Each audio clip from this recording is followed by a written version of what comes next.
Hello everyone, I'm hoping you're having an amazing day, morning, night, wherever you are, guys. So we are back. Let's see here. Why isn't it?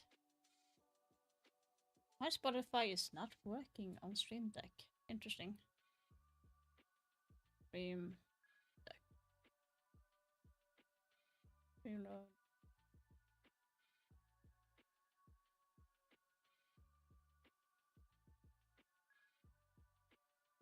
Yeah, my Stream Deck is not working for my Spotify. Denials and you get rid of a hard breacher here on Bank. That's pretty standard stuff. Nothing really that abnormal. But we are going to be watching some beautiful Siege right now. Competing against G2. For the longest time, these two were the titans at the very top of Europe. Virtus Pro, obviously, at the time having an all-Russian roster. They have a new identity now. And the team is still quite good. In fact, you mentioned that they faced off against G2 in the AML finals. Granted, G2 did have their way with them in that matchup. Yep. But some teams don't take that as seriously as they will here, knowing that their spot on the main stage is on the line. Exactly. That was a seeding match between G2 and Virtus Pro, and of course for prize money, SI points, and bragging rights, but this one will be the one that people remember. This is the one that counts, at least in terms of qualifying. Yeah, come on, G2. You gotta win. You mentioned Dan briefly, Parker, and he's going to be a big focus for me here on these first 6 rounds, because defense-wise, he has been incredible. A 233 KDR on the defense through the tournament so far. That is the best of any player here in Salt Lake City, so watch out for Dan. He's likely to be the top fragger for VP through these first 6 rounds. So we'll keep all eyes on Dan and his utility. Pasha will roam.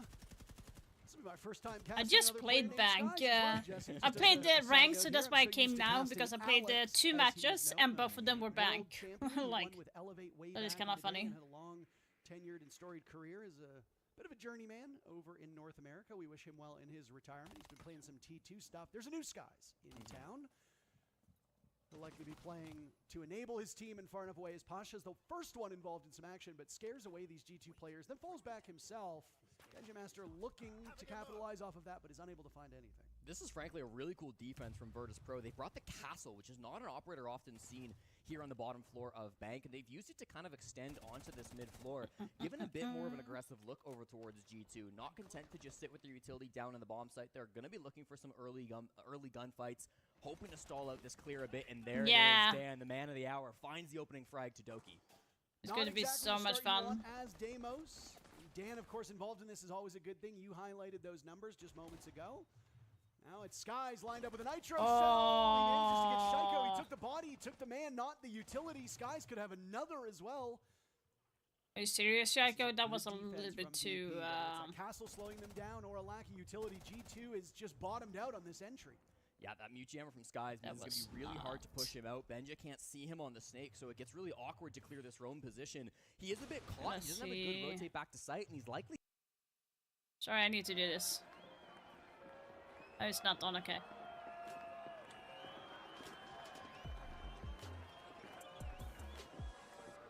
Up and we'll find a little bit. Skies on a rampage. Alimau shot down, and it's stomping in a 1v5. This is not the start that G2 wanted whatsoever. Why is G2 playing so bad right now? Holy. The defender win rate for VP, not very good. You wouldn't know it after that one. A flawless start and a 4K from Skies. Good lord. Really good to see Skies bouncing back, Parker. He was the MVP of the team back in their opening match versus Shopify Rebellion. Dropped 15 kills. My hair is such a mess today, guys. I do hope that you had a really strong game since. Has gone negative or even every game since that first one. I'm pretty G2 so top 2, but... 4-0 here roaming on Bank, and again, okay. I did pick Furia and G2 to be the top team, but You've got Snake. The attackers have so many tools to find your position no and to clear that. you out. But because he's playing on the Dead mute, boss he can set those again, down. He can or avoid not. a lot of that utility, and so it meant that Snake in particular really was struggling to find that pick onto Skies, I should say. The vert play was excellent, but it was not quite good enough to come through from G2, so really strong start from VP. Yeah, and I mean, all of it enabled by that Castle as well. G2 just trickling in one by one. They broke the door. They were looking for a 3-2-1 go onto that Teller's portion of the map. I think they were just a little bit too behind there, and it will be their undoing. A Castle being brought again. So G2 will once again have to confront those bulletproof barricades. And we do say that because Glass does not shoot through them anymore. That was a long time ago. So Twisted It requires Mind some and change of our FaZe language Clan a little bit on that are gadgetry. true. And today is going to be Nook being brought by Doki, giving you and those that a are going pretty through. I'm lousy expecting first round, G2, kicked off Shopify, right and away. Dark Zero today This to is a go great through Nook if map. it's going to be like that. It was Alamau who was playing this operator so often in their last game against DZ here on this map. So a bit of a change up now. Alamau on the snake getting in very early top floor. Finds a couple of bodies, but no heads, Parker. And they've got another now over on the stairs. Dan leading things off again, and it's a mirror matchup. Dan versus Doki. It'll happen twice. Pasha guns down Yeah, Alamau. like, I don't know what's wrong with them The Nook at gambit all. that we were excited to see will end up doing nothing. 45 seconds into the round, and G2 have already fallen on their face. Yeah, yet to find a single kill in this match, Parker. Uncharacteristic for G2. Their weakest start to a game so far at the Salt Lake City Major. In a 3v5 now, a bit of ability to work some picks back. They've got top floor control. That roam clear, it was very costly, but at least they take some space from it. Virtus Pro deciding they're happy to give up this control despite the fact that Benja up here on the ram, and maybe a mistake. Great shot from Benja to come through and get the first frag of the game for G2. Down goes Nako, but passive gadgetry, those mute jammers will still exist with how much intel operators being brought by G2. You have to imagine those mute jammers will come in very effective, especially at stopping those death marks from Shaiko. He's still got 2 remaining in pocket. Soft destruction and hard destruction will round out the G2 operator lineup at the moment as we hit the halfway point in the round. Shaiko is very close to being able to pull something off, but he loses the duel to Pasha. What is going on with G2? Stomp and trades it back. Tied with Alimau for the best rated player on the team. He and Benja will need to do some serious work. The Dane will get another. It's a dead drop, shot down by Skies. Neither of the 2 remaining players on VP have died. Stompman's got a minute to work through this, Jesse, but it's not looking good. Lots of time for the youngster, still 19 years old, looking to get this clutch here. It would be a critical round to win versus VP. He's a late round player. This is his role. This is why they have him existing so long in these rounds. The drone is good, but the shots need to be too. I mean, that DMR does hit like a truck. Playing keep away. Anti-work for Stompman as he destroys the cubicles. Freeing himself from the chains of the corporate world. I didn't think he was going to win anything. Skies gets the final kill. G2 unable to muster anything on those first 2 rounds. VP off to a screaming hot start. Yeah, a bit frustrating coming through from G2 because, again, this is a map that Virtus Pro have not shown at all, but G2 have had a bit of history on. And you go back to that Nook play from Doki that really started things off, creeping up those lobby stairs. On one hand, that's kind of an unexpected play. You know, Nook doesn't see a lot of pick rate presence here at the 6th major coming through. We don't see a lot of that. I need to do this On so that it very bomb site shows just 2 co-stream days ago. here. I mean, that is a strategy that G2 have shown in the past. So, of course, VP were ready for it. They weren't just relying on visual aid to stop anyone walking up the spiral staircase. Ended up being some really early deaths from Doki and Alamau now in both rounds, but particularly that second round. And then you kind of get into this awkward space where you don't have the man count. You have good information. You saw it with the player just on the open area wall. There was a drone inside a printer that was staring at his position the whole time, but they still only go 1 for 1 on the trade. That has to be a clean frag when you have the intel advantage. Even when G2 are setting themselves up into good positions, they're not capitalizing on them. And this early tack timeout from Ramalho, I think, makes me seem a little bit worried for this team. Oh, I didn't know VP you were has 2 maps. They're very good Listen, I on wanna Cafe and compare Bank. these teams, Parker, and the way Well, G2 G2 is playing really at the good moment, at we're not Bank gonna as get well, competitive. Bank has and the most rounds played here in Salt Lake City, and it is Chalet is overwhelmingly attacker-favored. G2's pick, It and is I'm one not of surprised by only that. 2 attacker-favored maps at the moment. It is It's also really very good. utility-based. 17 plants have gone down. And yeah, 56% of all the rounds on Bank won by the attackers. That almost mirrors G2's win rate on this map over the last 7 times that they've played it. 58, almost 59% for G2. So obviously losing those 2 bomb sites, really quite detrimental. And what gives me a little bit more concern is that while we haven't seen Virtus Pro play that much of this map, their defender win rate is downright definitely. miserable. A 39% defender win rate for VP on this map, and you wouldn't know it looking at these score lines. Yeah, but again, like, it's a new team. They've made some roster moves since the last time they played it, and I think it really does speak to that new identity that Virtus Pro wanted to bring into the 2026 season. We're seeing that live now in this oh-so-important game versus G2. It's only 2-0, and the tack time has just been called. I don't want to ring the alarm bells yet. It's also VP's pick, so it's a long series. Don't panic yet, Stompin' fans, but certainly the start that VP were dreaming of. Now they go to the top floor, and this is going to be a bit of an awkward spot because Pasha has brought this bandit. It's going to make the elevator wall very difficult to open up on the side of G2. They've got Stomp in here in the Dokkaebi to try to accomplish that goal, but they'll need some nades or some other utility to find those bandit batteries before they can get the wall opened. VP, no roam down below, nothing too aggro, just happy to play behind their utility to start. And we've seen teams rock this on the top floor of Bank when a Kaid gets banned out. You have to bring the Bandit. The good news is the Bandit has a terrific gun as well. So in the hands of Pasha, with all the noise he's been able to make, finding his select kills, you've got a good utility operator and a good fragging operator. That wall that is now being dealt with that, oh my goodness, manages to stay closed is affectionately referred to as Kanto Spot, named after the G2 player of Kanto when he used to play that double barricaded wall with Echo. Yep. Now, G2 will have to confront a part That of the map. is not good. Oh, long shot from Doki. He finds the body of Skies for his first frag of the Huge game. target. That is a really important kill. Was 6-0 before that moment, but now things get awkward. Shaiko has to walk up these spiral stairs. The wall is closed, so this position will be very tough to clear out for the Frenchman. The Skylight drop, which has become far more common here on Bank. They've got another DMR in hands of Stompin, looking for a mistake for Rorik to commit. So many players on the side of VP whose names we haven't What said the because they haven't fuck? really done anything. Jesse Rorik is definitely one of them. Pasha will eliminate Shaiko and go for a drop. He might be able to get a nice flank off. Paused for a moment as the Lion scan will go. He missed him. He sees one. He sees one. Cuts him off a wire. Oh my goodness. Target dummies falling abound. Bodies hitting the floor. Benjamaster now in a 1v4 outside on Repel. This round has not gone any better for G2. And it's What the fuck are Rorik to G2 seal doing? the deal. A perfect start and a perfect rotation for Virtus Pro. This has been clinical from VP, Parker. Just perfect util play. The fact that you stick the bandit trick there from Pasha, absolutely incredible. And honestly, really heartbreaking stuff for G2. I mean, they didn't think that that wall was going to be such a big problem. They only brought those EMPs. They had the Capital bolts, but none of it was enough. Really bold play to stick the bandit trick, and once that wall stays closed, once the cancel wall is no longer an option to get angles open, it just becomes so difficult. The crossfire was too strong. The drop down as well with the Aruni punch. I mean, every plan that VP had there was perfectly crafted to counter what G2 wants to do on that push.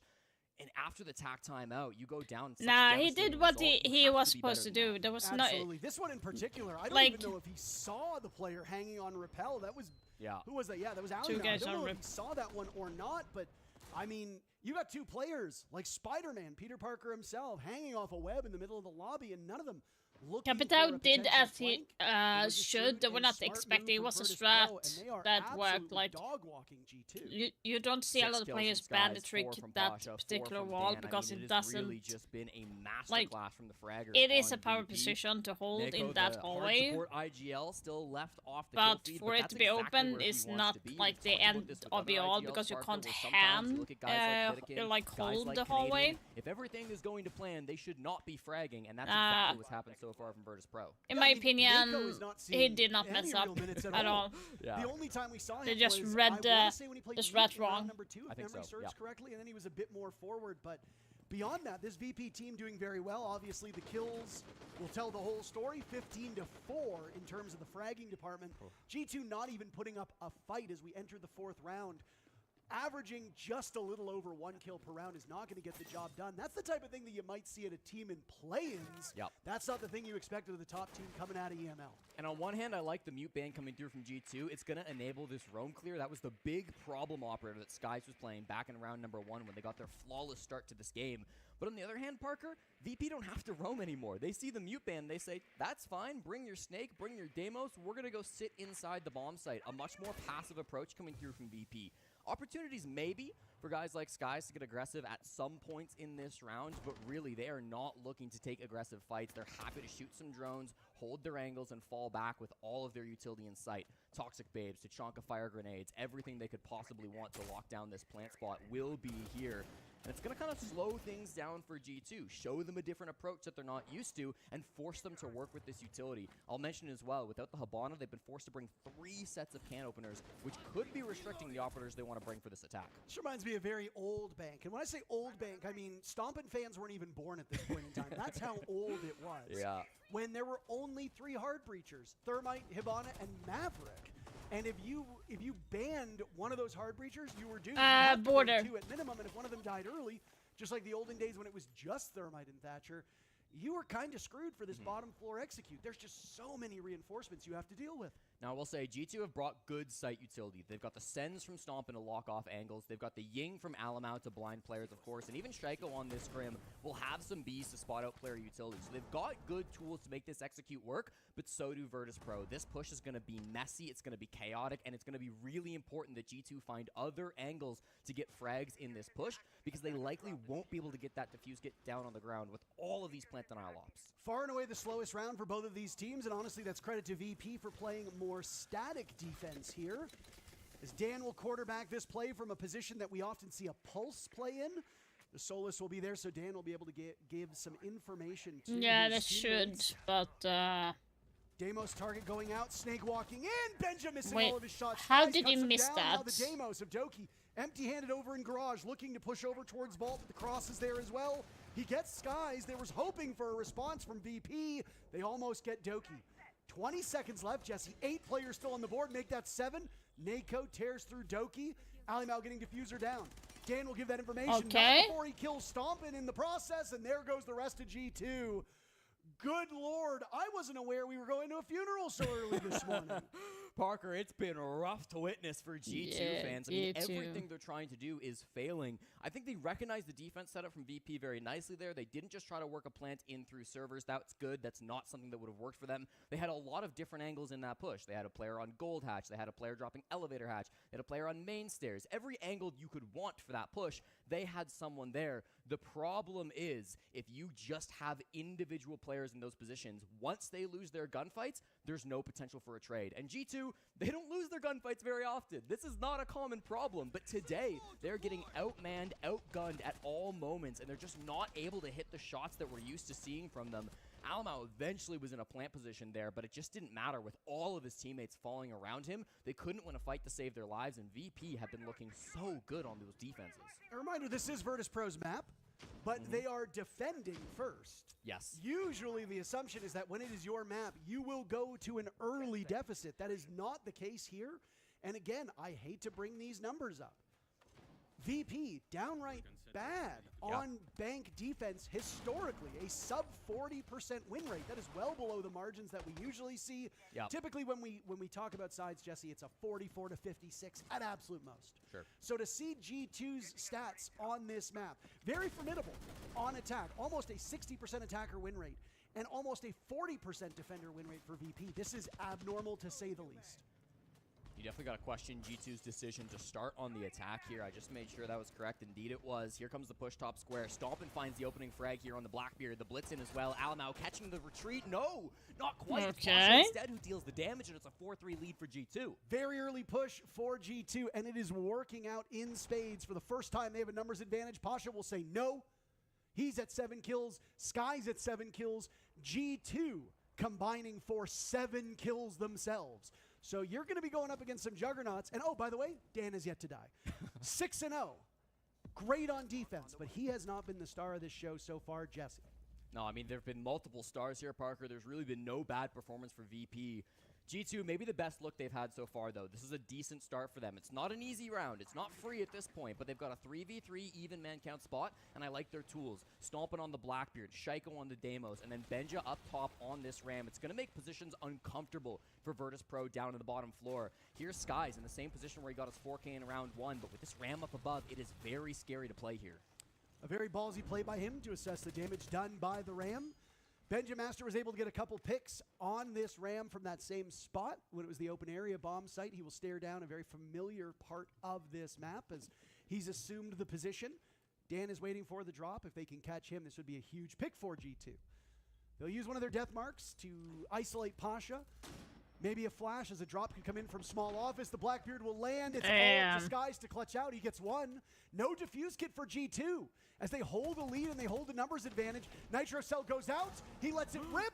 He's downed him. Now it's all up to him and Shaiko. Shaiko finally getting on the board. Skies looking to break double digits, but he's got Shaiko on his heels. Finally, G2 win the round. That's a big motivator, and Shaiko needed to get in the game. Yep. dropping a donut up until that round. 2 kills for the Frenchman, and G2 will avoid getting swept in this first half. Yeah, he was late to VP, the party, whole Parker, VP but doesn't Shaiko's speak in arrival the same this game language, could no. not have come at a more critical moment. Stops that potential clutch coming through from Skies, and just working around his teammates really nicely in that 3v3. If I It was a remember great push correctly, they altogether, did. with, of course, that Don't. drop coming They're through not from all Stomper. Russian He's the team or one whatever player who can anymore. safely drop that stock hatch because he's got that big shield in front of him. Unfortunate loss from Benja. Again, Skies has been so good today. That Nitro again, it's just incredible play from Skies, but Shaiko, when he is required to, hits the shots and manages to win that 1v1 clutch. Really big stuff to get G2 on the board. And honestly, it really does come down to how quickly Yeah, they they're able to have grow, or 2 how Russian. quickly They they're have able to 3 cut down on the Russians road. and Yeah. 2 Right? We finally French. saw a good execute here.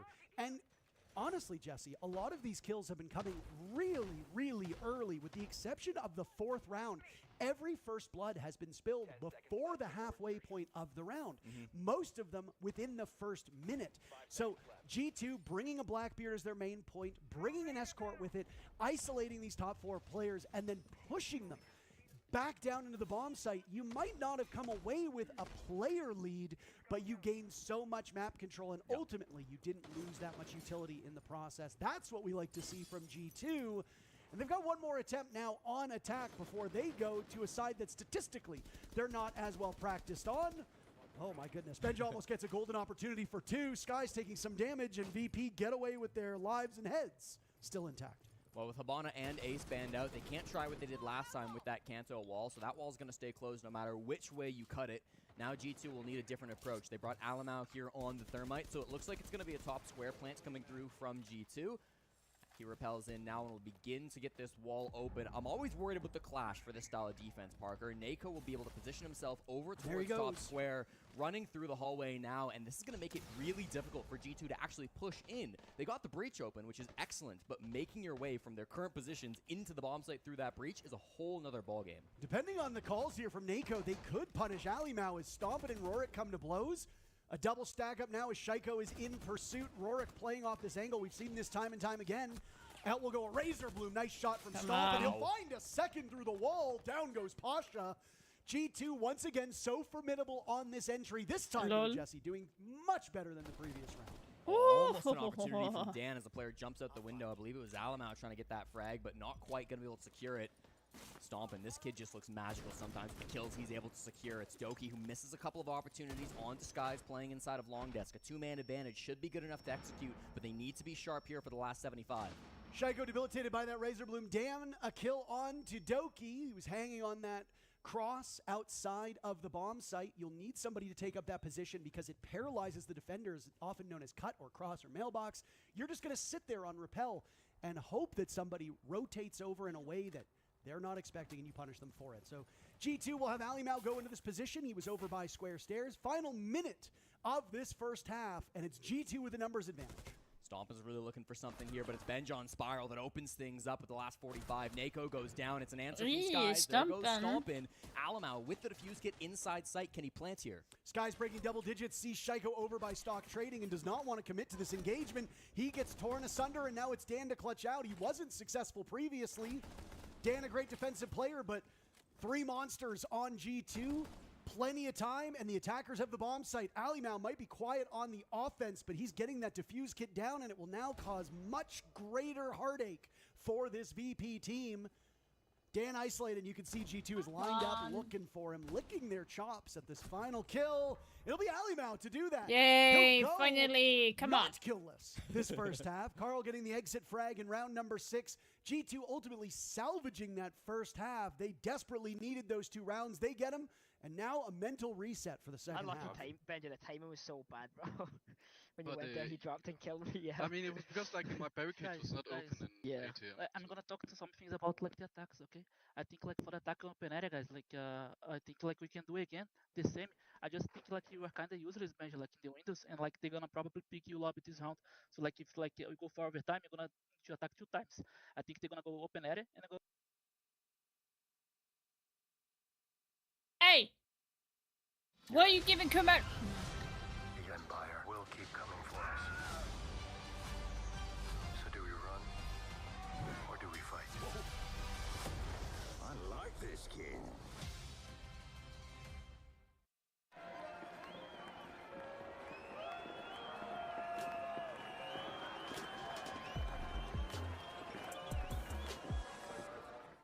corners.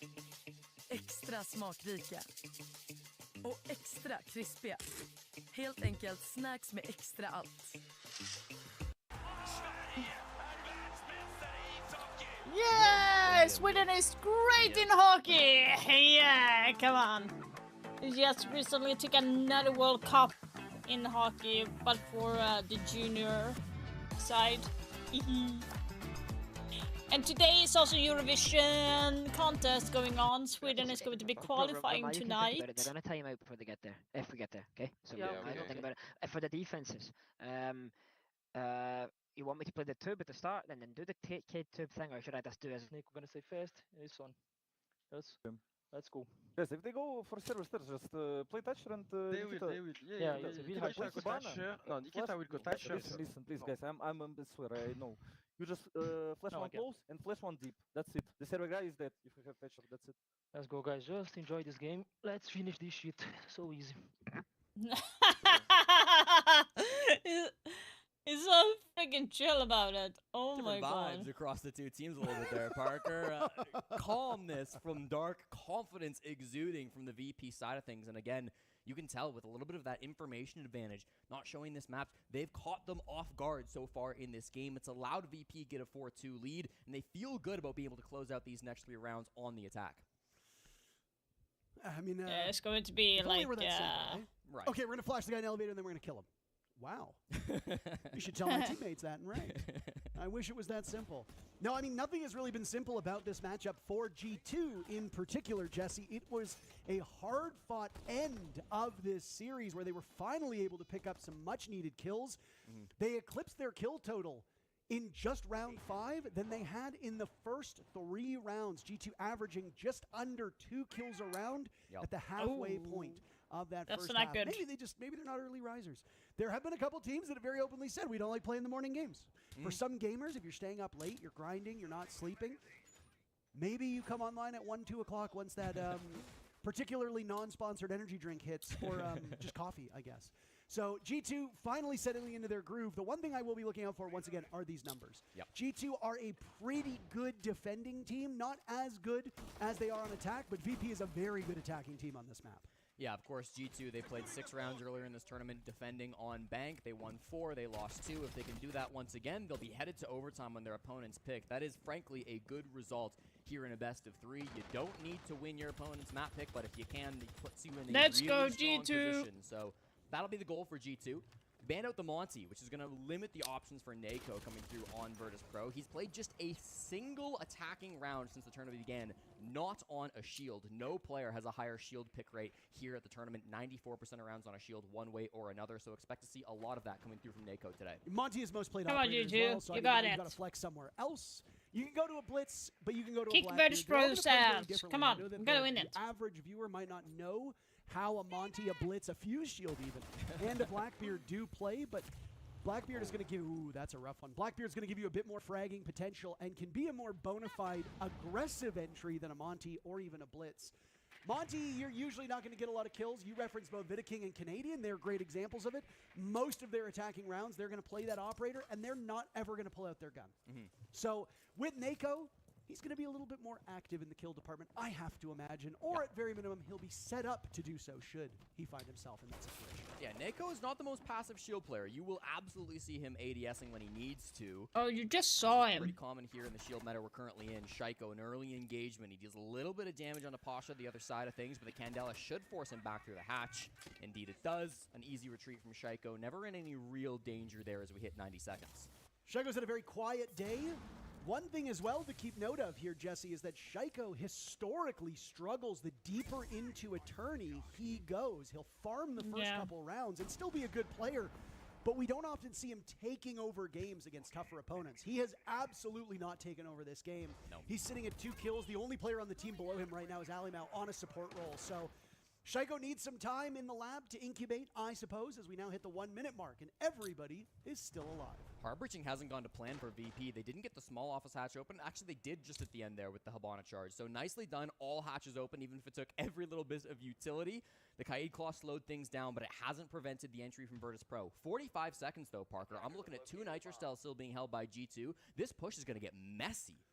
Didn't you say that when G2 attacked this site. And guess what? It got messy. It got messy. Jesse doing his degree in messology over at the University of Alberta. Everybody's still alive. 30 seconds now. There we go. Benjamaster giving the first opportunity for Dan. He might have another on the Shaiko, and he will do just that. Easy enough for Dan, right? Pasha, the only casualty, now a sneak in through Garage. Sky's looking to get in under the line of sight of G2. Alimau on the board, traded out immediately. VP back to the advantage. Rorik almost taken down as it's a 2v1. Messy is an understatement here. They gas out the last two members. Rorik will head for the hills. A massive round of stomping to save it for G2. And the gap between these teams is now just one round.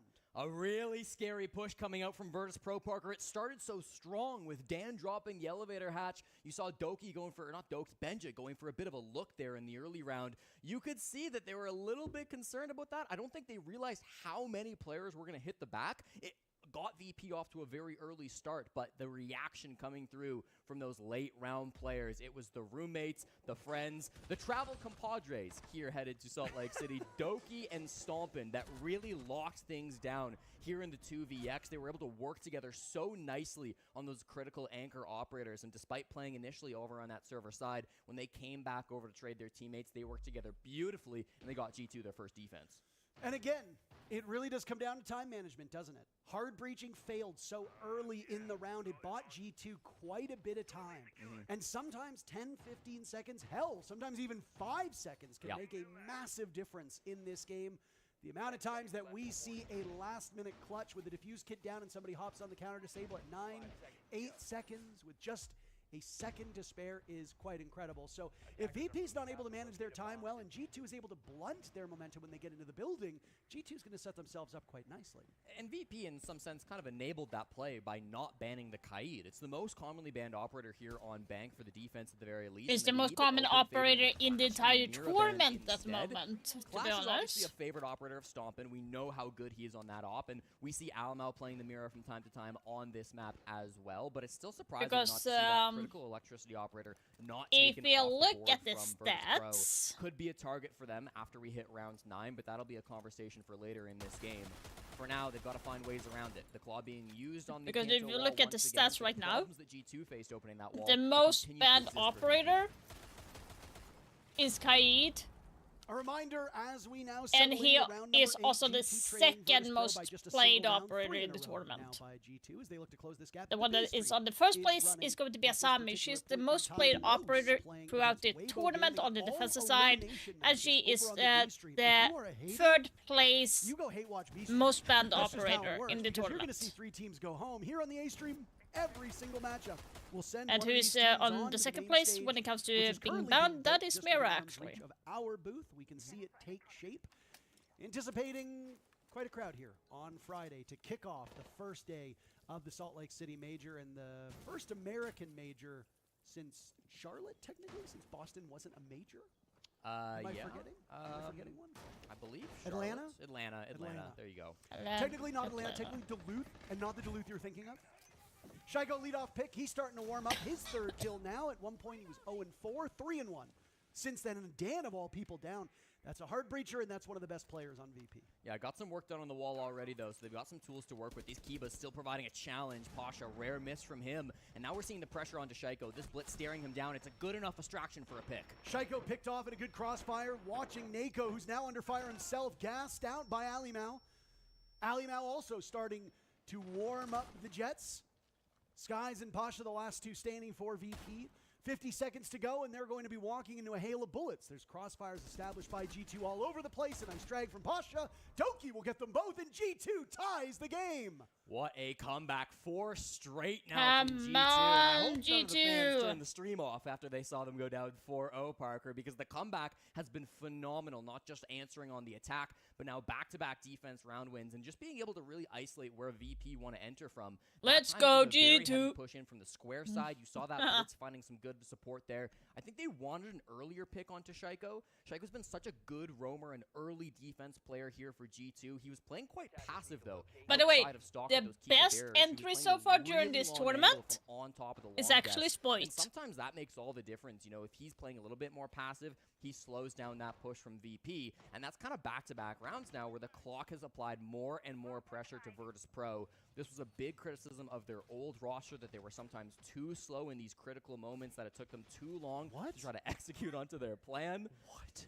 I don't think that's been as true of the new lineup from Virtus Pro, but today, old habits are creeping back in. Yeah, unfortunately, they just seem to be running against the wrong side of this map. We have flipped the script here. What we expected was G2 would run up the score, attacking, and then it would tighten up when they swapped sides. The opposite has happened. VP winning the first 4 rounds, G2 winning the next 4 rounds. Not a back and forth series by any stretch of the imagination. G2 called their timeout after the second round.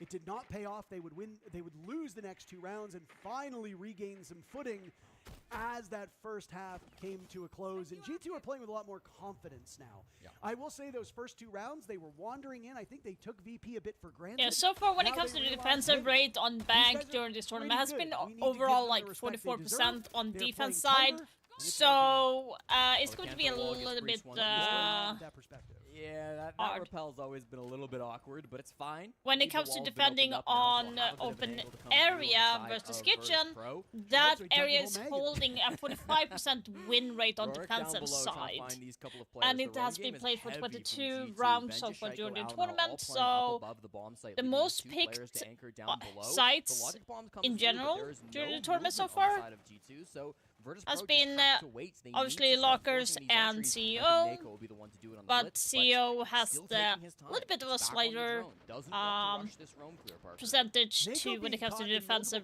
win crossfires rate. through both of these attacking rounds is a Oh. major issue. You very rightly pointed out that he's usually quite active in Hello? the kill department. Rorik, not so, but he picks off Shaiko. There goes Nako, Jesse. He's not finding a lot of value on that shield. Alimau will pay for his crimes at the hands of Skies outside on Repel. And as we hit Okay, the how do you halfway miss point around that? 9, VP has the numbers advantage and are looking to break this That streak. is that G2 interesting. on. Benja has not been droned. He is Hi, set up for Toxic. a free kill here if they don't spot him out. There is one player about to creep into his sight line, but if he's not watching for it, it could not go his way. Rorik technically is getting all these kills, by the way. Oh my goodness, down goes Skies to Benjamaster. The Dane now on the run. He'll pull out the CZ75. And a date with Rorik, who's heating up himself. There haven't been many aces here.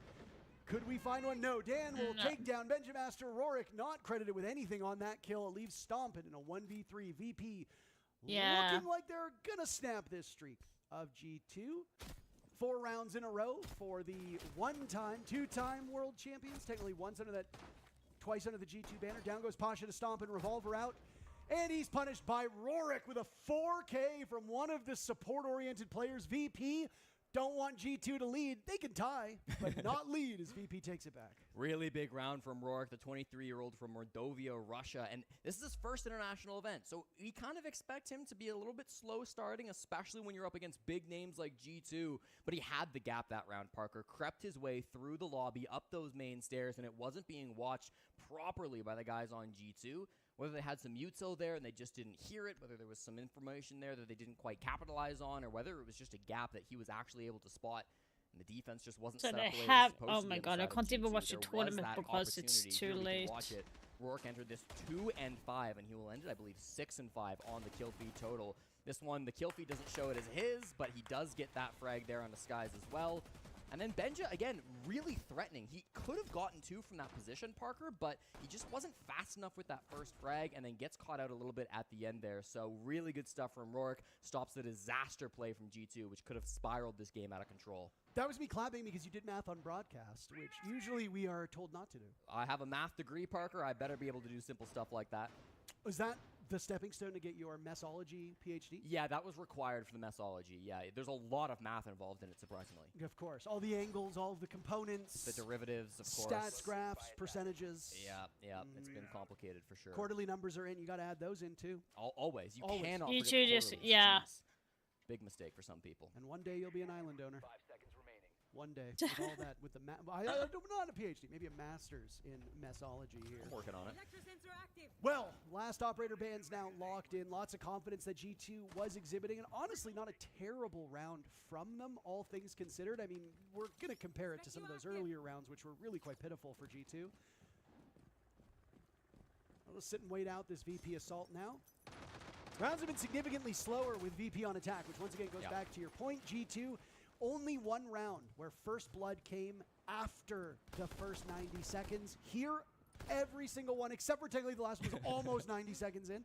Everyone has been after the first 90 seconds. So much slower for VP, which we come to know, but if they're getting the job done and they're roam clearing effectively, they don't necessarily need to get kills. And G2 could also be playing a more sheltered style of defense. Well, they definitely have been, but this round that won't be the case, Parker. A bit more of an aggressive roam style coming out from G2. Very different from round number 7 where they hard anchored inside the site. Now there's some really heavy pressure inside of open area. You've got a little bit of C4 to play with. You've got a little bit of plant denial, but really they kind of have to get some pressure on the roam game. Hard breach was a bit of a problem for VP a couple rounds ago. It does not seem to be the issue here. Kaid still on the board, but not in the arsenal for G2. They will play a slowing, obscuring style of lineup. They've got the Tuber out to slow things down, Fenrir to disorient you. If Doki wants to go for a late flank, a backstab as it's now often referred to as by the community, he's on a good operator to do that if they don't want him to call the plant, as we saw VP do. And right now, Doki is disconnected from the overall execute. He's wasting time upstairs in open area, and he manages to get away. So many times we see teams hold open area for the first 90 seconds, drop the moment it hits that. Doki got back to site at 125. Yeah, but usually we see teams do that when they've got a Tachanka, when they've got lots of C4s. There is the smoke from Stompin, but he's being utilized here on the blue stairs, so this is going to be an earlier smoke play from Stompin as well. The plant denial is not that good from G2, so what's the game plan to win this round? The stall is great, but that's the last Toxic Babe just used by Zach. Now he's pinned down with the hatch open on top of him too, so it's only a matter of time until he gets cleaned up. There's a single Nitro cell. Yeah. That's pretty much all you got to stop this plant in its tracks, and now Nako will menacingly see Stompin in this position. Wouldn't it be nice to have a gas canister at this point? He's going to get disoriented and followed up on. Pasha technically credited with the kill, though Nako did so much work there. Intel will be grabbed by Virtus.pro as we reach the final stretch of this 10th round. There's Doki now back in this familiar spot in gold, calling. Maybe they've got... the defuse kit tumbling down. Maybe they'll play the long-range angles and just hope for direct gunfights. The Razor Blooms will buy some time. Benja out-dueling Dan. There we go. Long-range engagements with the DMRs. That will ultimately work out. VP will have to get the job done without their statistical best player. Now it's all up to Skies. As in the site there, Pasha traded out. Nako on the board too. G2 just as Doki, and he's slaughtered. What the fuck are they doing? VP wins the round, and they move to map point. Textbook siege coming out from Virtus.pro, Parker. It all goes according to plan. Again, with how much time they still had on the clock for that execute, it was really simple for them. I got a little bit worried when Dan went down early. He was a little bit distracted by that Razor Bloom that almost did a bit of damage coming through to Nako. But you've got a shield planting with that shield on his back. You had the one Nitro cell, but Rourke was on the Thatcher. So even if that C4 came through, it could have been EMP'd. I believe that is what ended up happening midway through. Benja also might have just gone down before he could toss that Nitro. And part of that had to come through from Pasha. You saw how aggressive he was dropping into the middle of that bomb site while the plant was threatening to go down. That really got that kill advantage in favor of Virtus.pro, and so all of the pieces came together beautifully from VP. And I'm just left wondering, like, where was the game plan from G2? Surely the entire round wasn't meant to just rely on that one Nitro cell to win it for you. It wasn't going to be a strategy they were hoping for, but there was no flanks coming through. There was no Tachanka. Yeah, that was really bad. There was no real commitment to the roam game either. I thought maybe they'd just try to take earlier gunfights, but all of that wasn't present. Well, now, when you say that, I do agree that there was really no threat on the roam play, but if G2 structured a lot of that around getting an early pick, if they thought VP would be quick and they had Doki hiding inside of open area, maybe their idea was, we know these guys like to be a little quick with how they take open area. Yep. We were able to slow down their hard breach before. You had Benja and Doki both roaming. What if we get an opening pick or two? Then we can just consolidate around the bomb site, and we don't need a Goyo, we don't need a Tachanka, we don't need any of that stuff. But VP responded very well. They probably thought G2 did that last time. Let's play this slow, wait them out, force them to get back to the site with limited utility, and then we can just beat them with our gadgetry. And if that was the plan, VP did it masterfully. One way or another, G2 will have to be perfect these next 2 rounds, Parker. The Twist Drone is in deep, but it didn't find the Electric Claw, so this wallet from Janitor will stay closed. Remember, bomb site down below an open area, so going to be important to clear this roam game, but it's not the entire game here for top floor of Bank. Virtus Pro going to slow things down once more. Their top floor clear was very good last time, Parker. Despite misdroning Benjamaster, they had a really good opportunity to get a couple of frags. Rorik was the MVP that time, creeping up the main stairs, but G2 will be ready for that. Doki is kind of near that position, so they shouldn't get away with it again. And they were able to punish Shaiko from this spot relatively easily, Jesse. Shaiko's playing a little bit safer now, not exposing himself to the door. Pasha has a very good idea of where he is. And a couple but bullets G2 is making a lot of mistakes as well. Surviving longer than we thought. Finally downed by that printer window. And Nako will now appear. He might be able to secure Shaiko this. is underperforming right now. It's kind of making me the rest of G2, bleeding out and will be retrieved annoying. by Alimao. So a good attempt by Virtus Pro, and that honestly could have been a backbreaker for G2. Yeah, but they still got top floor control. I don't mind this at all from VP, especially not with Dan. He just gambles again. Yeah, he gets those frags. Shaiko caught off a little bit. 4 and 9 now potentially will be his final stat line if his team can't clutch up this 4v5. Long angles being held by Rorik out on the rappel. Benja, a good answer. That clears up the Ram. That's that vert pressure that will be taken off the board. A lot of the job likely already done by the Ram gadgets, but even still, watch out for this flank. They're aware of it, though. Really nice peek by Nako on the blitz. Sends Doki running for the hills. They picked up Shaiko because they thought he would help from an offense Are you standpoint. kidding It really me? depends on what Alimao does. There you go. Shaiko had just taken over lowest rated player on G2. Alimao will take that one back. Benja with 2, and suddenly the round looks imminently more winnable for G2. They've just got to wait out the next 30 seconds. Not a lot of time for them to wait out, but there is a shield still on the board. Nako will drop. No real crossfire there. Stomp and slaughtering him, finding his second kill, and now That was just a the man, the myth, stupid the drop legend, from Rorik was able to capitalize here before. He has his hands full. 20 seconds to go, and I think he understands what's going to happen. Timeout called by VP. Stompin will seal the deal. 3 kills for the youngest player here at the tournament. And G2 will start their comeback. One more round here in regulation as the teams now get to talk Yeah, they to had- their coaches. Yeah, that's They a clinical couldn't. Zach Lamb round if I've ever seen one, Parker. It's really clean from Stompin, just inside the bomb site, bailing his team out of a bad situation. That push was looking devastating from Virtus Pro. Everything G2 tried failed. Shaiko went for a couple of swings. All of them got shut down. Doki went for a flank up main stairs. That got spotted out. Everything aggressive they tried in that moment failed except for Stompin. Stompin found those picks in the mid-round. He was so clean with the TCSG, hit every head that was required of him. 11 and 8 after that round. He was, I believe, slightly negative, maybe even coming into that round. But of course, he's the one player on this team who has yet to go negative on any given map, even when they've been losing here at the 6 majors. So good to see Let's Stompin go, G2. continuing to be consistent. Worst game was Let's go. 5-5. Come That on. stat line against Dark Zero on this map. If you recall, Mm-hmm. he was 8 and 8 to start the round. Those 3 kills propel him now to the top of the leaderboard for G2 in both EPS, in KD, and in total kills. So I guess not in both, in all 3 technically. It has been the Stompin show, and as you pointed out, he's a very good late round player. We call them exit frags. Some regular sports fans will know it as garbage time when you're in the twilight moments of a round and you pick up a couple kills. Sometimes they matter, sometimes they don't. If you're a guy like, you know, who was it, Brede in the Falcons match the other day, had something like over half of his kills were completely impactless when he was last alive. It does happen. And that is why you need to treat kills in KD with a bit more awareness. Yeah. Because 11 kills doesn't necessarily mean you've been dominating rounds. 11 kills might be, hey, I'm in a 1v5 and I kill 3 people 3 times. Right. That's 9 kills. You still lose the round, doesn't matter. Right, and that's not to say that the kills last round were impactful. They No, were no, so no, very important. impactful. Of Yes. course, but yeah, sometimes that is the case. Coming into this matchup, Alimao and Stompin actually had the exact same number of kills and the exact same number of deaths. This game, that's not been the case, of course, but that doesn't mean that they're not both having a big impact on this matchup. Alimao is playing his role as an IGL. It's a bit more of an aggressive player. Stompin is holding things down in the late round. Sometimes Stompin's worst games will come when G2 is just dominating because Stompin's not as required in those moments. He is the guy who's going to be last alive, the last line of defense. And if the front line of defense, if Doki and Come Shaiko on. and Benja are all farming, then sometimes you don't need Stompin to pop off. But this game, he's been required. Thank you for the clarification there. Last thing I want is 100 million angry Stompin fans in my DMs yelling things at me. So. Yeah.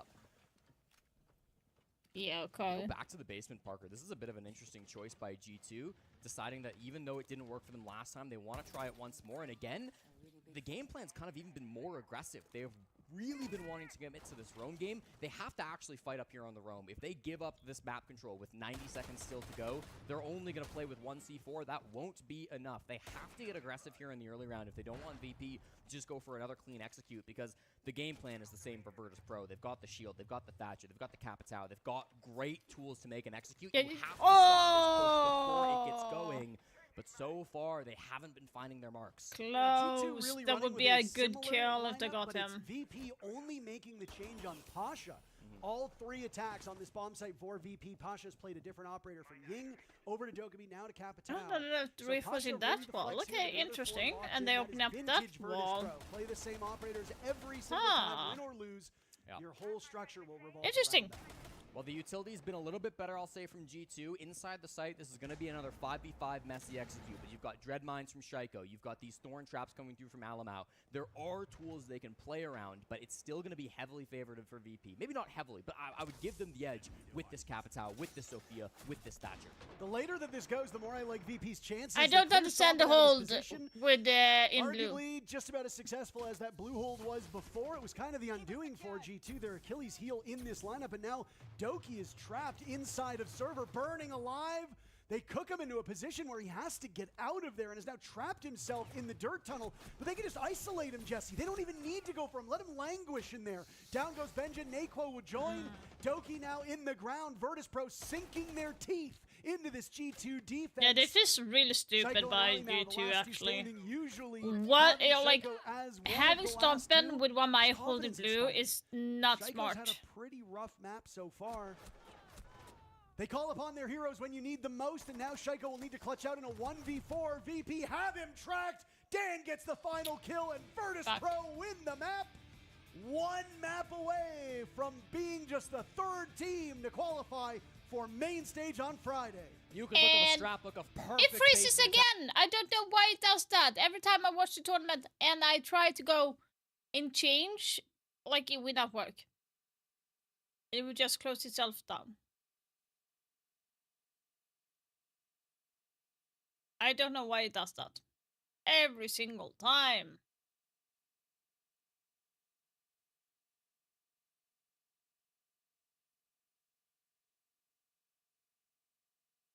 Really, really annoying.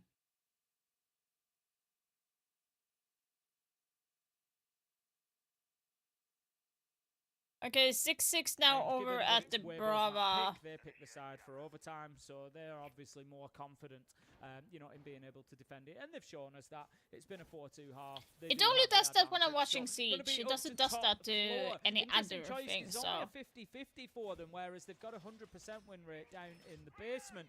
And so you'd have maybe thought, do they go down there, try to guarantee themselves the first But round? yeah, G2 definitely struggle on that one, but Shelly should be working better for them. It's very important because it means that you get double the opportunities, double the amount of time to win the match, as does the other team. So if you get round 13, whoever comes away with this now, they get 2. If I had to choose who should be winning it, I kind of like root for Weibo. You only get 1 opportunity to be able to win that out. So it is a really important round, and going somewhere where you've had a 50-50 win rate is a little bit of a risk. But saying that, the round that they lost here, if you remember, it was that I watch Apex. I watch Apex tournament sometimes. Got taken down easily. And sometimes I do watch Valorant as well, but more or less Apex. I like playing Apex. The best of 1 kill record is 27 on a single map. So I haven't tried playing Apex with a new mouse, so I need to check it. That's asking quite a lot. The best of 3. What do you mean, ew? 55. So far trending good. It's way more fun than Fortnite. Maybe Perez can be that hero that Los sorely needs. Palu and Super Onigiri, if I remember correctly, jointly hold that 1 map kill record of 27. And I'm pretty sure it was with the Mark 14. Nearly every single one of those kills out of Super Onigiri. It was terrifying. Nice. Is going to pick up our entry. That is Damus. Big pick. Big loss here. It's going to just remove a lot of that vertical pressure from underneath. You see them going underneath. Hoven did the same for Weibo. Use those tracks, particularly to clear areas like Pillar, you know, to clear kind of the space in behind the triple wall. Get those tracks down, make it difficult for players to play in those positions. They've also still got Reaps playing onto Catwalk here with the Azami, so lots of problems for Lost. What do you mean, Weibo? You know where they are. I like what this Weeboo. So much pressure coming in from the It's neutral kind of side like the you map saying that Wally. I like the way they've really got this Weeboo. one stacked up. A shield, of course, had the reinforcement go on through. Rather than fully closing the wall off and letting the other side opening it up with hard breach, they said, we'll leave it open ourselves and look to challenge. Also, the full reinforce coming in on towards that Catwalk side. They're really trying to make this difficult, as you'd expect, for Weibo to get themselves in. Hard breach charges being used on the warehouse side of things here. There's the feet, but can't quite catch him out there. Perez not able to collect his 18th. Still trying to take out that Kiba barricade. Still so annoying. Still very, very cautious about doing it because he knows the angle that can be held underneath it. Dash is just going to have a look, see if he can catch anybody out at Pillar. In go the bees. That's just going to give him maybe a little bit of freedom to move across and take some ground. He's not actually going to do so, though. I think they were hoping maybe to try and get somebody caught out. Perez does manage to find Reaps, takes out the Kiba barricade as well. But time is going to be the big problem, Des. 20 seconds left to go. Nux has the user in hand, but he's on Catwalk, and I'm not really sure where the avenue is to get into sight and put a plant down. He's got to do it all by himself, it feels here, but no. Oh, the back comes Hoven, the 3K in the round. Nux falls. All the fire in back pocket going with him. Perez, the hero of the moment, also gone. Turf for the close. Nicely done. One again, Tim, and on the flank this time round, Hoven has got the business done. We're up to map point for Weibo.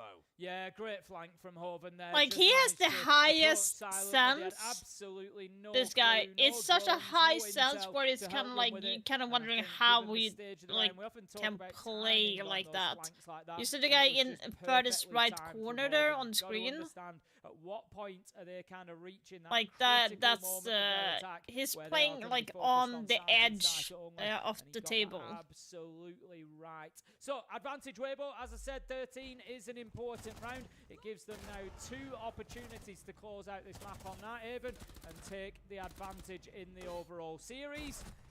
We're going to see the defense of Los, and by contrast, they've not gone up to the top. They will be defending the basement. If we have a look, they won it twice, and they go for their 100% site.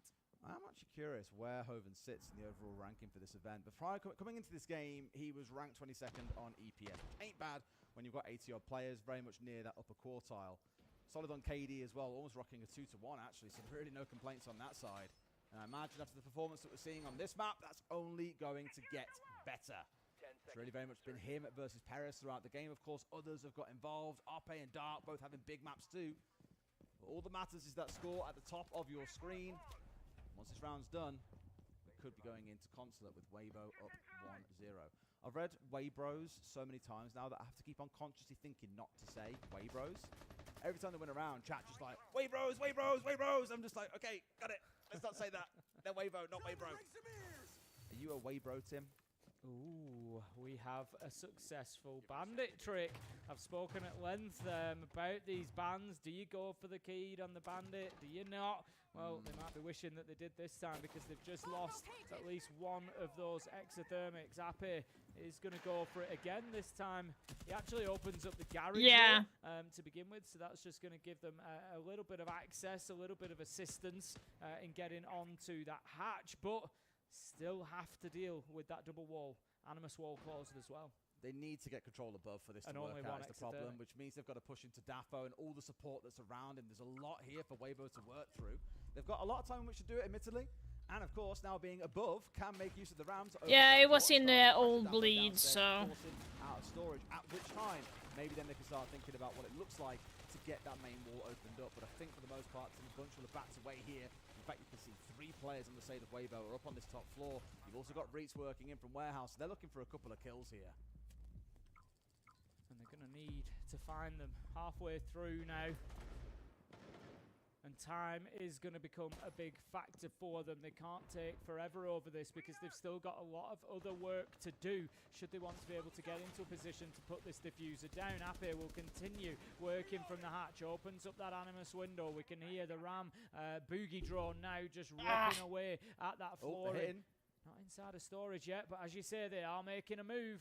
All they've got to do is look into storage. As long as they can block that off, they're not too worried. Ape's dropped in already. They're looking for this narrow plant just inside. Last time round, they had a couple of players just go marching in and collect a couple of freebies, opening up the soft wall here to give themselves that plant angle. Now it all comes down to Los, but I've really got to see the rest of Weibo. I don't like this at He all. can't get this plant down as it stands unless they get a couple of kills. Okay, one Lux C4 off the going board. 2 and Still 10 two here, not a C4s great left. game for That's him the issue. overall. It leaves only 4 standing for Los. Just holding a tight angle through there. Is he going to go. be able to hold the cover? Ape goes C4. for it. Yeah, Nitro knew comes it. out. It's big from Dafo. Perez manages to find Speakeasy. It Like, looked you gotta it be was ready stacked for that. against Los, but they have fought their way back into this and are now 4 versus 3. Weibo scrambling. 24 seconds left to go. They might still be able to get away with this though. Reaps into one more as Turd hits the deck. Hoven into a secondary is again. This man will not be stopped. 2v2, rounding the corner. Dash with a big couple of kills here.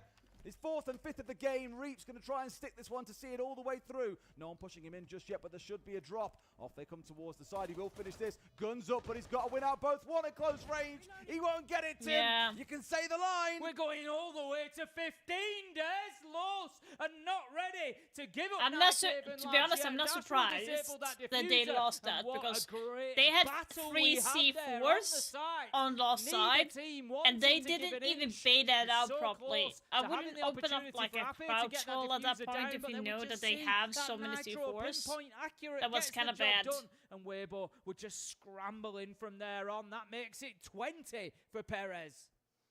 Well, Tim, it wouldn't be our first map of the day if it didn't go to 15 rounds. Of course, it's got to go all the way. Weibo now pulling in their own.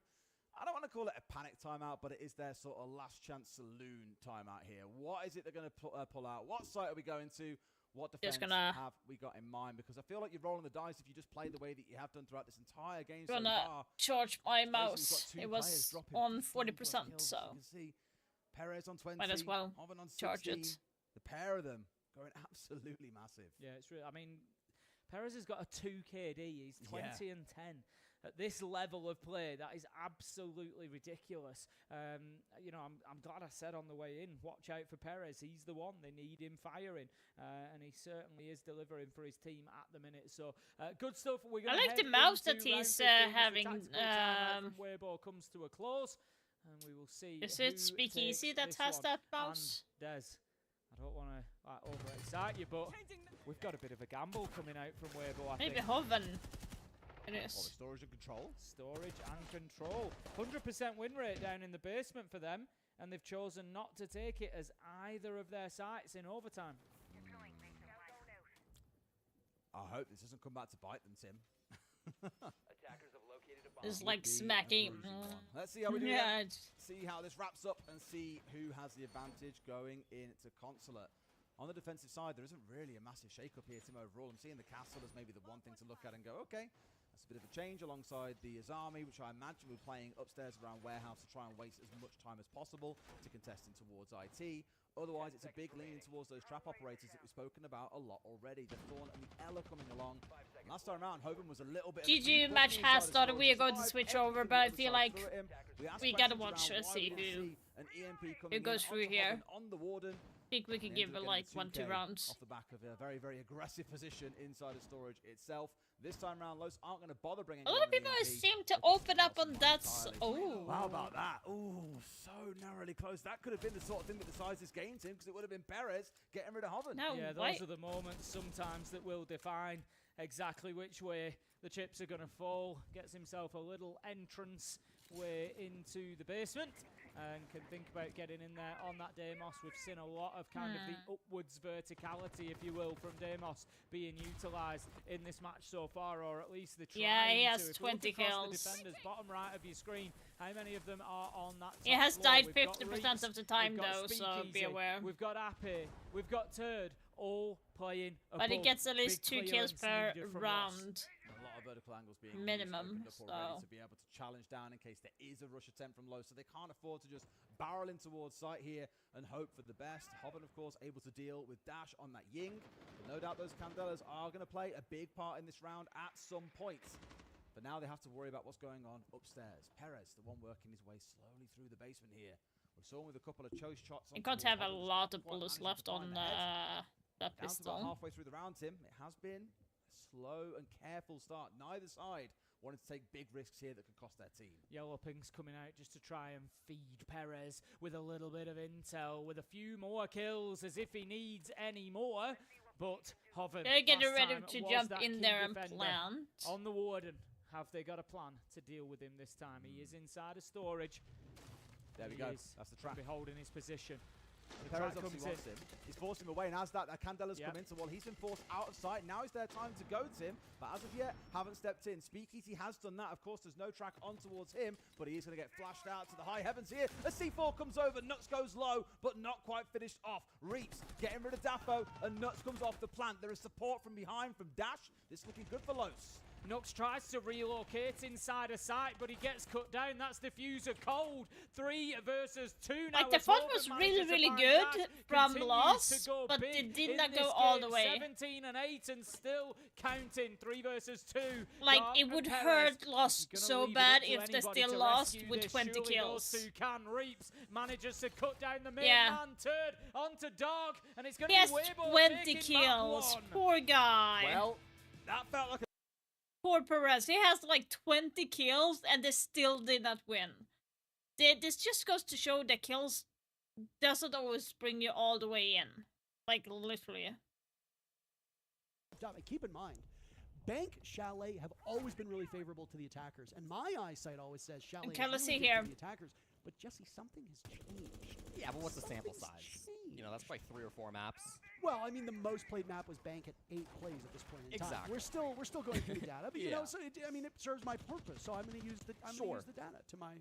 What do they Let's say? see There's here, lies, damn if- lies, and statistics. Well, Parker, the purpose for G2 is going to be a rush. We've got a Blitz, we've got a Finka, we've got a Lion. This is about to go really crazy, and the jump-in begins. And the Fenrir will give some intel as the Wamai gets away. Sky's blinded out. Next one in the line of sight is Pasha. Far back away.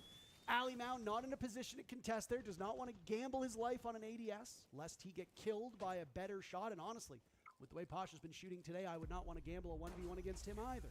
Now maybe a bit of a reset. As E1Ds will go off, a gas canister tossed out in response. So by VP to try and slow whoever this down, and there's loses still this 2 match minutes is left going in to the be round. facing Hellenau got in, but he's Falcons. kind of alone now on these stairs. Unfortunately, the If that's the Finka behind case, him, if Doki wasn't Falcon able to wins follow their him match up, and now today- Pasha holding this crossfire is going to make it really awkward for Doki to actually get in and support Alamau all by himself now on the shield. There's So nobody up there in whoever Piano for him to like fight with, wins but even between still, Nip this is and dangerous. Falcons is And going an to be ego peek by facing Dan outduels Benjamaster. Now the people. shield is gone. Ali Mao lived a little bit longer than we thought. Shaiko off the board too. These castle barricades, they've come back to haunt this G2 team. They were tough to deal with on Bank. Now they're proving to be quite an obstacle for G2 on Chalet. We've just reached the halfway point of the round, and it's 5 players left. Make that 4. Dogi with the LMG in hand. You don't see that every day, and it's what is it? Operation Outbreak now remaining as Lion and Finka are the last 2 standing operators for G2. Yeah, of course, back to this 2vx situation. Stompin and Doki know this position. They were so good on Bank basements just in the last map, playing in that 2vx clutch. They'll have to do it once again. They've got top floor control more or less, but they know about Nako's position inside of Piano. The 2 defenders are split up, Parker, but they could go for a deadly pinch at any moment. No utility whatsoever other than a proximity alarm. I don't think that's really going to play much of a factor here with the time being what it is. I mean, who knows? Maybe if they are able to get one of those kills, they can use it for some information. But VP are a team that very much like violence. They might just go straight 2 blows.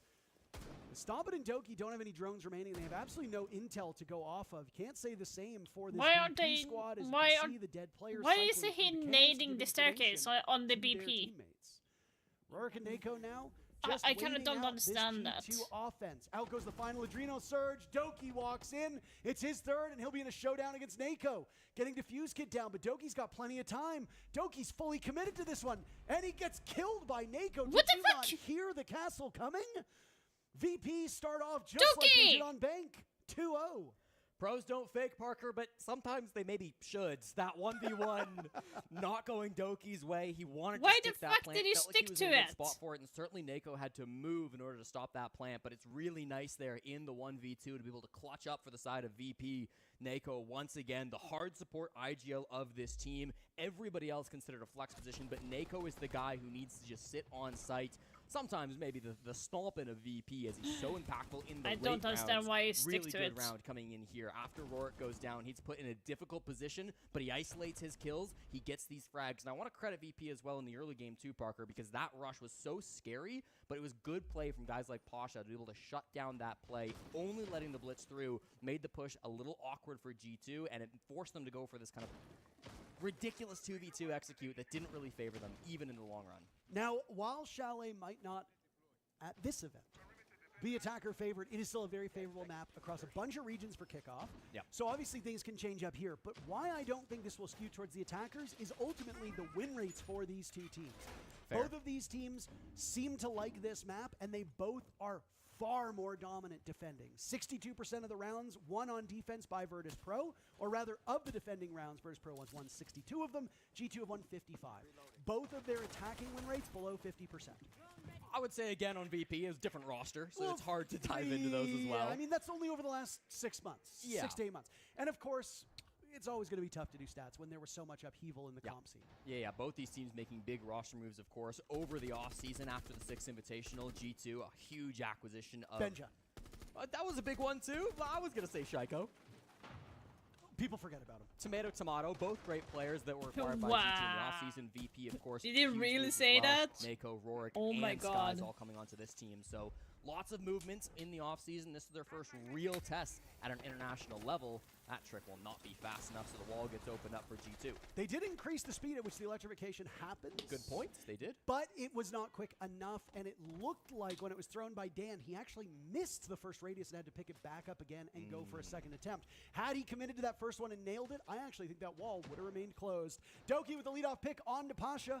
Doki with 4 kills. I don't know how he's amassed such a high kill total so quietly, especially when he was the first death back in round number 1, but having the Scotsman do well is always a key to success for G2, and he started off as well as he can. Now it gets a little awkward. They're dodging the Nitros nicely on the side of G2. They still don't have much control here on this map, despite the man advantage, and that will get lost as well. Rorik, great shot into Benja for the headshot, will make things even at 4. And now these top floor players have to make a decision for VP. At what point do you give this up, if at all? He's going to worm through his legs. Sure. Ali Mao and Shayo getting very familiar.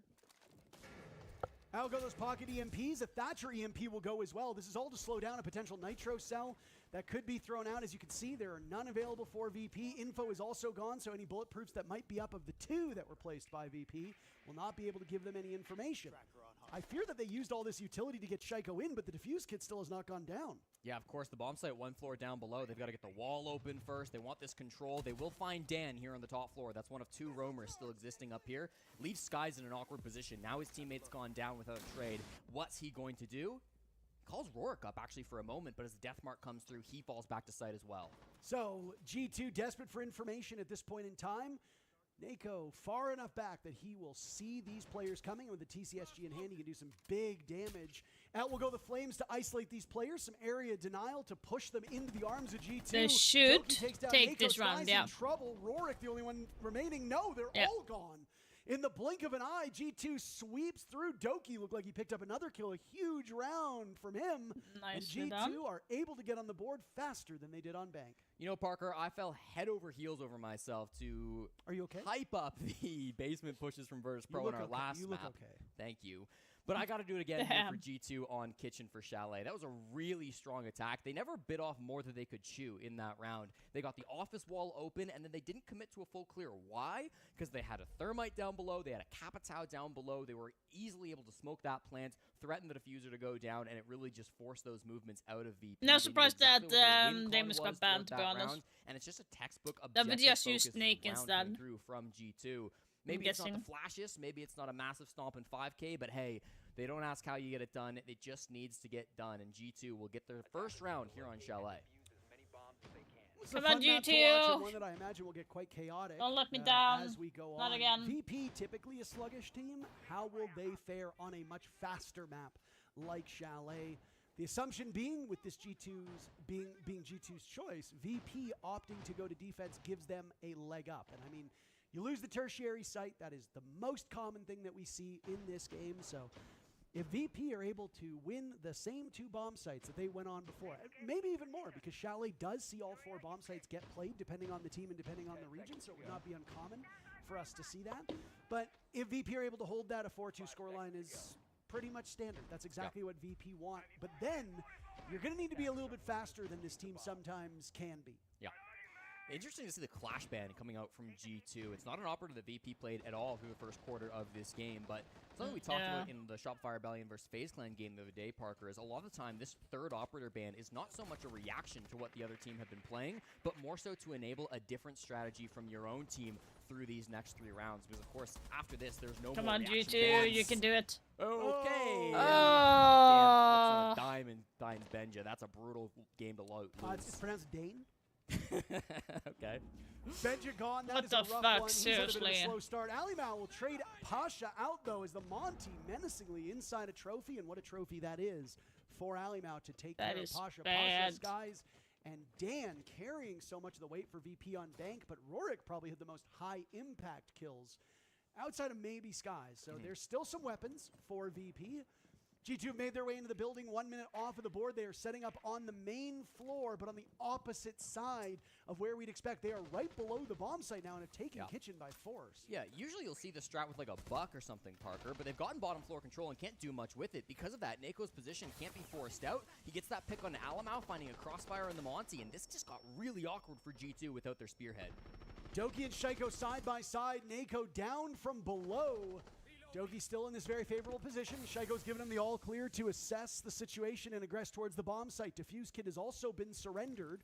That was with Alimau dying, so G2 will need to retrieve it from the Lion's Den. The thing is, though, Parker, all 3 of these players are approaching the same side. Everyone is going to have to finish through Solar, so VP, if they can just lock down Bathroom and lock down the Master Door, they don't have to overreact. You're watching for a flank on G2, but there's unlikely to be one from Virtus Pro.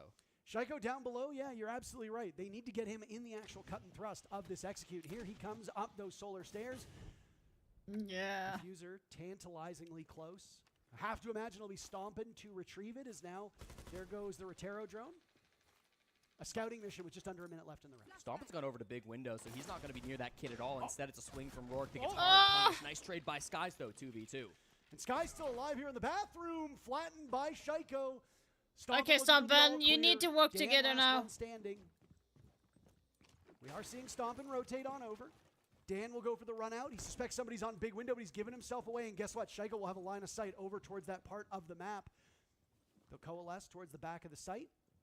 Shaiko versus Dan is a fight that we have seen time and time again, and it never disappoints. Wow. Shaiko will win it, as is often the case. Stompin was attempting to get Diffuse Kid down, but no objective play. Yes, from G2. let's go. They win it off of killing alone. A terrific round by G2, and they tie things up. Yeah, that's not an easy execute from G2. Even in the even man count situation, the positions were so much better for VP, but it's just little bits of utility. It's some pressure from down below and then a flashbang, which forces a swing out from VP that allows G2 to kind of start that trade game, and they're so good at working together on these trades, Parker. One of the best team when it comes to going 1-for-1, killing your opponent's man. It was an unfortunate start from Benja. I don't know how he loses this. It gets answered back with another 3v right onto Pasha, and then that kill right there from Doki starts the ball game. We start seeing trade after trade. It was really good movement from Stompin, initially rotating over towards that big window. That prompted the jump out in the end there from Dan. That's why he jumps out the window, because he knew Stompin was in that position, but by the time Dan gets to that spot,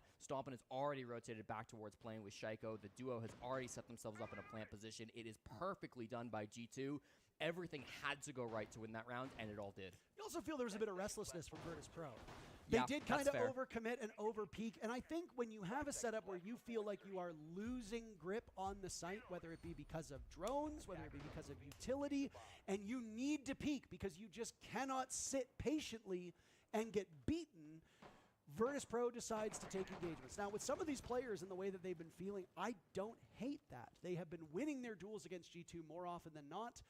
But obviously on that round, you are confined to very small areas. Most of the walls around you, easy fodder for a gun to shoot through and get a bullet pen kill. So VP have no choice but to peek, and they lost all of those duels. And Jesse, sometimes it's as simple. Come on, G2, you can do it. That's the round. Remember, VP have played this map. Come once on, you can before do in it! kickoff. That was an 8-6 Let's loss go! to Shifters back during the regional stage. So this has been an awkward map for them in the past. It's probably a big reason why G2 wanted to play the map up against Virtus.pro. So I apologize when I said it was all the old roster for this team. They have played it once under this new 5-man stack. And now it'll kind of be up to Virtus.pro to change the narrative a bit. This has been a map that they've struggled on in the past, and it kind of comes down to the stall game here in round number 5. I love the 2-brow being brought out by NAKO. It will delay this office clear, but the Monty might speed things up if he can walk his way in through this doorway. Yeah, Skies is there to support NAKO in this position. Their intended target is the 2-brow, and they let him get away because there's nobody escorting this Monty of Alimau to really do damage. Doki still needed a few steps to get into position. They're worried about a re-aggress now as they lose their vision to the Fenrir gadget, but this is a fall-off from VP. They have completely conceded this top floor. Yeah, this has been nice space taken by G2. At just the 90-second mark, VP give this up, so it's clearly according to plan for this squad. The site utility is going to be interesting as well coming through from G2. They brought a Finka, which is almost never seen outside of rush strategy, so I'm really curious to see how Doki wants to use this operator. Second time on this bomb site that Doki has employed this op. Benja will take care of Dan. That's, I guess, some words from the previous round. Like, did you not see the one my disc? Seriously? And I don't know how much utility that Korean operator had remaining, but she is oh so effective at finding the team. And as you can see, no mute jammers present on the side of VP, so those phones would have been ringing. That would have been great intel for G2 to have. They've got full control of the top floor, as it looked like NAKO was threatening them over towards Library Stairs, but this is a much more entrenched VP defense to ride out the final moments of the round. Yeah, 4v4. This is going to get awkward for VP. The walls close in a little bit without this pressure up above. They've only really got Pasha on a roam. Here comes the jump in, and the hatch drop is soon to follow now from G2. And Alimau is literally going to hang all of his hopes onto Shaiko. Usually that's a pretty good bet as an air jab goes off to isolate the player down in the alcove down below. Also towards the main door, expecting a swing from the smoke. It doesn't Rorik have takes a anything. gamble. It does not pay off. He ultimately loses a lot of his HP in the process, but it allows Alimau to take up space. Doki now covering from above. Down goes Rorik. It's a sweep on through the site, but Skies is there. NAKO dies. G2 with the advantage. Skies coming back to the site, gets one. That's all he can muster. Pasha in a 1v3. Doki has his line of sight. He gets gunned down. No 10 kills for the Scotsman, as it's Pasha now against a Monty and Benja. Alimau will just sit and observe the work he did with the case. Benja has coverage from above. Will he take the fight upstairs? That seems to be the goal. He cannot take the Monty 1v1 because Benja will just be sitting and waiting. But Pasha's indecision, Jesse, might just kill him.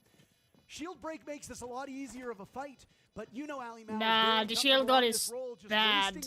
Like, it doesn't help too much. No, as Pasha tries as he might, Benja doesn't even need to get into harm's way because guess what? You're out of time on the side of VP. Finally, Benja gets the kill. Pasha goes down, and it's another round for G2. They take the lead on Chalet. Really nice push coming through again from G2. It's been a couple rounds in a row now where they've been putting together some excellent executes, Parker. And as we were watching Come a lot on, of that pressure G2. come through over towards the blue stairs, Woo. over towards the library hatch, Heck, it was Doki timeout. who vaulted over the mezzanine and ended up just Come walking in on. through bar. Found some huge kills with that LMG on Finka. Again, not really a common operator we see outside of rush strategies, but he was using it to pick up some down teammates. He was using it to enable them to go through that aggressive push, and he was hitting some shots, so I can't argue with the results. Doki, a huge round to come through there. Again, in a tweet, blamed yesterday's loss on poor decision-making, but I thought his decision to drop that balcony going through the site door was perfectly played, and it was really what opened up the bomb site for G2 in their last round. Doki was the first casualty back in round number 1, so since then he's amassed 9 kills in 4 rounds, so I don't think decision-making has really been the problem for Doki here, to your point. I mean, they're playing about as angry as all the people in Doki's responses to that tweet, which, by God, put on a hazmat suit and wander into the comments section over there. A fun little fact about this matchup, this is G2's first lead of the series. They tied or trailed all of Bank. They have now finally been able to put VP under, and VP doesn't like it. They immediately respond by calling their timeout to talk through this. G2 are just, they're a tough team to deal with. They have so many tools at their disposal. They've managed to win these rounds with Stompin getting a 0 kills. And again, Stompin is a late round player. If he is dying early, which through 5 rounds he has 3 deaths, suggesting he survives on the rounds that they've won, you don't really need him all that much. You need him in the rounds where you're losing, of course. But he was one of among the first to die in those lost rounds. So you don't really need Stompin. That's okay. He will likely wake up on the second half. G2 showing a lot of confidence. VP shaken And again, this should be the favorable sign for VP. So if they come out on the wrong side of a 4-2, if G2 pulls ahead, even more than they are now, that spells trouble and also makes Border look like an inevitability. Part of the reason why the TAC timeout was just called by Dark, the longtime coach of Fear X, now moving over to Europe to try to coach in for VP. There's only one more round on this side, so all of the TAC timeout had to just get used for this final 6th round. The defense on Kitchen and Dining. He must know how important this round is for the team, feeling that a 3-3 is necessary at this point. He will get a free timeout after this to talk about the second half, so there's no reason to call this unless you're very concerned about this round in particular. And what have they brought with it? Well, they brought a ton of utility. The laser gates coming through from Dan, the lasers coming through from Pasha as well. It's mission impossible on the top floor of Chalet. You see them rappelling down amidst it to try and grab the big crown jewel. Doki was first death on round number 1 and will exit the first half in the exact same situation as he's blown sky high by a Nitro Cell. Doki on Blackbeard is not something you see every single day, but I mean, hey, if it works, and it might be part of this broader strategy. As VP gets to workshop this round, so too did G2. They get to speak to their coach as well. Obviously, the game does not pay off. Shaiko dies at the hands of Rorik, and VP's full court press across this entire map so far working out. Stompin', just like Ali Mao on Bank, will not exit the first half fragless as he gets one pick on the window. The G2's going to need to amass a couple more because it's VP with the lead. Issuing a correction. Like, Rorik, whoever trapped wins here downstairs, will tries to find his probably way be to that spot, facing dies to Benja, and Falcons VP at the giving up end, some so... costly errors here, and now they've lost the numbers advantage entirely. Things are falling apart for VP, Parker. A couple of, frankly, needless swings in the midst of this round have given the advantage back over towards G2. Uncomfortable spot to be in now if you're Nako or Dan. They must be able to close this round out with over 60 seconds to go. No utility in terms of C4s or anything to deny a plant, so it's all going to be on the gunplay. And G2, they can take their time with this, set up some crossfires, set up a gunfight that's favorable to you, and just go for the execute. The one thing that will work in VP's favor is information. They have a bulletproof camera inside a kitchen. It'll be able to get a good look at that trophy portion. Nah, up are the you map. kidding Dan guns me? down Ali Mao. Benjamaster just slipped through the fingers of Nako as well. So that could have been 2 quick kills for VP to send us to a 3-3 second half, but that won't come to pass. Stompin' finds his third.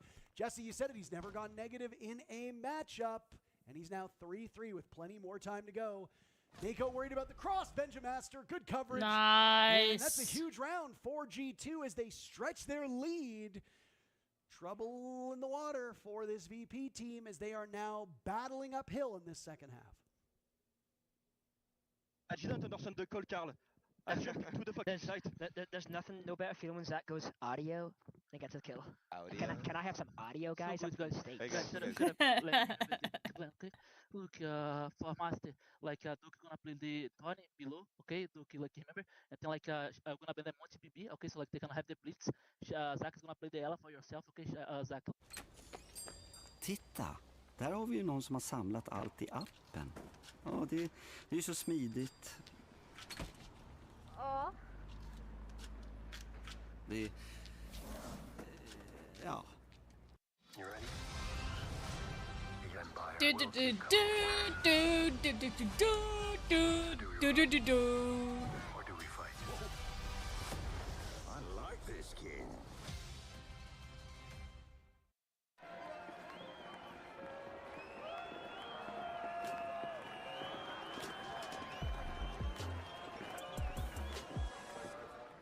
Corners. Extra smakrika. Och extra krispiga. Helt enkelt snacks med extra allt. Like we always know.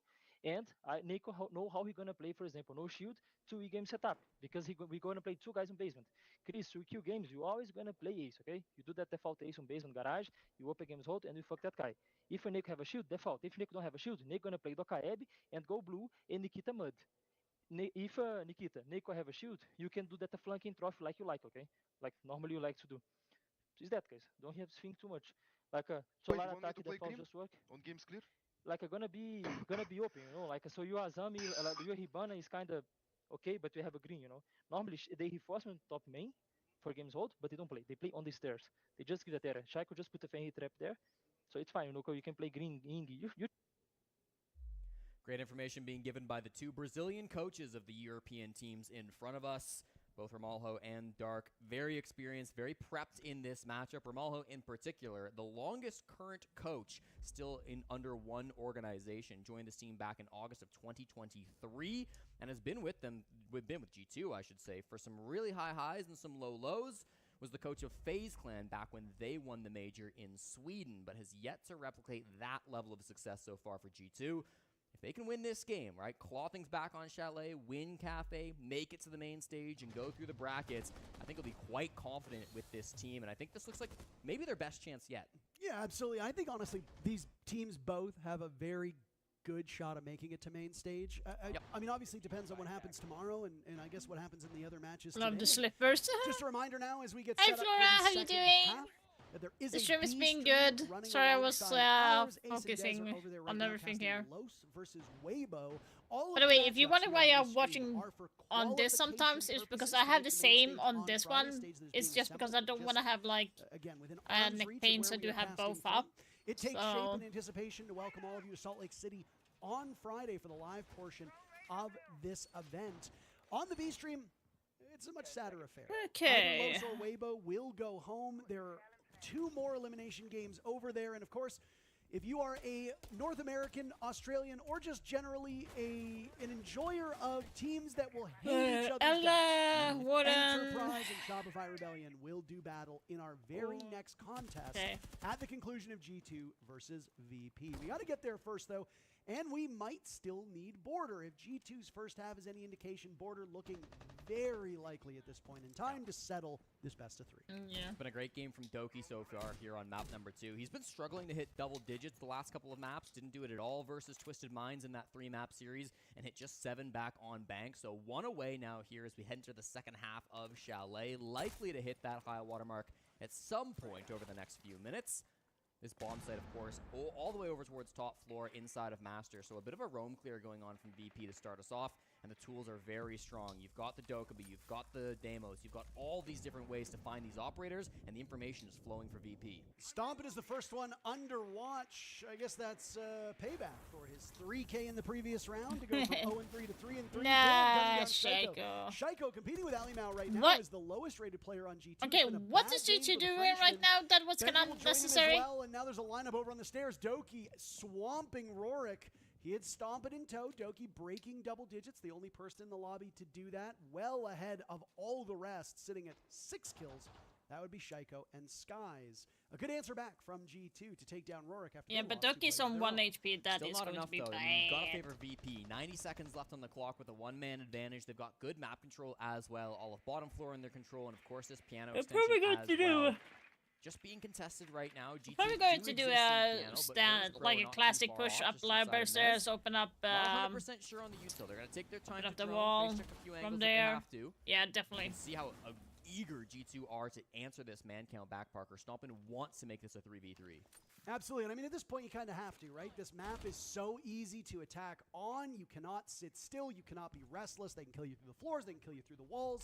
We said the same about VP just a couple rounds ago. It might look like a bit of restlessness, but you have to take these engagements, especially when there's a shield on the board and you're down in numbers. And Doki understands the mission. He didn't have much to gamble on. He does gamble. It ultimately does not pay off. Ali Mao and Stompin in a 2v4. This is grim for G2, but Ali Mao blows up Posh with a Nitro Cell, has a golden opportunity to do some damage to the Blitz as well. Everybody on VP have taken their lumps. This is perfect for the guns in the hands of Ali Mao and Stompin. They need to work together effectively. Diffuse kick going down. Nako protected for the moment. Sky's watching to ensure he stays alive. Ali Mao in pursuit now. Will look for a swing. He's got the Blitz doing more damage, but he can't capitalize. Stompin dies because of it. Ali Mao trapped in the corner, and they'll play him like the piano he sat on. VP, 1 round back at G2. They take the first round of their attack. There is maybe no team on this planet who is harder to work picks back against than Virtus Pro. When they get themselves into an advantage, Parker, they are so clinical at not giving anything up. You could see G2 hunting for those frags, whether it was Stompin, getting aggressive inside piano, looking for a couple of those kills, whether it I was don't Alamau understand jumping up why the bathroom window, whether it was Benjamin wants to aggression be from Doki so too. aggressive Everybody on G2 with mute. wanted to get aggressive. They wanted to answer back on the man count, but VP gave them nothing. No aggressive positions. They were holding their flanks down below. They were just waiting for G2 to make a mistake, and eventually they found it with that pick onto Doki. It opens the door for a plant to start being played in by Nako. and it gets Virtus Pro back Okay, alive let's in play this with the game. fact 4-3, if G2 absolutely a place loses to work from if you're Virtus Pro. And as we often say, Chalet this can one, lean towards G2 would be forced to play against Falcons. We'll go back and reference these numbers here on Chalet just so people need a bit of perspective. Who do Both we of want? these teams not very good at attacking on Chalet. Statistically, both much better as defenders. Do we want... Both of them Which having team do we plus want to go 50% through? win rates in the Virtus rounds that they Pro, won on defense. But as Falcons, you or very G2? correctly Because pointed out, that is going to be Virtus those Pro, three half teams of those numbers are in from the a completely end different roster. that is going to be So fighting a place while to get the org into might it. have that number, the So team two of them doesn't will be necessarily. able to go we've added through. players to the team, and again, almost every major team at this event made some kind That of is going to be roster the move, question. unless you're basically phase or shop And by I think Rebellion, that there was some movement Falcons on is your going to be team, winning either against coaching Nip or active player in standpoint. general, but like Those numbers anyway. don't tell the full story. And as you pointed out as well, we've only seen 5 chalets so far. Nowhere near enough for us to say with certainty. That's still not enough data for us to say, yeah, this is a defender-sided map. It can turn on a dime. VP looking pretty good on their attack. 40 seconds in now. Sky's already in the building. Deathmark's in pocket. Shotgun out. If this is a quick push from VP, it might catch this G2 team off guard, particularly Doki lurking in the basement. Yeah, a lot of their players are over towards the solar side, so I don't think they're going to be immediately in towards the bomb site, but the map control is being acquired slowly but surely from Virtus Pro. They've got players here outside the front door, and they've droned out the player in the basement too, so the information will be flowing again for Virtus Pro. They've been really liking these intel operators. We've got Deimos again once more. You've got Rourke being brought up here on the Snake as well, so there should be opportunities Come to on, find some of these players Shaiko! out. Shaiko punished a little bit as he tries to poke his way towards Stoppen is Dining, but he not does having take a some good damage and game has to at shoot all back. today. No real map control being contested by G2. They're kind of just letting VP take this space. You get really creative on your roams on Chalet too, right? I mean, look at Shaiko and Doki. They're doing two totally separate things on this map, and they necessitate a response from these attackers. So I do like the intel ops being brought from VP. It is a good response to G2's defender setup. It will put some hurt on these defenders if they don't have any salvation. And the big thing, obviously, is the lack of Mute. Mute is the single greatest counter to these intel ops. It's not present on the side of G2. Ali Mao dies early-ish. A minute to go in the round. VP will strike first. That's Dan starting to heat up. And VP have now a nice, cool minute to work with this bomb site. Yeah, G2 really didn't want to give up that first frag, but there it goes. Finally, a mistake gets made, and Virtus Pro will punish. Time is ticking low, though, and you've still got good utility on the side of G2. 2 Nitro cells, 1 from Benjo, 1 from Stompin. The Blitz, yeah, that looking to jump C4 over, was but Super useless. Cam first. They've got good player positions, and the Nitro answers, though. And look at the spectating. Dear God, I couldn't imagine being one of our observers at the moment because G2 is doing laps around the map. Nako dies to the Nitro cell, and that was the re-aggress up blue stairs. Limited time now for VP to work with, and they've lost one of their best tools, which was that shield. They've got a good idea about the Kaida Benjamaster inside a back barb. They've got to cut through a bunch of players in the process. They'll do some serious damage through the wall. Dan buying himself some time and concealment from that fire extinguisher. The smoke doing wonders to keep Doki at bay. Dan wins the duel, slaughtered by a trade. There was a hail of bullets there as Shaiko holds off the bomb site. Everybody dying, and it's all up to Benjamaster to clutch out. Yorick and Benja in a 1v1, and the Dane will win it. G2, a terrific round. Thank God. G2 holding strong there in the late round, Parker. They waste so much time early on, right? And that was the big thing, is they weren't fighting Virtus Pro early. They let them have the control of Kitchen. They let them have the control of Master. They let them have the control of Piano. All of this space was being taken by VP, and G2 were scared to challenge it because of how the previous round went. When they tried to get aggressive in round number 7, it bit them hard. And even though VP still got that opening pick, it took them so long that eventually when they got to that execute, G2 had really good trade games. You mentioned it. The movement was crazy. We saw rotates up the blue stairs, down the blue stairs. I was getting sick. Back through basements. We watched Dan just outside of the game's door fight a guy on that blue stairs, or on the snow stairs, I should say. And even after he gets the kill, a second guy comes barreling up that staircase, and it makes things really awkward and frustrating for Virtus Pro, where they just don't know where to look in these late rounds. The time is ticking down, things are getting chaotic, and G2 did a great job of clutching things out even in that 1v1. I mean, you still have 4 players left, but you lack enough map control to hold these crucial avenues. How do you allow G2 to retake blue stairs when you've got 3 of your players on that same floor? It really is quite outrageous, and speaks to VP being maybe a bit too static with the way they wanted to go about that site. It's entirely possible that they mismanaged the clock. They thought that they would have more time. They ran out of opportunities. Dan was holding down lobby. He knew there was somebody downstairs, or if he didn't know, he certainly had a very good idea that there was somebody downstairs. And ultimately, VP just cannot win a brawl. And Mr. Masters in Messology, when there's 8 people still alive and there's only 20 seconds left on the clock, you know it's going to get chaotic. There's no, even auctioneers can't talk fast enough to give that information so that you can turn on a dime and shut down your opponent. So kudos to G2 for the way they rode that one out. They called a timeout, which is a bit odd after winning the round. And to their credit, G2 have won 5 of the last 6 rounds. So they don't seem like they're in any trouble, but clearly they want to send this one away. And why not use your timeout to center yourself and send us over to map 3. Well, I wonder if Ramalho wants to see maybe a bit more aggression from G2 in these early rounds, because again, sometimes those early plays, they've been a little bit scared on the side of G2. Virtus.pro are really good at shutting that down, but if there are opportunities that Ramalho is seeing for G2 to get a bit more active, that could be what he's calling this sack timeout for, to try to encourage some of that more aggressive play.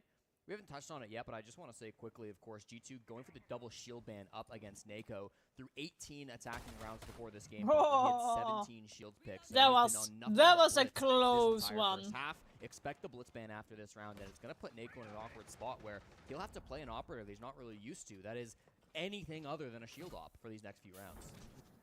Do you believe there will be a shield ban? Because they didn't ban the blitz. I think Chalet is a different ballgame than Bank. I expect a blitz ban after this, yeah. NAKO has looked a lot better on defense than he did on attack. There is a possibility here, and I don't think you're wrong, but there is a possibility here that there's another operator that they see as more problematic that they could get rid of. For example, Thatcher has been a staple for this VP team. Seems like an odd ban, but if he's a major enabler for them, they'd have to respond with what? Either pocket EMPs, which will mean changing different operators, or going for a full clear, potentially underneath the bomb site. There's lots of options here for G2, and frankly, it's good that they're in this comfortable position because they have the availability to pick who they want to ban. It doesn't just have to be a shield. So I think Blitz is probably going to be the choice, to your credit. Benja taking care of Skies, and there's the Blitz we just talked about. NAKO marching in, dealing with the Kaid. Okay. This is reasons why I think the Blitz might not be banned, Jesse. He has really not been the most successful on that role the last 2 rounds. He's got control of Diffuse Kid inside of Benja, almost breaking double digits. Shaiko very close as well. Don't count out VP. Oh, showed the gun. Now it's G2. No! What the fuck are you doing? Doki and Rorik now in a 1v1. Rorik holds the defuse kit. Doki's got control from above, but Rorik doesn't seem to know where he is. Doki gets saw him. He'll rotate over around towards the hatch, worried about Rorik falling off. Surely Doki saw him, right? Rorik attempting the fake. He'll go back on, now off. Doki can play time. He hears the sound call. Absolutely. Forcing Rorik off of this position. Rorik already had a clutch over on Bank. Can he get the job done against Doki? Looks like he's going to stick this one. Falling off at the last second. Doki wins it. Yes! Let's go! And G2 moving to map point. It's never easy for G2 fans, is it? My God, clutch after clutch, but they get it done in the end. Doki, can you stop stressing us, please? Parker, making sure that he baits that sound a little bit, fakes like he's going to go for a drop. You see him sprinting. He's trying to pull Rorik off the kit. He can't do so. He was on such little HP, Rorik, so it was really tough to play that, unfortunately, from down below, despite how good he was breaking into the bomb site. The impact could have killed him. Yeah, the impact absolutely could have, but unfortunately, it was a little bit off.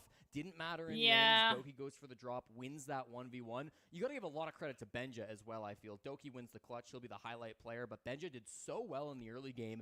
They were worried about an Electroclaw trick. You saw it from Rorik's POV. He was waiting for the Electroclaw, waiting for the Electroclaw, waiting for the Electroclaw. It never came. The wall opened up no problem, but that's because he had TCSG in hand, and Benja hit some beautiful shots on the blitz and on that opening frag as well to give that massive man advantage over towards G2. That prompted you to say, maybe you can count out VP. We couldn't, but in the end, they get counted out nonetheless by G2, and they'll earn themselves 3 opportunities to win this map. And not to denigrate Rorik's success and contributions there, Jesse, but that's exactly what I was talking about when I said impactless kills. Rorik picked up, what, a 3K in that round, and it was all for naught.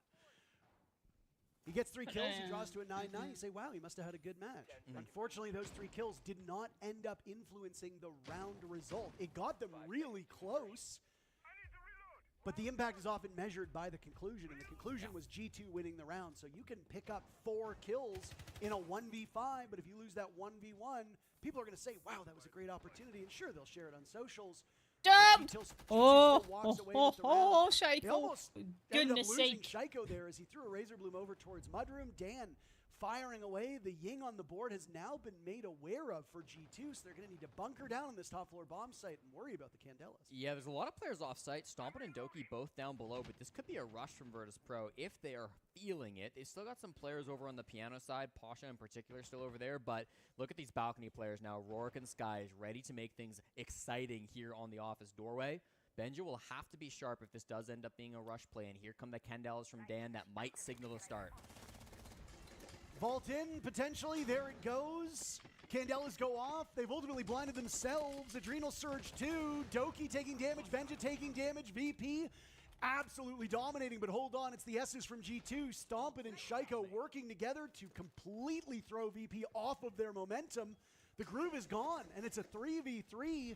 That first minute of action so good. Down goes Ali Mal. The advantage swings back in favor of Virtus Pro. Shaiko and Stompin will need to collect every kill in the round. Make that just Stompin at this point. Dan down by the Razor Bloom. Stompin working away, but it's a nice kill from Nako. And they actually trade. Only one player ultimately survived that wasn't downed on the side of VP, but hey, they'll take it. Virtus Pro sticking around for one more opportunity, potentially two, as G2 still sits on map point. It's a risky gamble to call for a rush right when your opponents get onto map point, but Virtus Pro play those odds, and it plays really well for them. I'm shocked that they think Rorik was able to get that opening frag in the midst of it. On my screen, that was full white. I don't know how he's finding the head in the midst of that chaos, but he managed to do so, and it starts things off on the right foot for Virtus Pro. The other thing with that rush is it wasn't everybody just straight into the bomb site like you often see for some of these teams. Instead, Pasha was all the way over towards Games. He was kind of pressuring those roamers as his teammates were hitting the site. And Nako, the man of the hour, the guy who hits that giant multi-kill, is actually coming in through Solar. He's playing those windows on the north side of the map, which really start to favor VP and start to apply that extra dimension that sometimes rushes miss inside of Rainbow Six, right? You see the Candelas come in, you see the Thinker walking your way, all your eyes are going to be on that side of the map. So when there's a backstab creeping through the other dimension, it can be devastating for the defenders. Structurally a good round by Virtus Pro. Do keep in mind when G2 called their timeout 2 rounds ago, Virtus Pro is also allowed to talk to their team, so it's not just G2 who can but they won, right? So and there have been teams that have it works. spoken about why they don't take late timeouts, and it's because they know their opponents get an opportunity to work through it too. You don't necessarily want to let your opponent back in the match. I will say as well, Parker, we've been talking about Nako, the perma shield main, throughout this matchup. And as soon as the third shield gets banned, he hops on a gun and drops a 4K. I'm a little fearful for G2 that you may have just unleashed the beast, as now Nako, the hard support IGL, has been forced onto a gun, and he might just be the most deadly player on this team. You were absolutely correct about the Blitz ban. I will say you were right. I know that that physically hurts me to say, but it is the truth. Yeah. You cast or cursed him, Jesse. All right, Doki goes for a swing. There goes Nako, and with it, VP Cast or now need cursed to hope him. that the round hasn't gone into swing! unreachable position. Doki! Rorik doing some damage. Doki taking even more. He's up to a dozen kills. A deceptive game for Doki. Rorik still posted up in this position. We'll get Ali Mao. Why are you swinging that spot? They might be feeling themselves on the side of G2, and you do have some extra runway to land this thing, but why give your opponent any breathing room here? Down goes Pasha into a Nitro Cell from Benja. G2 will regain the numbers advantage. Come on, come on, come on. Parker. He's all on his lonesome over inside of office, and he's still here. Don't swing, Doki. I mean, please don't swing. They know his exact position, but as long as Doki sits still, there's really nothing that they can do to force him out. They've got a couple of bits of utility. One nade on Rorik is probably going to be their best tool to push this guy forward. They know he's just playing the half wall. This is so tense from Doki. His moment has to be chosen perfectly. Dan holding that defuse kit, waiting for G2 to swarm him. Doki gets yet another. Rorik dies. Nade just rolls away. Doki still surviving. Dan taking damage from the Razor Bloom. Stompin and Doki will now compete for this kill. An excellent position for G2. They ultimately choked the lead against Twisted Minds in that fateful third map yesterday. They are trying to prevent that here, but now 2 quick kills from VP with still plenty of time has made this way more winnable for Virtus Pro. Yeah, I mean, both Alamau and Stompin kind of died trying to protect Doki in the midst of that. I don't know that he needed the help. Did so much work on his own, but because so many players tried to regress onto that side of the map, Parker, it's now just a 2v2. I would be very comfortable with these 2 players still riding it out for G2. Benjamaster and Shaiko hoping to make VP look a little silly. They've managed to put it just in the hands of Kind of Skies. stupid in my opinion that they went to help him. Towards But lobby, G2 can just watch these doorways, and there will be no hope for Virtus Pro, especially since Skies has given his position away. The Ying marching in. Shaiko the final kill, and Thank we will God. go to a third map. You're never Yeah, engaged let's until you lose go. at home, and both of these teams win their maps, setting us up. okay, let's for see a if we best go of one to lock showdown itself on up now. Border Oh, coming it's up working. next. Woohoo! Good sort of stuff. idea. Look at this, Well, guys. that means Weibo Swansea is don't about to want one win. thing side of the Weibo squad, is about to get the and I first, think they should be fine. like, second win, I think. There's no one there, but with the Solus there, that's also still Yeah, the ability that's- to deny, which more than to me It's screams their okay, second getting win. above is I'm crucial. need That's Yeah, the I was first going to step. say, I If think they win. definitely need to lock down above. Yeah, if they need to win, make they sure get they've got actually ball the second control win. upstairs. And also, yes, be aware of players like Dafo, who does have Nitro in hand and is going to be able to, launch that in the direction of any plant going down. Dash as well on the Kaid. So definitely a little bit of explosive denial is intended Let's there. Perez go. has taken a bunch of Let's damage. I think he's go. wanted We to love get it. aggressive. Oh. And this is going to be another difference maker. I did comment on Nux's shield playing abilities over the last This is so couple of good. maps, couple of games. They've not been the best. You've now got Speakeasy, who, by contrast, has actually been really good on those shields. And that's going to be something else to watch as well. What do they use that blitz for? I think it's going to be the clearance. I'm going to It's grab gonna be about something to getting drink, Solis and I pushed will be back. It's right gonna be about back. Getting that top floor and piano control. And it's Perez and Darku they're going to have to try and force out. It's a real test here, I think, into identifying where there's a couple of players who are a bit isolated around the map and punishing them hard. However, the vast majority of the defenders right now are up on this top floor. There's 4 of them upstairs, Tim. There is no one on site at all. Do they dare try and look to go aggressive here into the site itself, or do they feel they need to play into them? So far, it looks like they've got to play into them. They don't want to just go direct towards site itself. Ooh. Bit of damage taken from Speakeasy, but he is able to continue his journey, pushing forward. Just going to put a smoke canister out there, but it is dealt with. Perez Dash, they get one apiece. Perez makes it 2. And I'll tell you what, Weibo were expecting passive. It is absolutely the opposite of what they're getting. This is up on the top floor that all these kills are coming. This is a basement site, Des. All over the map, Floss are peeking and punishing them. And they have definitely pushed back from the wall. As I said, how will they react? Well, they're showing us right now they are fighting for their place in Salt Lake City. Yeah, that went I quick. think maybe just got a little bit too lost in the sauce there. I mean, for Los, for the most part, have planted their feet and not moved from those key power positions upstairs. And as Weibo have pushed in a little bit fragmented, a little bit out of alignment with each other, you've seen them fall I apart. did This is going find a little bit a back on bag lab of sometimes, like we chips, saw a couple of a times very when small you one. had I'm Kerr hoping that charging it towards will site, picking up a kill or two, taste good. and then the rest of his team were It's just like so slow to Swedish respond off the back sour of the cream space that he created chips. that you kind of saw the team trying to do So two like different since things I at the got same time. They like when I weren't got really in sync. COVID, it kind of And I messed think up you've with just my seen that come to flavors. the So surface once again popcorn here. does not Weibo taste really good needs for to me collect their anymore. ideas It tastes here, like maybe even slow paper, things down a little and bit, so does play more most as a of the team. chips. So I will revisit Round 9. sometimes to see if it Round tastes 9, good. we know how, I've already spoken about it. Don't this stress, by the way. It's so So we will typical see. that was basically a near flawless round for Los, and the only person that dies is Nux. Yeah. I feel bad for him at that point. That's kind of like digging him another grave when he's already buried. This is, we never want to get on at one player. Sometimes players have bad games, whatever, it happens. Sometimes, their role is just such that it doesn't promote them getting a lot of kills, whatever else. But, there also does come a time sometimes where we've got to say, look, With the numbers are Valcam, consistently but, low, and it's hurting the team. And overall, for Nux, that has been the case. But it hasn't affected them for the last 2 as they've managed to get them on the board. 5-3 we stand now. Weibo could really do with, I think, winning this round. It's the third choice site. Get in there, get this done, because it's not even really been kind of close in those first 2 attacking rounds. Weibo have been nowhere near. To say how sort of confident and calm they were in that half-time of, look, it'll be default, it'll be passive, don't worry about I think maybe they do need to worry about it a little bit. Go in there, win some gunfights, match that aggression, because I don't think it has been passive from Loss. I think they've actually been on the front foot here, taking the fight to Weibo. And maybe they've not. There you go. Perfect. Thank you, Perez. Perfectly timed to prove my point. This is what has been happening repeatedly. And Perez again. Perez back on the double digit again. A great player to take down. Lion off the board and Hoven off the board. Well, it's Hoven and Perez both now on 10 kills, so carrying the level of dominance we saw back on the previous. Yellow Ping's there, but no, does it fall the right way? Yes, he does. Gets Darku. I thought for a moment would escape it, but Yellow Ping just a little bit too shallow.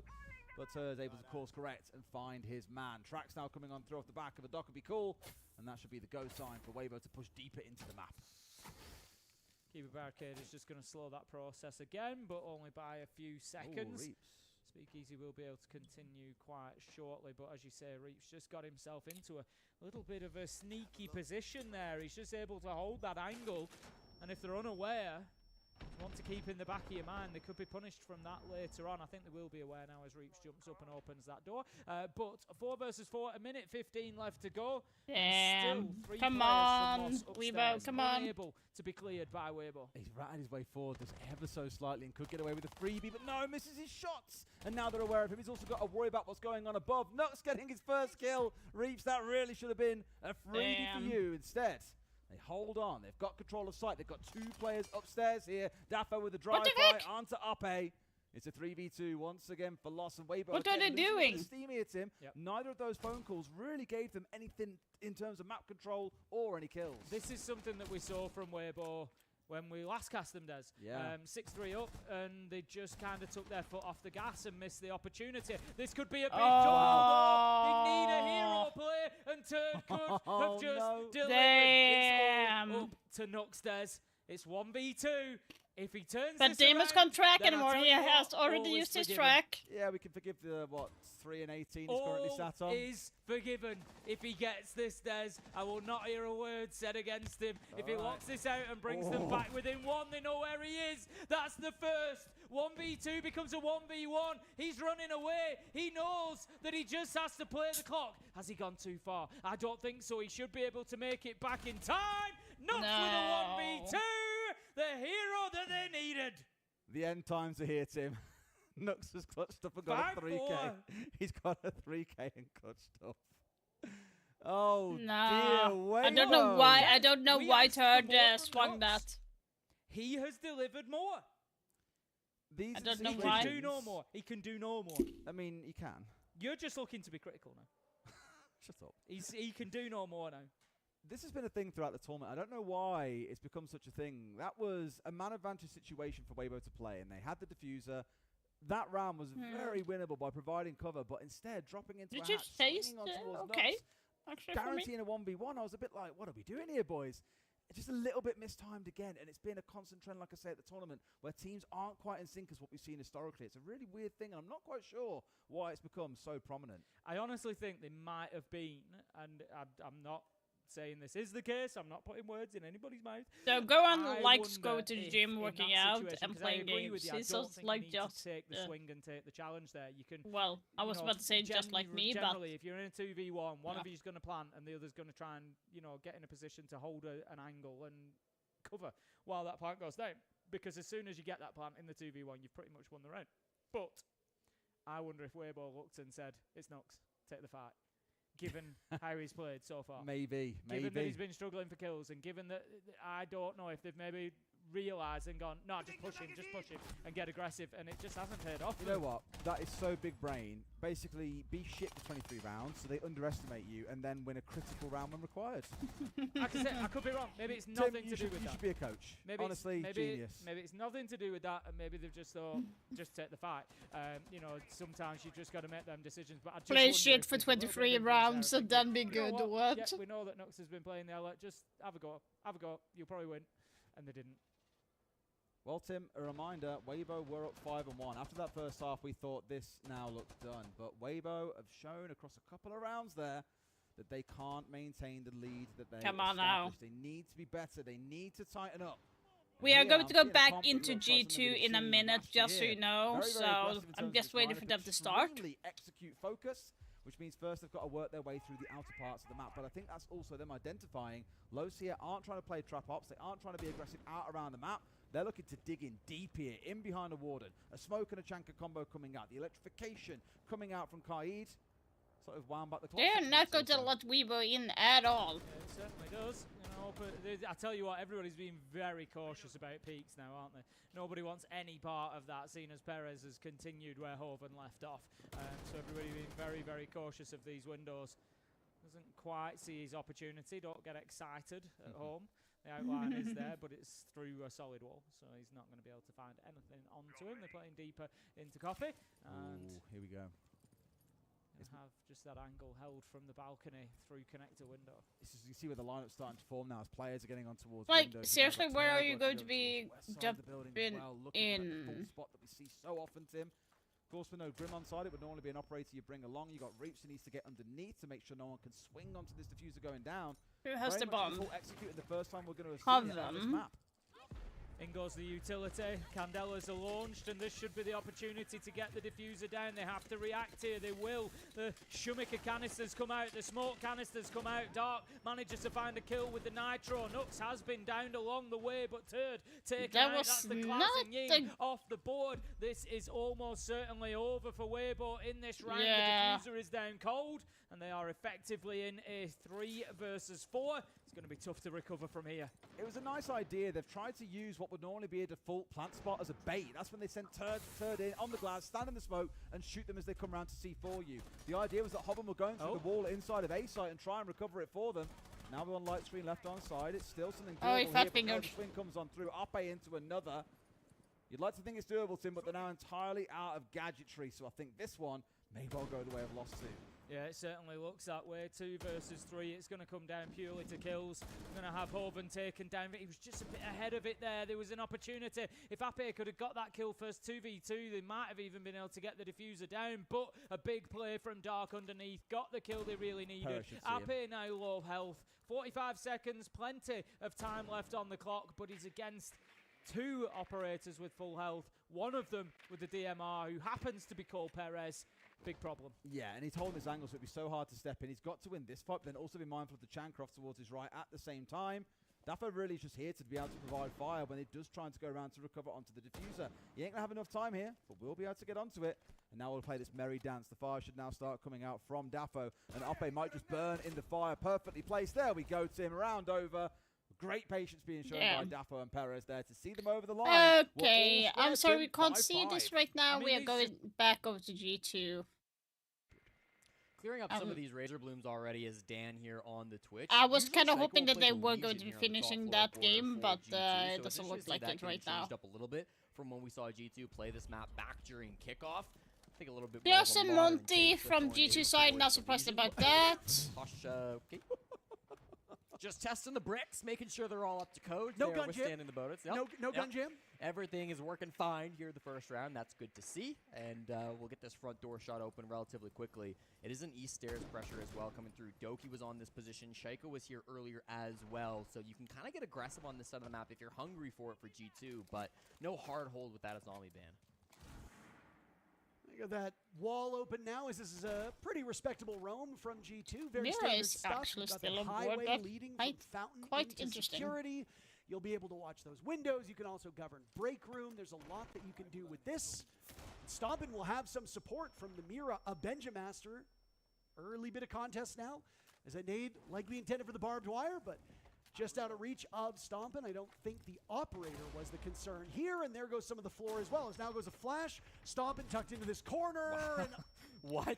No right to win that duel. Nako will want that one back, and Jesse, that's also case control. He's just stomping things, man. Sometimes he takes impossible situations and still walks away with a gunfight that goes his way. Ridiculous stuff from Stompin. I was surprised to not see him on the Aruni, but with the Vigil, he's able to be a little bit more secretive, a little bit harder to pin down. That was interesting. Partly because of it. Now it gets awkward from Virtus Pro. Your spearhead is gone. How do you take space inside the building? You can try with the bees, but it's not going to be the easiest thing in the world, so they rotate a few That was and try to find an entry elsewhere. a lucky shot, if anything. Yeah, this is going to be a rough one to wrestle that control away. Stompin deciding to go for broke. I mean, this round has also flown by, Jesse. 40 seconds left, just under that at this point in time. Here come the gadgetry from VP to isolate these players. Beautiful shot onto Stompin, tucked in behind some debris on that banana portion of the map. And now push up towards the mirror window. Nah, what are you That's doing? the problem with that little rotate, right? You've got so much control over Fountain. Shaiko gets pounced upon. Virtus Pro have turned this one around. They suffered the first casualty, but here comes G2 off to the races. Benjamaster, sensational play, reducing just VP to Dan, and Doki will send Nicely round done. one into the G2 win column. One of those rounds that maybe looks close on the number count, Parker, but I truly think G2 were in control start to finish, and it's all because of Stompin. Even if he doesn't kill the Blackbeard there, he wasted 2.5 minutes off the clock. A ridiculous time burn for G2. So sure, Virtus Pro, they got kind of a free pick in the midst of that to be in a 4v3 advantage, but I honestly don't think it was ever in doubt that G2 were the favorites through that round. Even without the numbers advantage, it just felt like there was no time to make that play happen. They kind of collected themselves inside of open area, inside of office, and that would be a great place to mount and execute if you had any hard breach, if you could actually get into the site from there, but they were all funneling in through a few doorways. The players on G2 at the end there were really good to close things out. Benja and Doki, excellent in that one, but despite just getting one frag, I think Stompin the MVP for me. Oh, absolutely. And he's had a very, very good series so far.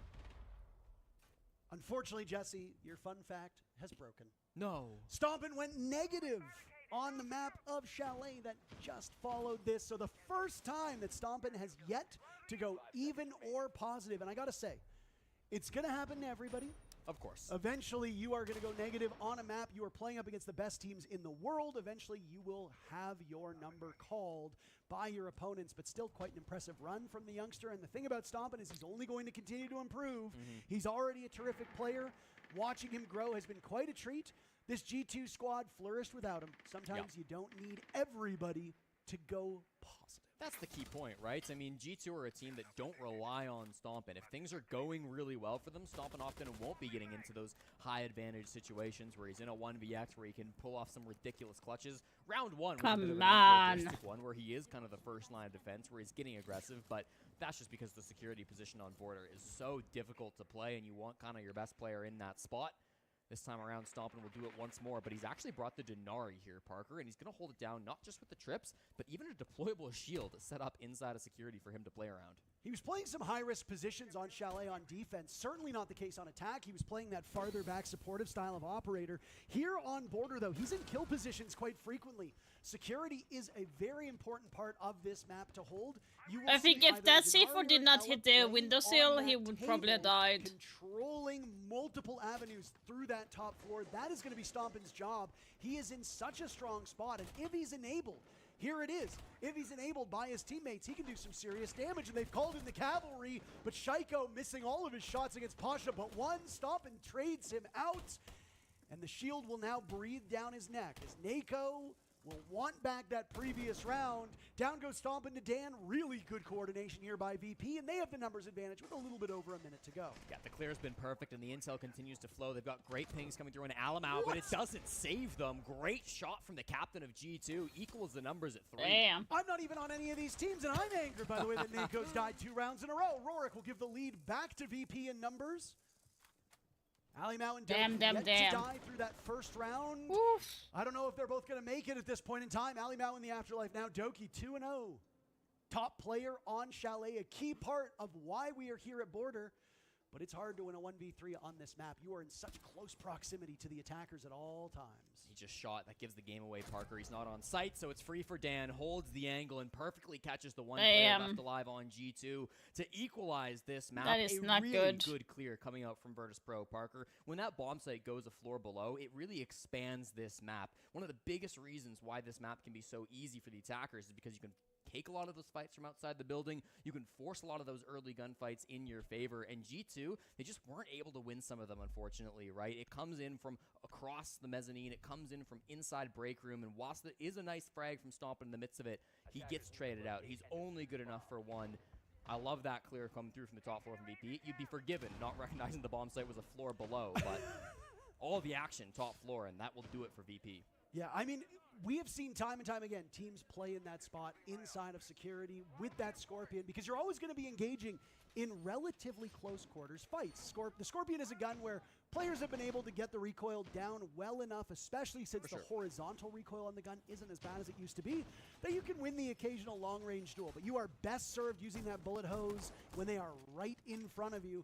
Again, whether it's an Ela, whether it's a Denari, you've got that gun, and an Ela, great, because you can use the Guzman mines for intel and most importantly, to stop shields. Denari working the same way with those tripwires.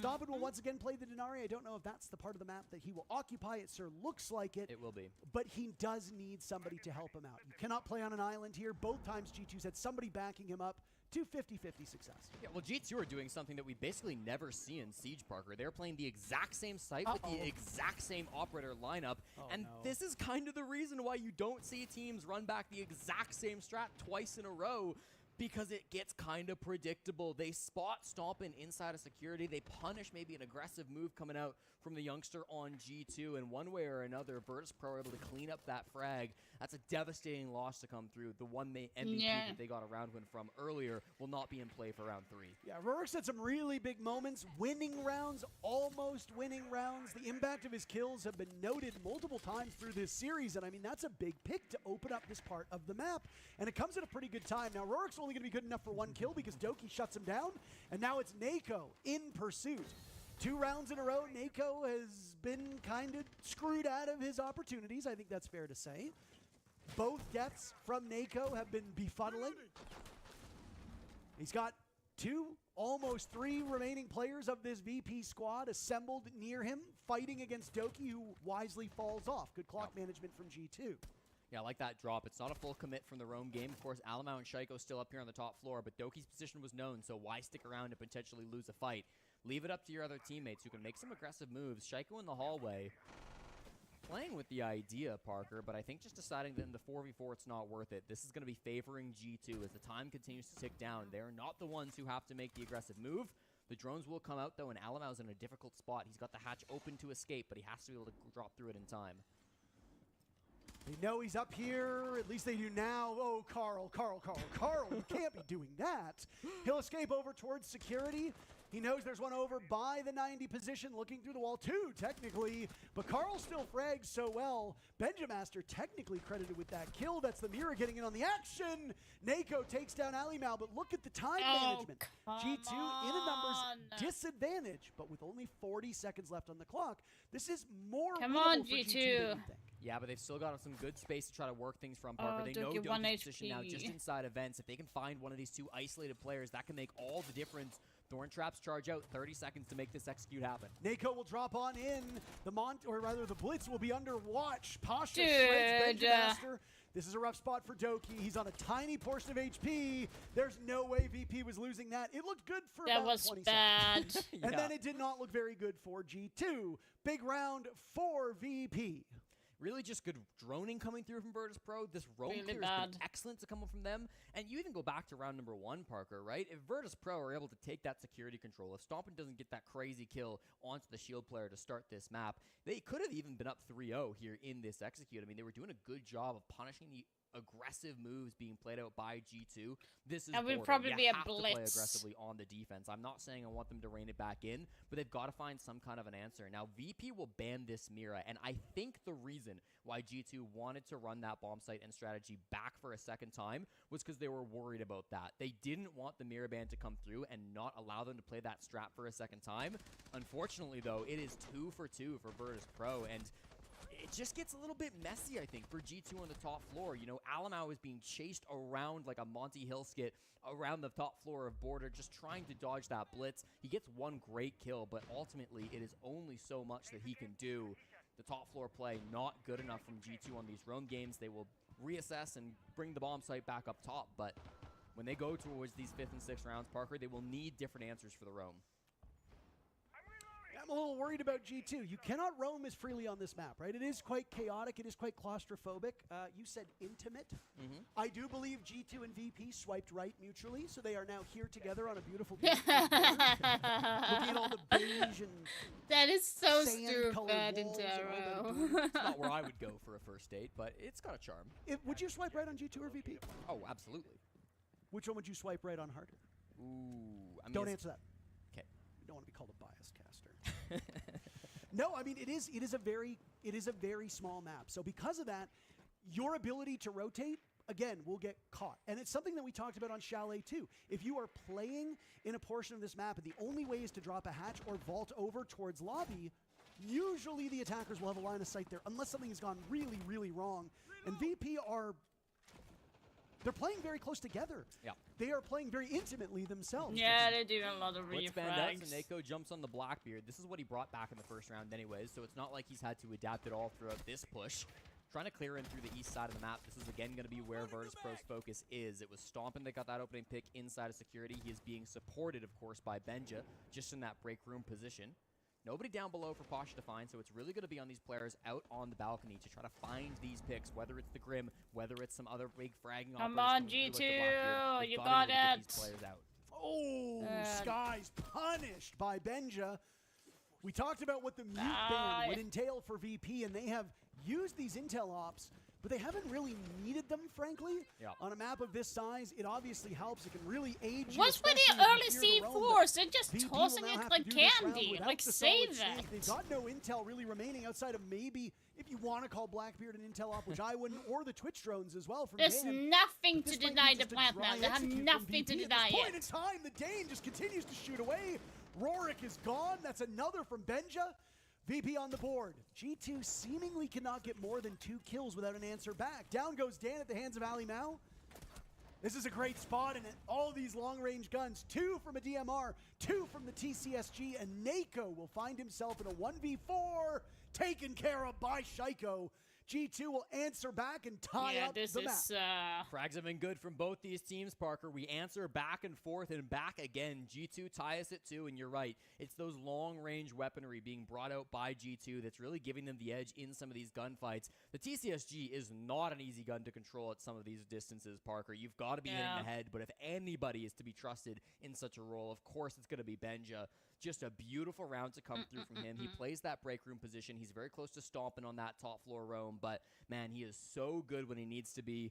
Almau back on site with the DMR2, just so clean on some of those fights. And, you know, it's not complicated Siege, right? It's not like we're seeing Glaz come through. Obviously, he's banned. It's not some Ying Candelas coming forward. It's not a bunch of shield play, even though Nako was here. He wasn't really a big factor in this round last alive.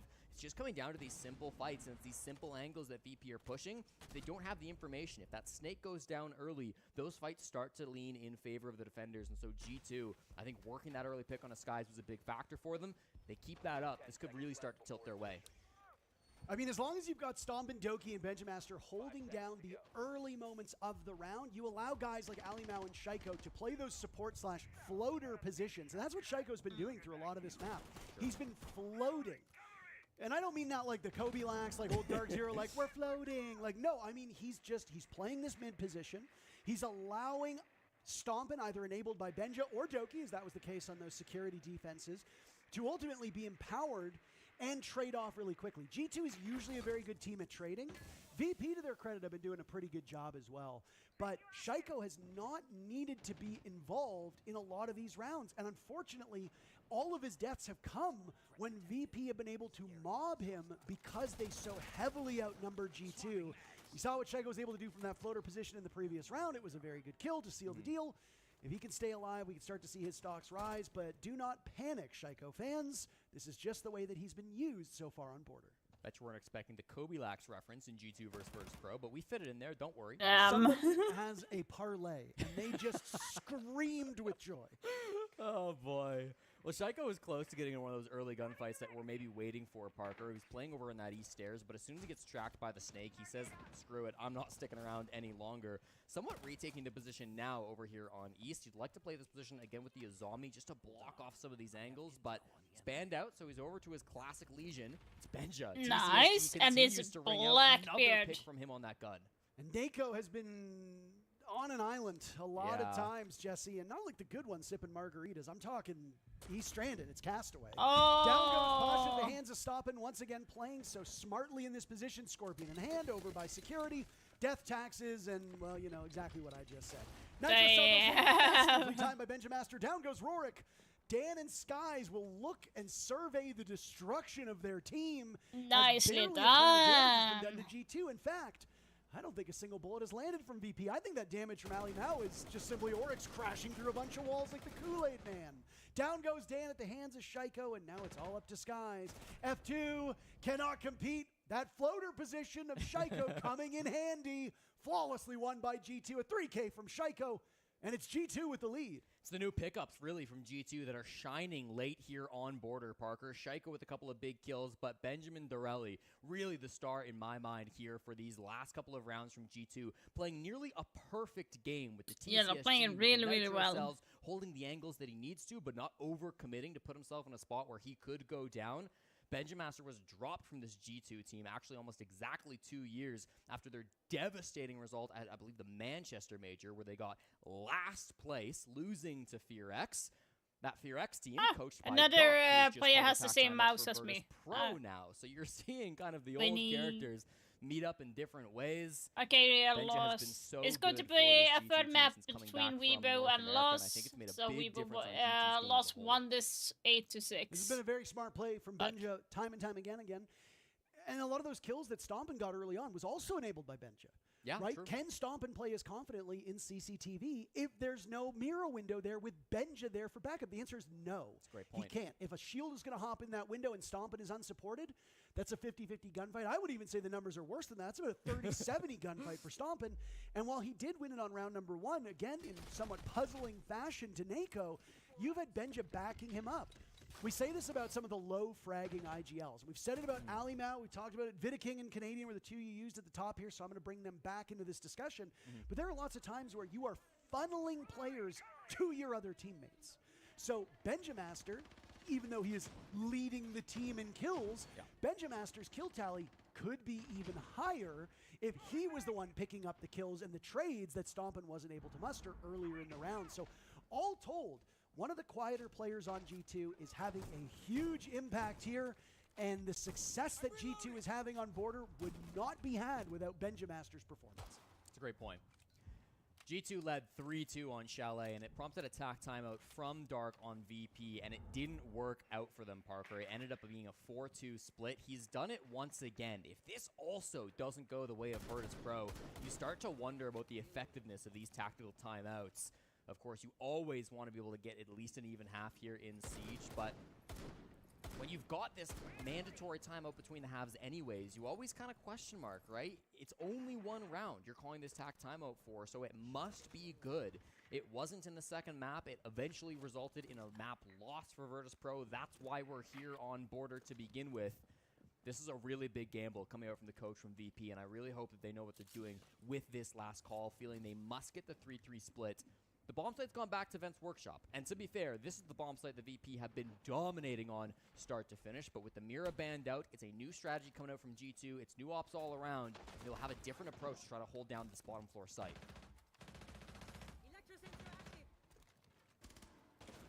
A minute here, and G2 now looking for some swings, looking to bring the heat towards this VP team. Doki needs to now be worried of what might be behind him.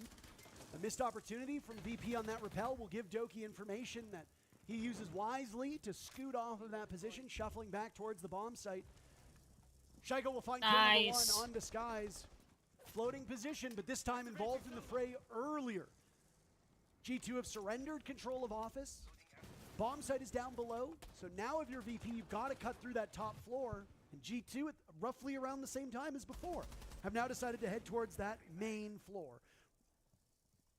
Want to lurk up those stairs, but he gets traded right back by Stompin, Parker. That's going to be one he wants back, unfortunately. His position just known at the end, and it's a good trade from the youngster. You know, like when you're watching football or hockey or whatever, and it's like time in the offensive zone. I would love a counter as to how much of this map Stompin has spent inside of security. Because I feel like it's a good 80% of the time that he has been alive. That is his office right now. He's doing big business deals, and business is pretty good at the moment. Benjamaster takes out Pasha. Benja involved in almost every single round in the kill feed. That is terrific again for the Dane, who's been quiet through much of the day. G2 does not often rely on him, but they are relying on him heavily on Border, and he is not letting them down. There goes NAKO to Stomp and Doki on the board, and they're doing it really well now, G2. For the final round of the first half, well situated to close out this series, 4-2 the scoreline.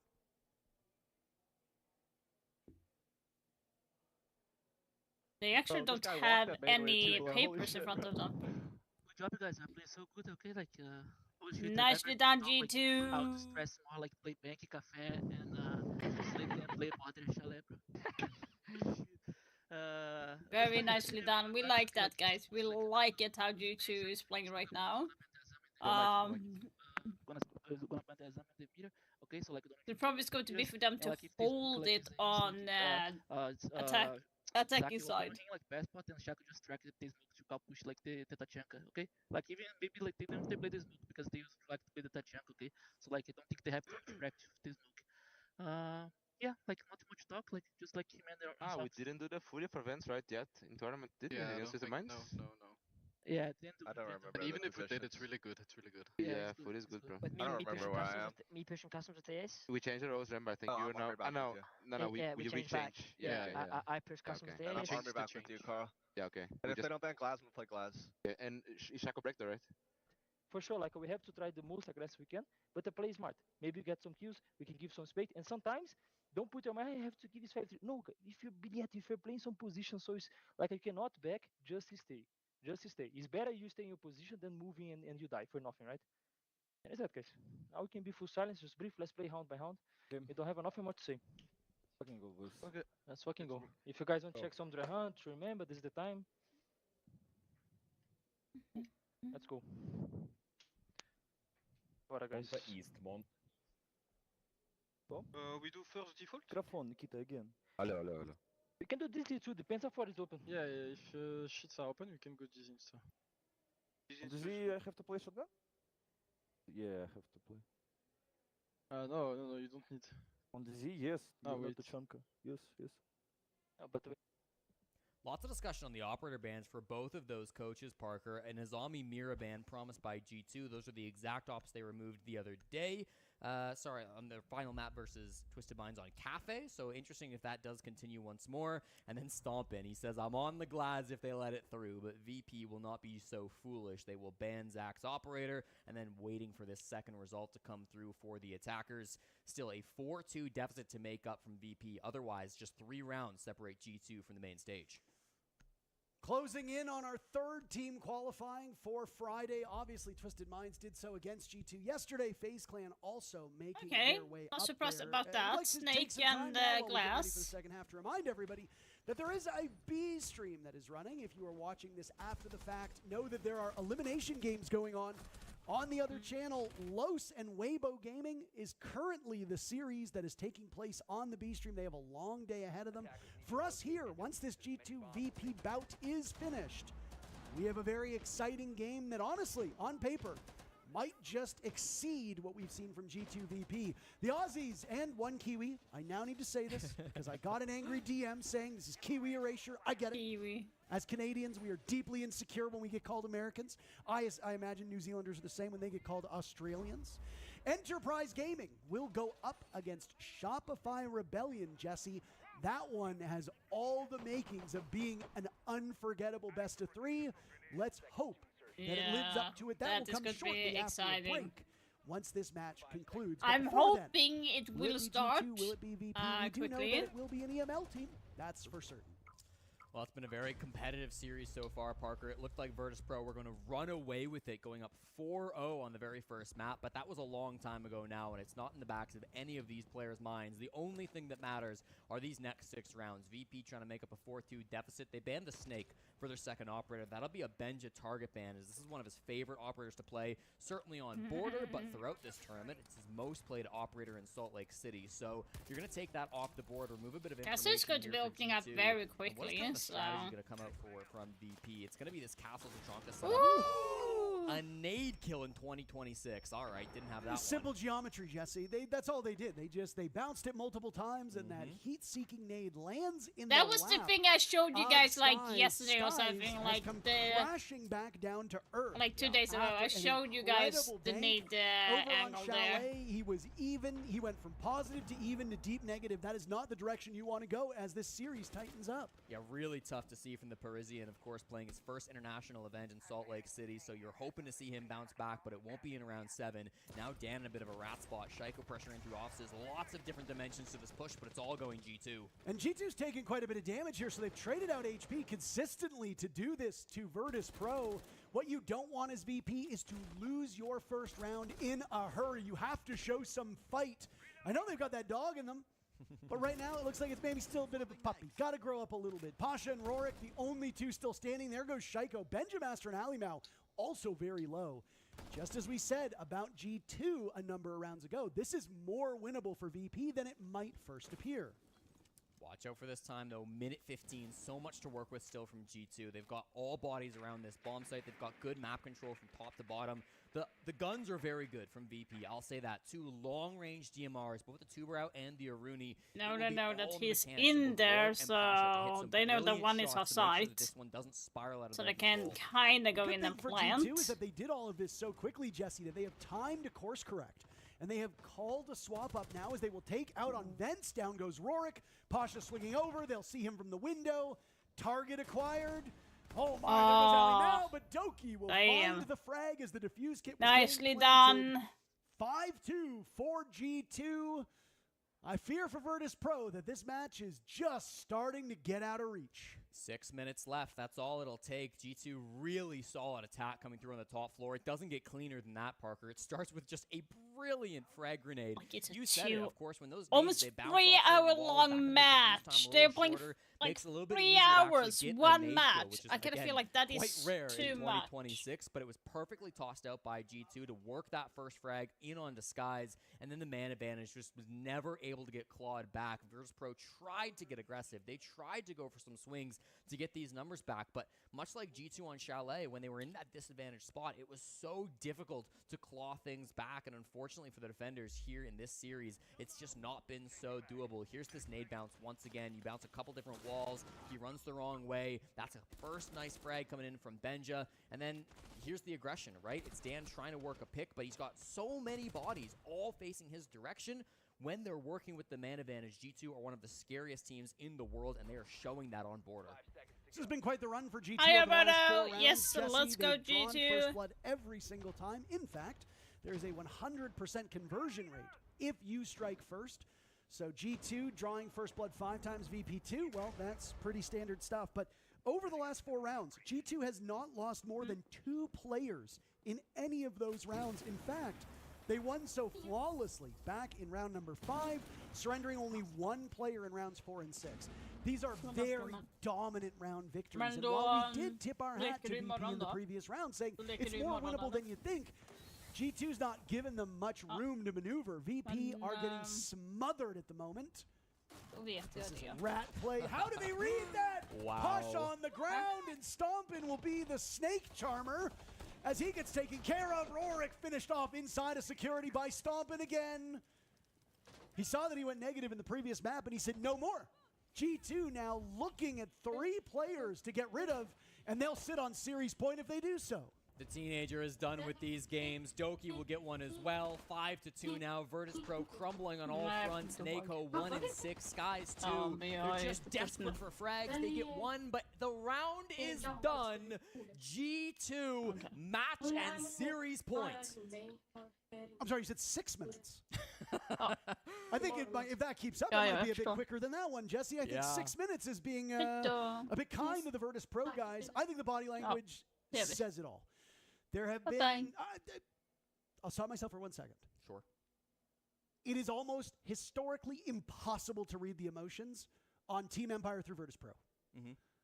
When they're winning, no emotion. When they're losing, no emotion. Yeah.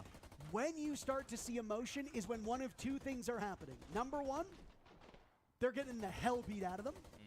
Or number 2, they're moments away from winning a championship. So the fact that we are starting to see the look of defeat creep into that team, I feel they know what's coming. And unfortunately, a lot of these match games point, are really determined by your mental. Yeah, and listen, I don't know if there's a new championship that's being given out for the first team to lose twice in a row to G2, but I don't think they're on the verge of any sort of championship here, It's not a trophy I'd want. No, not one that VP are likely to be hunting for, but it seems like it's coming their way no matter what. They've got to be perfect for the next 4 rounds and win overtime if they want to be able to secure this victory. Again, they are not out of the tournament with a loss today, Parker. They will play tomorrow with one last opportunity where they make main stage or go home, but they want to avoid that. They can't be in that position if they can at all help it. Here comes the defense. The bomb site remains on the top floor. The castle barricades remain. Much is the same for Virtus Pro from what we've seen from them back in that first defensive round. How will the approach change, though? What can they do differently to stop these brutal opening picks that have come through from G2? And both of those picks coming so fast within the first 40 seconds of each round. In fact, as of this exact second, it is now the slowest round for G2 on attack. The kills coming at 2 minutes and 25 seconds, 2 minutes and 22 seconds still left into the round. Those are eye-watering numbers. I know that we like to dog on VP for being a little bit too slow, but it really is quite a point of comparison here. How diametrically opposed these teams are in the way that they take these attacks. Dan hoping to catch Shaiko at that window as Doki is in to catch Nako. Nako has had a disappointing third map. They rely on him to do well. Dan will get Shaiko. As there's the Scorpion inside of security, moved up to the break room door. Rorik was hoping to give VP a leg up over G2, but it slips through his fingers. They might get one under the Wamai, and they will. Dan taken out by Stomp, and there goes Doki. Neither of these teams able to shake each other. That is good for VP. Another one back. Rorik is moving some life over towards VP. They've got a man advantage for the first time in this half, and that could make all the difference. Alamau on the shield doesn't really have the opportunity to bring the gun out either, so it'll be just Benjamaster, the Danish terror here for G2, returning to his old team, trying to close things out against Virtus Pro. He'll take his time, get back up with his captain, make sure that he can play around Alamau. You don't want to take fights, but hey, if you're taking shots like that, maybe you do. Team captain and IGL will now need to clutch out in a 1v2. This will be a tough go of it. As you pointed out, Stompin and Alimau entered this series as the two highest rated players with identical stats across the board. That is something we don't see all that often. Alimau has struggled to go positive in most of his events, but I mean, struggle might not even be the right word here because, again, his deployment does not need him to go positive. Usually IGLs tend to be at the very bottom of the scoreboard. Spiker's never gotten that memo, but pretty much every other IGL has. The feeling that Alimau might just be dragging this one out as he's now spotted inside of Archives. And yeah, there we go. Two separate players all hunting for that final kill. Pasha will get it. VP stays alive for at least one more round. G2 still sitting on series point. It's a messy, Come on, messy G2. round, Parker, but it's at least one that goes in the win column for VP. It's good enough. Come on, to get G2, you got it. Another chance here on Border. 6-3 now the score. You got it, still come on. things off really strongly, Parker. I really feel like the gunfights, on the new players especially, have been brutal for Virtus Pro. You talk about some of the newcomers onto this team. You talk about Skies, you talk about Nako, you talk about Rorik. How many kills do they have between them? It might be up to 8 at this point, but for the majority of this map, they have both been around 2 or 3 kills apiece. It's been really the veterans of Dan and Pasha who have been keeping Virtus Pro alive in this matchup. You can't just win a game with 2 players fragging out, especially not a game against G2. Of all teams to be going up against, this is not one where you can just string along with a few players fragging. Everybody needs to get involved for VP, and that has to be the moment after round 9's win where everybody else starts to get more active. Nako went 4-8 all the way back on map number 1, but still provided a lot of value, particularly on attack. Yep. Map number 2, I don't want to say he carried the team, but he was certainly doing a lot better. Second highest EPS on the team. He went 9-8 and is now 2-8. So one thing that is consistent, A, he's always going to play shields, and B, he's going to die 8 times in all 3 of the maps. I mean, obviously you don't want that number to creep too much higher. I suspect it will, no matter what happens. And if G2 ultimately wins this contest, there's a high likelihood that Nako's numbers are going to continue to get worse. But frankly, there's really nobody who's looked good on Virtus Pro. I think right now the bar for VP has been fine for Dan and Pasha. Rorik, this door is secured. Even though he's 4-8, Rorik has had some decent rounds. And again, this goes back to the conversation we had on Bank. We talked about it on Chalet. Rorik can get kills that sometimes vary in value and impact. He's had less impact here in this particular map. The last round was big, though. I mean, it gets Rorik off that double. That really does kind of give a bit of life over towards the VP. And now, facing 3 rounds in a row with all must go perfect, they go custom supply.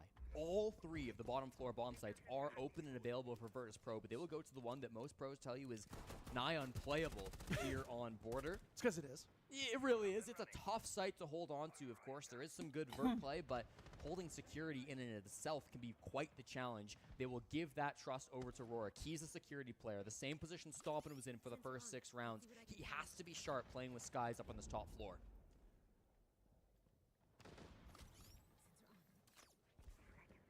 This is going to be the quiet before the storm. The calm is here. Who will end up in the eye of the hurricane skies? Taken out by Stomp, and that's another opening pick for G2 so far. These opening picks, all but the previous round, have determined who ultimately wins. VP hoping that the trend line from the previous round will hold, but it's not looking good. Down goes Dan. If you remove Dan and Pasha from the equation, VP will struggle, and they've got half of that job done on the side of G2.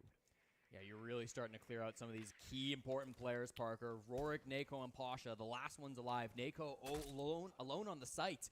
Rorik and Pasha now here on the top floor. They've got to be able to get active, but at what point do you call your shot? At what moment do you try to get aggressive? It's working good with Shaiko and G2. Shaiko hasn't pinned down. But they haven't been playing together for too long. There goes Pasha, there goes Rorik.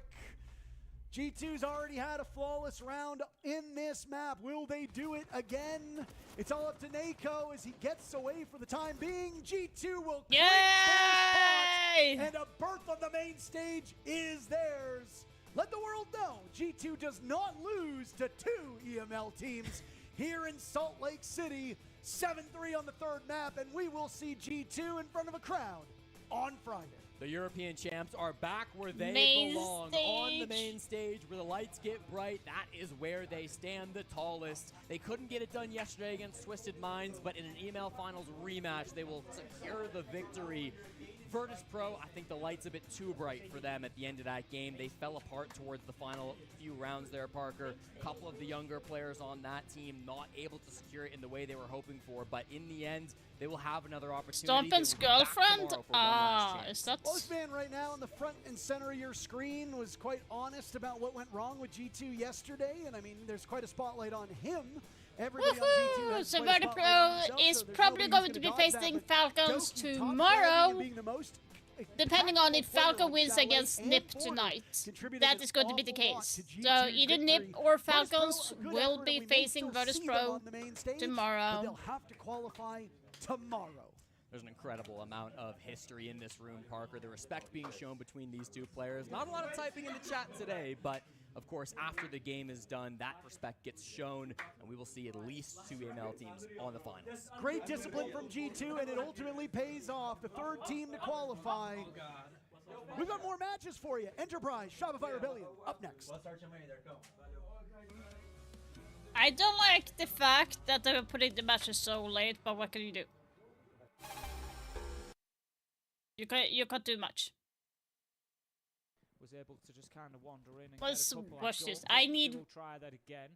For me, I need Weibo to win. I think, like, for me, it doesn't matter if they win or lose. He's actually just backed out of that one.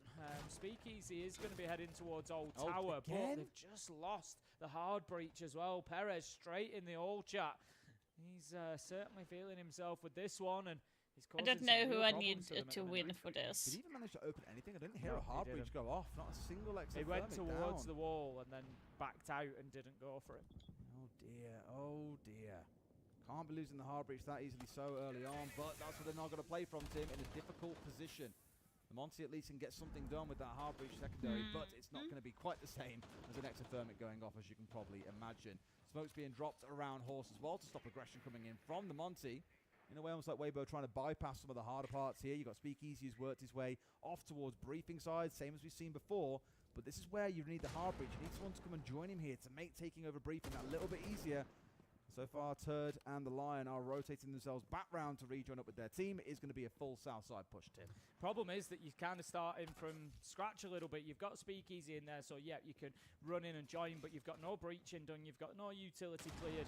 This is going to be usually you'd maybe be at this point with kind of 2 minutes left to go, so you're 30-35 seconds behind that at this point, and it could prove to be a problem for them. Keep an eye on the clock at the minute. Just kind of frozen inside of Briefing as they wait for this Zoto canister to wear off. Another one is going to be applied, and it's actually really smartly applied. It keeps that hard breach charge on ice. Ape manages to get 1 and 2. He's done it again, Des! That second kill, where did that come from? Seemingly nowhere. Ape again quietly throughout the series, going about his business with the odd 2K here and there. A big opportunity now for Weibo to get it over the line, but has the damage been done time-wise, Tim? We're down to the last 35. They've got to get a move on. Hovered into another as Perez is finished off. Surely, Tim, they can't lose this now. Come It on. doesn't look like they will do. Ape manages to pick up a third, taking down Dafo. So it's all up to Nux. However, I think Observer crash. I think we've got a... Nice girl, stop. We will keep you up to date. We will get the info as soon as we have it. But one way or another, we have a little bit of a game issue, and we will see how much it has impacted on that round or not. But yeah, a great round from Ape. Seriously. It was absolutely phenomenal. It was the second kill for G2 kind of crashed the server after that win. Rolling in through a window, getting 2 kills like that was spectacular. And again, it now puts Weibo up to 3-1. I assume that round will go their way because it was up to a point it was, where I think it's the Observer that's gone down, in which case the game still played out. And we spoke about Nux a lot today, Tim. I don't think he's been in a 1v4. He won a 1v2. That's not 4 though, Tim. Won a 1v2. Well, no, who's winning a 1v4? Who's won the last 1v4? We've seen a 1v5 at this event yet. I don't think we have. No, not a 1v5, no. A 1v4 though? Ooh, I wouldn't like to commit to it, but I don't think so. Well, it's always going to be... it's always going to have been a difficult situation for him one way or another, whichever way we look at it, isn't it? But I feel at the minute, I feel like, Weibo are on the front foot here. I think they're certainly taking control. The important point, obviously, is going to be when we switch sides. How does it look then when they get themselves on the defence? Are they going to be able then to continue that momentum? Because that's something that we've seen. I've mentioned it already today. Something that we've seen Weibo struggle with a couple of times is being ahead and then getting the game finished off. We have had 2 1v4s, but no 1v5. Rebellion got 1, and Enterprise got 1. Outside of that, nope. Haven't had a massive 1v5 turnaround just yet. But let's get back into it. As you see, things are resuming. And indeed, the round has gone to Weibo. So, looking fantastic, Tim, given we were at a spot where coming into this map, 7 of 29 rounds, with only 7 attacks have been won in those 29 rounds that we played prior. We're already nearly over halfway of that. We've only played 4 rounds on this map. Botero drawn straight in to clear off that utility from the stairs. That's going to be blue stairs leading up to Old Tower. Twitchstrong will see the Fenrir playing in and around Horse as well, so Dash needs to be careful. Speakeasy is actually nearby, just outside the door on the blitz, in a position to be able to maybe go and chase him down, get aggressive once he comes off those drones. Oh, they can't be losing him there. They've seen his position. They knew that Dash was playing in there. Hoven looks for the kill, doesn't find it.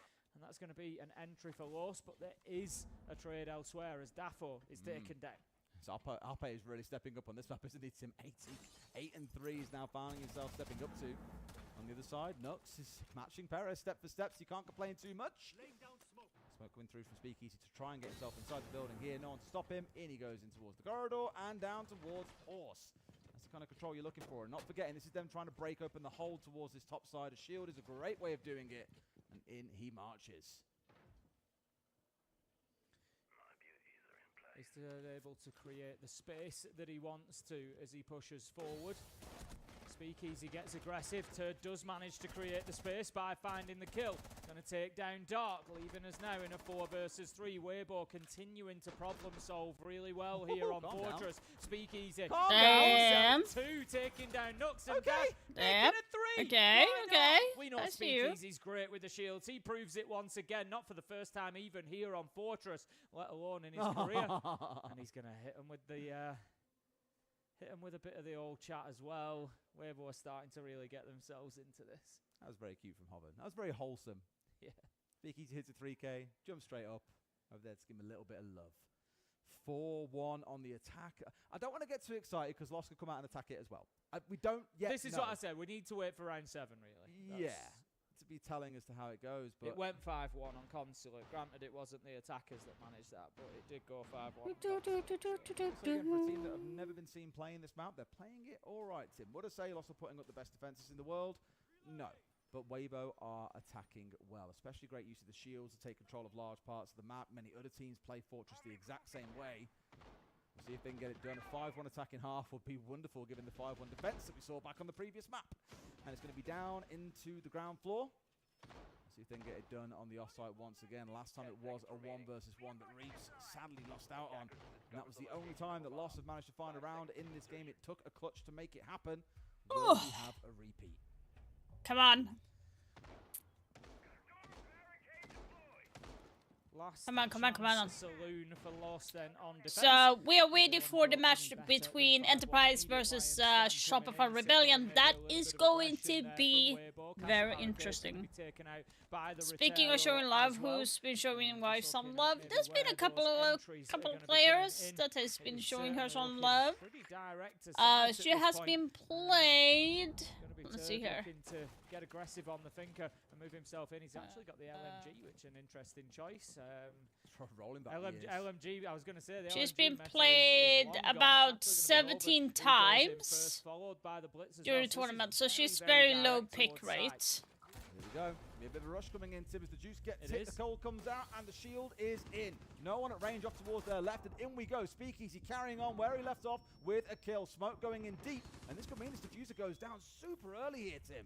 There is an opportunity. He's got a little bit of space. I think he's just concerned about Dark out in Infirmary. He's the one holding them back. As soon as that kill goes in, I think you'll start to see the plant go down, but look at the health on the side of Weibo. Shoots out the nitro. It's essential. Still not an opportunity yet to go for the plant, but there it is. They can now hold them at bay with these long angles. Perez is on a bit of a flank, though. He could be the one playing spoiler. Dash taken down. Turd knows that the man is coming from the other side. Turns around and uses that LMG at its full capacity. There goes the second Finkerstim. He's just praying and praying. What the fuck? Bars, making things more difficult for the Thorn. This looks like it's going to be a 5-1 half for Weibo. Those juices have saved Speakeasy a couple of times now in this game, but it's a 3 versus 1. Plants down. You've got a shield up, Tim. This one is over and done with. Only 10 seconds left to go, and Hovland's off towards his right-hand side in case he does try and push in. Did he use all his bullets? Bothering to reload up on the LMG. Thinks he can get it done with the pistol, but you ain't quite him yet, my guy.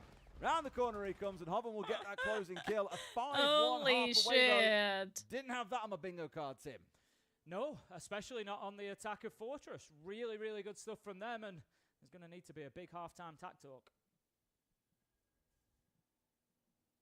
That is damn.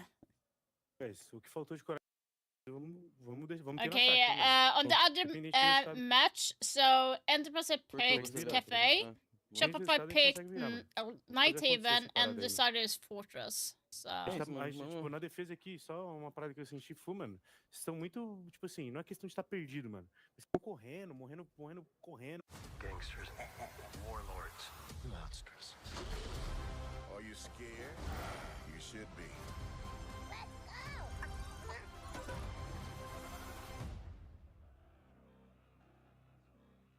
O jogo acontecer, mano.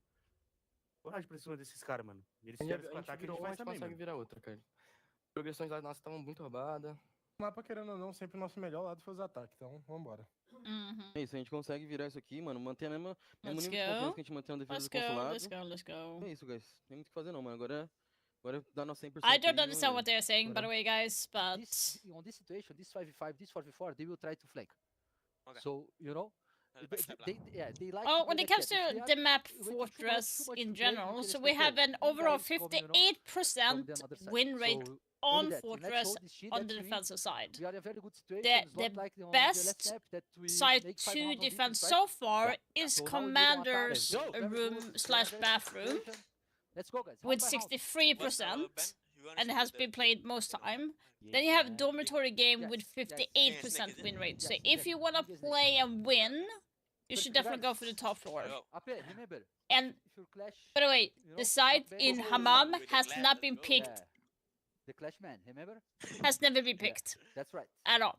Not once. Come on, guys. We can win this shit. We are the best. Let's work together, you know, help each other. Oh, remember also, the on top, start, bro. All right, well, I think they finished about 30 seconds earlier. Obrigado. Okay, let's go with that. Obrigado. I don't know. You've seen Thank the you. O's team make it to the big stage, and with Mag now entering in as the coach for If they were talking, Enterprise, if they will be hoping to run that back. The text chat, of course, already getting off to a good start. We didn't get much of it in our last matchup when we saw Virtus Pro meet up against G2. That was a bit of a quiet game coming through, but in this one, we will get active right away. Damn, operator Spoit bans is on talking Cafe. Very shit. standard, of course, from these two teams. The Azami often followed up maybe a Mira, sometimes a Soulless. We've seen Castle. Don't when I hear There it is coming through, being banned out. So two operators Imagine that the have been really video. strong, kind of closing up those long angles, stopping those windows from opening up. King of have just been Siege removed loses off to the 5 board. That's kinda Bogans. gonna allow Oh things from my SR to be a god. little bit more free. It's going to allow a little bit better window play to come through from this team. And we'll see how that comes through throughout this half. Of course, Ying and Blitz. That being is banned by crazy. Enterprise. Two of the favorite operators, of course, from Canadian, the primary shield player here on That Shopify shit Rebellion. dog is so you know him, you love hilarious. him, and you expect to see him on a lot of those operators. Maybe not as much as Nako, who, of course, we just casted for Virtus Pro.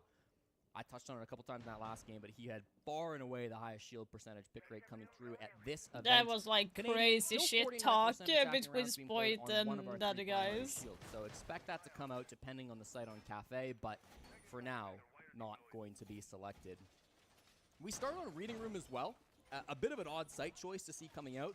The top floor is always a point of contention coming through with Cafe, just because the top floor can be quite popular, but also quite unsuccessful for some of these teams. The win rate has really fallen off over the last couple of years, and we've seen both kitchen and mid-floor sites find a lot more presence because of it. I love this Denari setup too, coming through from Bappin. You just see this maze inside of Bar, making it nearly impossible for the attackers to make their way in, whether it's through the skylight, whether it's in through the cigar drop. They will have multiple ways in, but none of them will be easy with these Denari setups as Enterprise begin this first defense and SR takes the stage. What'd I miss? Nothing at all. Parker, just some op bands. Oh, your favorite part of the broadcast. Truly, and I got to yap my heart out. So glad that I missed it. Holy. I like the Thorn shotgun being brought. At least you We can have been seeing translate an the Swedish trash talk. incredible Yes, rise I of this can. Irish If you're operator. talking. But so seldom do we see the M870 unless you are That's going to be interesting playing to know, a very is it up? tight angle, and I imagine that will be the play here for Enterprise as they use intel from the mirror windows, from the cams, and of course from the pulse information. How is Abby getting a free ticket in? Of the Reaper MK2 up. Well, I fear I spoke too soon about the pulse. There goes Tuhan. There goes Cairo. A great entry. Oh, you're for just getting a Rebellion. free ticket Canadian in. loses What? His head to the M870. Down goes Jigsaw. Rebellion in full control with 1:40 to go. Yeah, absolutely. Feeling very confident. Leaves just Bappin alone now in the 1v4. He will get Rex in to make it just the 1v3, but still 90 seconds to go in this half. SR have so much time to work with, and as the phone call rings, the position will begin to get... No! Get off the cam! It didn't matter. It would have been our second nade kill in about 30 minutes, though, Parker. That would have Yo, been how did you see that, Spoit? Would be quite odd. Yeah, one is something, but how did you not see quite that? the final blow there in round number 1. SR clean on that top floor take. It was really a nice setup. We saw the Denari, we saw the Thorn, the Pulse, but SR were able to find really good ways that's where into it's the happening building. They out. started You're off looking strong at the with a nice strats. opening Okay, frag, does and it? it really It's did just watching. spiral from there. I mean, Shopify Rebellion have settled in quite nicely here, making small changes to the way that they deploy their players. I saw some actual conversation about it on both Twitter and Reddit. Yes, I do sometimes visit those websites, even though it is probably ill-advised for my mental health. But there were some really good points that were made about how Spoit, and this is something we've also mentioned on broadcast, Spoit is seeing harder opponents and is actually doing quite well in his deployment. Right. On particular maps and on particular sides, both Rexon and Surf are being given safer assignments and taking up those pseudo-support style of plays that Spoit had originally played. A good example of that, Spoit played an awful lot of Nomad across a wide variety of maps. Yeah. But he's been playing more Deimos recently. He's been playing more Dokkaebi recently. Here we have This him is on what Ace. I've said And so while we're many accustomed to times. seeing His hard role creatures was be more off. He support couldn't ops. play that role. They should have Ace let is him more be. of a fragging op than you'd think. So Spoit is still in a very strong position to get some kills here. As you can see, it was almost a team ace. Canadian, as is tradition, will not start off with a kill. It will probably take him As some time to be tradition. involved in the cut and thrust. As Ultimately, tradition, he Rebellion didn't get any don't kill. need him to do a lot of that heavy lifting. And of course, in that previous round, That he was is- perfectly on display. Wow, we That get a is little bit of a so roam clear mean. starting off here from SR. They found the one player over towards Red Stairs, so they've got a bit You of know, information it to work is with. a This hard not gonna pitch, be a right? full top-down clear, Parker. A lot of it is starting horizontal on this bake side of things. Good smoke to try to get the Selma off in towards Bakery, but I think Brenda was able to spot that out and shoot the Selma off. More Selmas Yeah. will come through. This is just going to deny that position, and no, in fact, it just gets opened up the first time, so they don't have to worry as much about this Bakery position any longer. Jigsaw has to back up. Tuhan has to pack up, and a lot of these players that wanted to be aggressive inside Bakery just can't do it anymore thanks to that one Selma thrown off by Spoit. Air jab is going to prevent them from rotating into Bakery. That will obviously be an issue that has to be dealt with here by these defenders. As Clash will pick up her shield yet again, and Tuon will scoot ever so far back into this site. Selma's going off to give more opportunities for fragging and tomfoolery on the side of Rebellion. Come on, Shopify. Looking for a direct hit onto Bakery with some over clear at the moment. Jigsaw gets punished. It sounds like it was Rexon to get that kill, but it's always hard to tell. He'll get finished off. Rexon indeed credited with the kill, so he got the down, and he will inch up to the A-bomb door. Still top floor control for this Rebellion squad, but Enterprise is starting to assemble their own forces up there. Yeah, what is this retake of mid-floor, Parker? I don't know if we see this very often. They're just swarming. Ambi think it's just the sledge up above, but he hits the shots. Pyro goes down in another gunfight. Are you kidding me? Planting too. It's all up to Bappin, who's also back up there. Diffuse Kit goes down. He'll get 2 on my. Like, Ambi is not going down. He had a rough...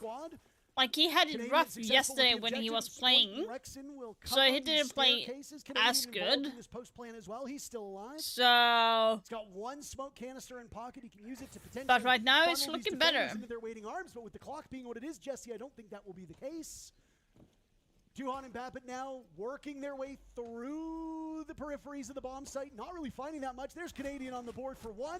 Babbitt, a bit of a delayed reaction. He gets spoilt. Rexon finds a kill again, and it's a 2-0 start for the North American squad. Some laughter, I think, after that round from Shopify Rebellion, Parker, and it comes back to the fact that that's just one of the most ridiculous Cafe bottom floor defenses I've ever seen out of Enterprise. At around the 90-second mark, they send 3 different bodies to retake that mid-floor, and I see the logic in it too, right? Shopify Rebellion were not full clearing top. Usually on that site, you'll see a full top control, and you'll see maybe 5 bodies. Hey, well, so we guessing? They just put Ambi up there.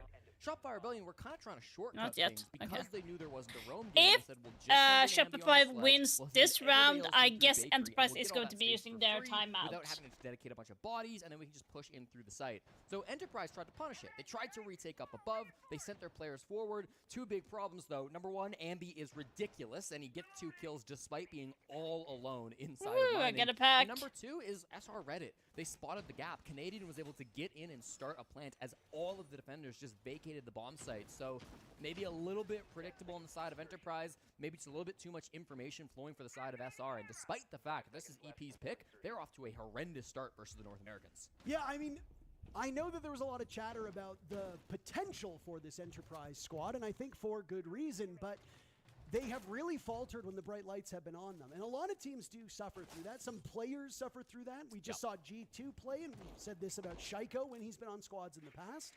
It is not a unique phenomenon to any Spoiler alert on so the B stream between Weibo versus Lost. Weibo won with 6-1 on Fortress, and therefore they have won 2-1 in maps, and they are going to be facing in the next match. They will be facing either 5 Fears or All Gamers in the next. Under their belt and the experience that we will be facing either Enterprise or Shopify. Better the deeper into this tourney they go. Jigsaw dies. Oh my goodness. Surf will have time for the reload, maybe a little bit of fun as Brendo goes down, and it's another terrific entry for the Rebellion, as now Canadians involved as well. 1:50 on the clock, and it's just Tuhan in a 1v5. He does deny a flawless round. Jesse, will he get more than that? Survey says no. 3-0 the start here for the Rebellion. Immediately attack timeout requested by Mag, and I think it couldn't have come sooner. This has been a disaster. Enterprise throughout Told you there would be a timeout. They've been crushing some top-level opponents. Every time they've gone up against a Brazilian team, they've shown some really good grit. They've been able to get some huge wins under their belts, but today, it just feels like a different story. Enterprise have not loaded into this lobby, and Mag will need to put the brakes on this momentum as soon as possible because he knows what it takes. So defenders need to push. So quickly, Shopify Rebellion are finding gaps. Maybe do a little bit more of trap operators. Make Shopify slow down the game. A lot of it is like, we kind of forcing them for that. Choosing to take those moments when they see them. You saw it from Surf in that previous round on the Snake in particular, right? Finds an angle just in through the pillar door. It's not being watched. There's a bit of a gap here on the Enterprise side. That is what I'm Both in round seeing 1 right and now. Like, 3 now. They've they had want to quite force roam-heavy setups where Shopify they're to slow trying to down their extend throughout gameplay the map quite a bit, and it's use just more opening trap themselves up to get operators punished a little bit instead because to there are make those gaps sure. that And the exist. ban is going to be a Shopify snake. Rebellion have been excellent in exploiting that. The Snake will get banned out. That will help, but there will need to be a lot more done on the side of EP.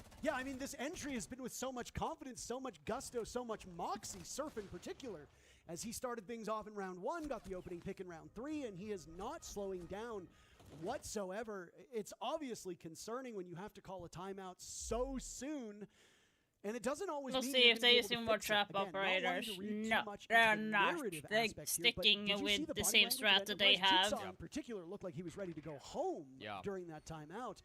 And obviously, things can change very quickly. You can win a couple Like, rounds, in my get your opinion, you confidence should back, have used a everything little bit is more okay, trap hunky-dory, operators you're all instead good. to But there's slow been very little slow for them me to down a look little at bit. with this Enterprise team and think, yeah, they'll be able to change the winds the way they're blowing right now. It's going to need to be a response at some point, and it's got to come sooner rather than later. Holy moly. Again, this is Enterprise's map pick. Shopify Rebellion chose to start on the attack. You might get a little bit caught off guard by that. It's kind of weird to choose to start on the offensive side, but clearly SR have felt that there was a weakness here on the defense. I don't know why they're feeling that. Frankly, Enterprise have been the single best defense team at the major so far, but whatever caused them to make this call is clearly correct because Enterprise's defenses have been looking horrible through this first quarter. Back with the quarters. What do you want me to call it? 2/8? Yeah, it could be fun. 1/6 of the way through. Sure. Yeah. Really putting that math degree to good use. Thank you. Not a lot of mesology to talk about over the over the course of these 3 rounds. All of Enterprise seem like they're taking a class in mesology right now, frankly, but it's a little mean. It's kind of mean-spirited. I want to see them bounce back, Parker. They've been so good so far here at the Salt Lake City Major, but it just feels like a different team that's shown up. Minor setback for a major comeback, Jesse. That's really just what it boils down to here. I mean, bad in the mid-round, bad in the entry, etc. This is reminiscent of the match that just preceded this, which was the G2 VP game. Yeah. VP screamed off to an 0-4 start on their own map on the quote-unquote bad side, and look what ended up happening. Obviously no spoilers, but let's just say that recoveries are very much possible. So, Enterprise, how do you deal with this now? Logic bombs will go off as you see the shield over by top of red stairs. Bappin rebuffing the Monty for a period of time. Caught on the windows by Rexon. A very tough spot for Bappin, and especially unsupported. Yeah, that's the thing, right? All by himself. It's a really nice coordinated clear from SR. We're talking a lot about Enterprise, but I think the Rebellion have played so incredibly this game as well. The team play is there when it needs to be. Oh, that was a little bit of a high opening. Sometimes it's been just behind this Monty like we're seeing in round 4. It's been these players pushing together to clear their own game. There are still a couple players here on the top floor. It's really just Cairo who's sitting upstairs inside of Cocktail. He's got the pulse below. Brendo finds Ambi. That's a good answer back. And it's another one from Jigsaw. So this is starting to turn for Enterprise. Honestly, confidence plays a huge factor here. And for guys like Brendo and Jigsaw who are able to carry more than their own weight and have consistently done so through this event, having them be mentally positive is huge. That was Brendo's first kill. It was Jigsaw's second. So there's time for these guys to get on the board. Once again, talking about impactless kills, Bappin is nicely coordinated. Of the round. Down goes Cairo at the hands of Spoit. He'd flushed Cairo out of that position with a nade and then had the F90 do the rest of the job. That's a great gun, shackled to Gridlock, so we don't see it all that often, but she's a terrific operator here on this map, and Spoit shows what he can do from a fragging potential. Rexon goes Seriously? to the Nitro cell from 2 on down below. Canadian will have to rely on Spoit as his only coverage. Spoit a bit of a messy set of engagements there. Canadian takes one down, traded right back, and Spoit will need to clutch up.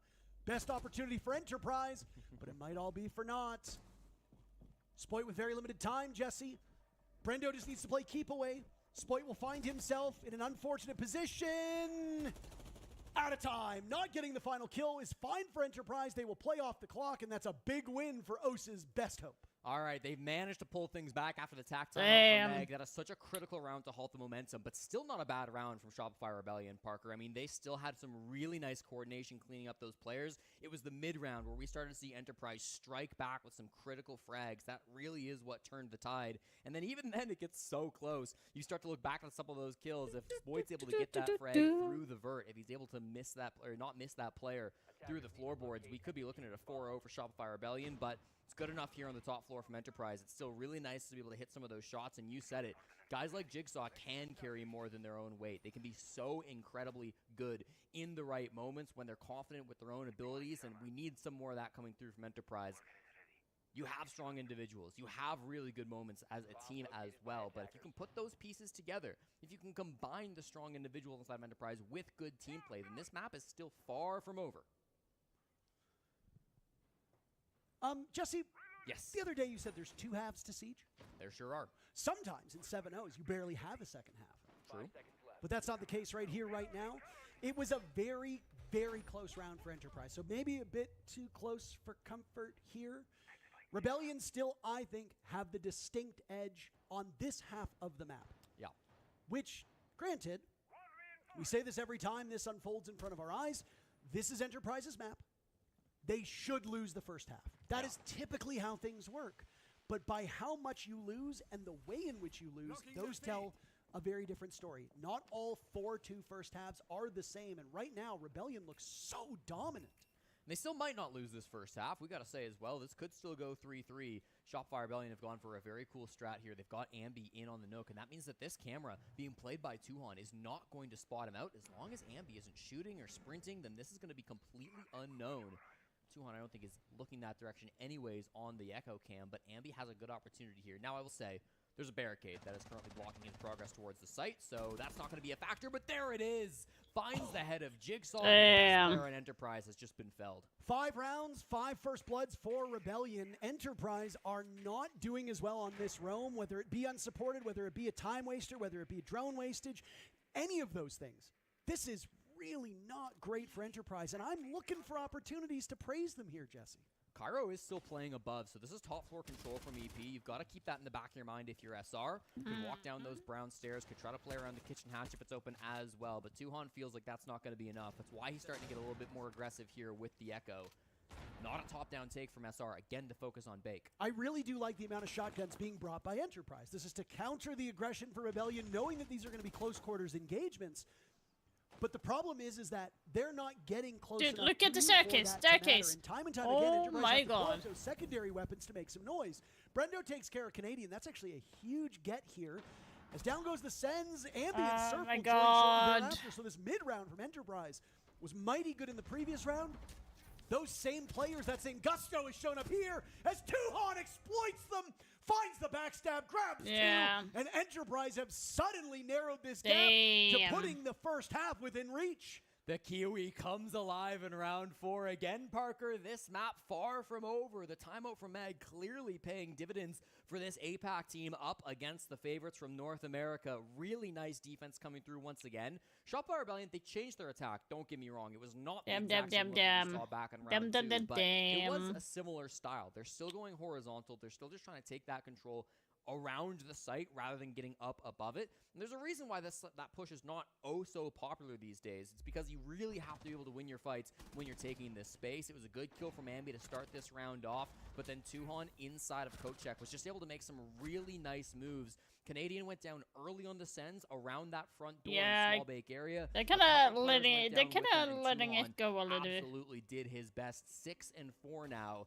With a victory here today, he would be the first New Zealand-based player in history to play in front of a crowd at an official Ubisoft-sponsored event. S-tier event. First host team to make main stage in 6 years. Good Lord. Of course, we have Turdstow, who's done some great things for New Zealand as well, and has made main stage at EWC, but not quite the same as the Major Parker. I think most would agree to that. Turdstow right now and his team fighting for their lives on the B stream as Los is going up against Weibo Gaming. We've still got a couple teams from the CNL and APAC from that side of the world competing. Obviously, you've got Enterprise here. All Gamers will be in action later today over on the B stream as well. And then you've got Weibo Gaming playing right now. So if this isn't really quite your forte, not that we want to shove you into the open arms of Ace and Dez because they're British, and we know as Canadians, we get to joke about the Commonwealth all the time. But if you do want to see what's going on in Los and Weibo, they are still in action. That has been a very long 3-map series. I don't know what's going on. What do you mean still in action? We don't want to spoil anything ahead of time. It's done. It's done. I'm sure it's been an electric affair. just simply because we had our own best of 3, and it's already over, and we've moved on to our second series. Since banning the Snake, SR have not been able to find the same opportunities, and once more, Jigsaw will be able to get that first frag onto Canadian, actually playing down below the bomb site. Will take down the shield as Canadian tries to enter in through the building. Logic bombs come out, but that just prompts a jump. Sure, it's traded with the Claymore, but that's huge value from the Oryx. That's massive. Logic bombs go off. Deimos tracks as well. A bevy of information for Rebellion still at their disposal. Down goes Ambi. Surf will now try his luck as he's got a cross. Walls blowing up in front of his very eyes. Bappin with 2 kills. What there the fuck? goes Hello? Enterprise stitching 3 together. Hello, They Jetty. will survive in What the the fuck first is half Enterprise at the same doing? scoreline as the Rebellion. What a comeback it That was is for these folks. bad.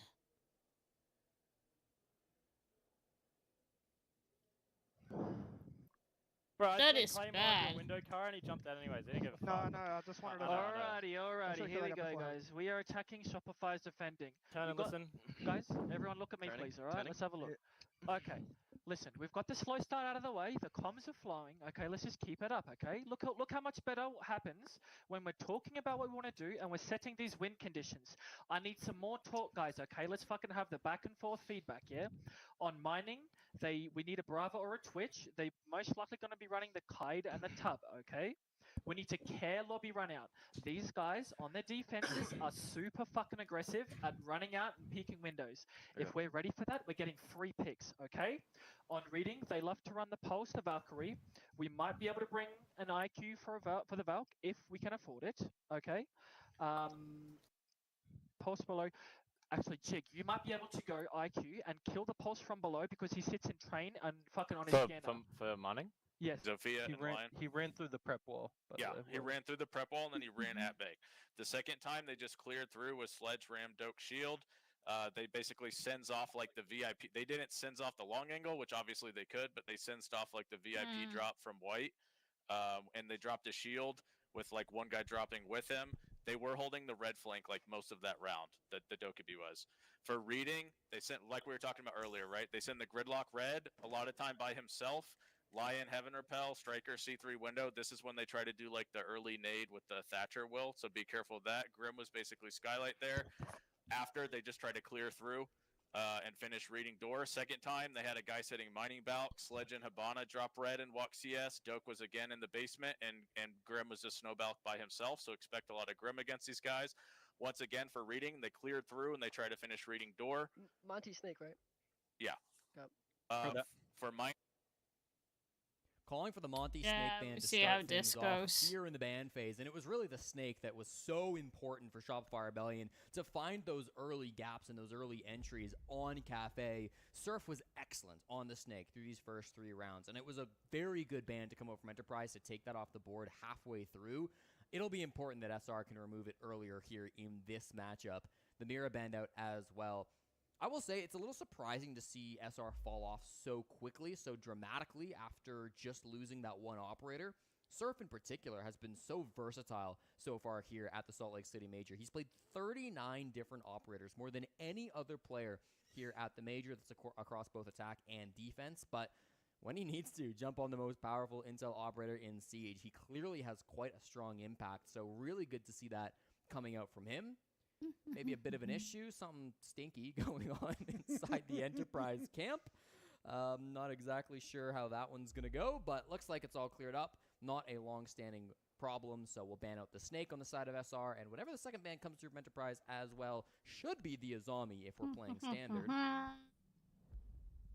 And it will be the Kaid instead. Not a bad ban either. Often you'll see Kaid plus Azami or Mira plus Azami, but it's odd to see the Azami get let through. I mean, you've still got that second ban, so I mean, you can always go back to the drawing board. If you I'm doing don't good. think she's going to be a major hindrance here, then you can Started just to get a leave her little through, bit and we tired. discussed that at the G2 VP game about taking care of the blitz, right? Yeah. If you're thinking that while she is a strong operator, she's not being used to. I tell like for me, I love watching games, but I'm type of person that kind of get easily tired when I'm not doing anything, and that's because of my illness in general as well. It's putting me on like a baby can play Azami well in shutdown most mode. maps at this point. So that's why. Yes, for sure.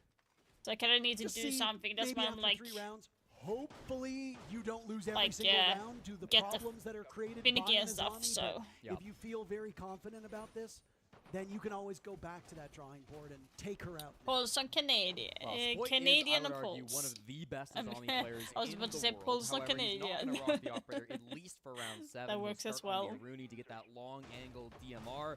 This is the typical pick. I for don't him, know so I if think you SR's know choosing this, not guys, to but deviate from Canadian their set actually strategies, was maybe the one expecting that Azami inspired Bane me and to feeling go it's just gonna like be more with to their style to C4. play I what did they not know feel and like not mess Pulse things up was too much. an operator Lots for of me, information here on this defense, and it probably run but out early for them. It I doesn't amount to any frags, but went kinda with puts the Valk idea in the back of Enterprise's instead. head, So like, the okay, these C4 guys Inspire could be playing thing aggressive. is It's the hands first down defense of the half. from Let's Canadian. watch out. So And it is crazy to think how much more successful I'm Enterprise excited could have for been it. if their early roams were supported. The mid-round is where this team really shined. Now for Rebellion, they've got Ambi doing most of the calling here on the defensive side of their maps, and it's been very cool to see his growth as he's been able to stretch his legs and watch this Shopify Rebellion team excel. But it hasn't been without its warts. There have been some issues with them going to the same bomb site multiple times. That particular Falcons matchup really does come under the microscope here. But Ambi's a young guy. He's a fragger. He's going to be playing these free-flowing roles and calling at the same time. Yeah. That's really difficult to do. Yeah, he's got a lot on his plate at the moment. He went for the run out. He was then caught by that lion charge. Milier's suggestion as he sprints away to not die to that window position earlier on from Tuhan. So good from Ambi to stay alive. What's this push looking like, really, from Enterprise? They've not got really any control up towards the top floor. Of course, they're outside the mining window, as you always will be on this bomb site. But without this information, right, they've got some good intel, but without being able to capitalize on it, without a pick, it's going to be difficult to swarm into the site like they might be hoping for. So instead of passive play, it's waiting for a swing, but no opportunities capitalized on yet. Spoit holding this window, Tuhan the first to die. Opening picks have not been in the forte of this Enterprise team. Only one time, and it was in the previous round, so Rebellion back to striking first. Losing that Lion will be tough. You still have the Dokkaebian, but now you've lost Brendo as well. Brendo usually competing for the top for Enterprise. Down goes Jigsaw, and my oh my, a suffocating defense for Rebellion. They are not letting Enterprise up for air one bit. Spoit the only casualty so far, but Cairo has his hands full. He'll have to deal with 4 players on the Spoit side and of Rex Rebellion. on 7 kills each, so that is really Even good. doing this point in time. I mean, 60 seconds here. Cairo. Yeah, if they... There's a pulse on the board, so they will know where he's coming from. Killing Rexon over by White gives them even more information. So... And now in this corridor, fighting to survive. If Enterprise, loses this, they will be facing Weibo. Team, but I think they might have just bit off a bit more they can chew with that very first attack. Nitrocell goes out. Rebellion will regain the lead. Enterprise will need to wait a little bit longer to lead on their own map on Cafe. Nice little Nitro to cap off the 3K from Surf. He takes down Cairo. I mentioned how Surf has the most ops played here at the event. Cairo, the most operators played for Enterprise. By the way, on so the far. B stream, we do have the match between NiP versus Falcons. So they're playing Consulate, Clubhouse, and Bank as a decider. Right now it's 1-0 towards Falcons on Consulate, and they are on defense. Shopify Rebellion do a good job of not letting that get into their head. It was initially Ambi who brings that aggression, who runs out, who gets caught by the Lion, who is threatening. I'm Emerald free right now. Yeah, I'm Emerald free right now, so I'm kind of close as well. A little bit. Showcase some aggression over here, but then the actual swing and frag comes out over there. It's going to be really difficult for Enterprise to get a handle on this defense, and they might struggle in this second half.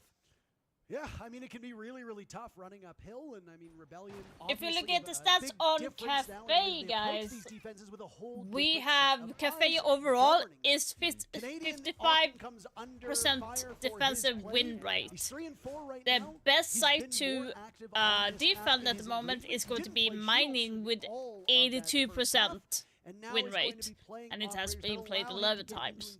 After that, it's going to be, I don't know why it says serving and cooking, but it's going to be kitchen with 57% win rate. Operator. He will be funneling people into the arms of Rebellion, and I mean, hey. And for some reason, bar and cocktail is only 33%. Some of that does need to be given credit to Canadian. Yeah, he loves his information here on this reading room bomb site, Parker. If it's not the pulse, it's usually something like the Mozzie. I don't know, JT. Information denied a bit for the defenders. Console and PC are unfortunately two different things. Towards the building. They again didn't ban the Azami. To be honest, so damn. It's not being played, so the opportunities are there. Bappin outside the mining window does find the first Canadian. What were you doing? Positions, and it's Canadian, the captain, to go down. Tuhon's looking for another, and he'll What? get it. As Enterprise will find yet another kill. I believe technically Bappin got that very first pick, if memory serves correctly. And with you losing Canadian, there's a difference again between active and passive gadgetry. If you're Pulse, you gotta stay alive. That's really the name of the game. Play a safe position, usually isolated or protected by reinforcements, maybe other gadgetry. If you're running a Valkyrie, you can keep those black eye cams in positions where they can help. Canadian going down is really detrimental. Ambi on the run out takes care of Brendo. Does he get back in alive?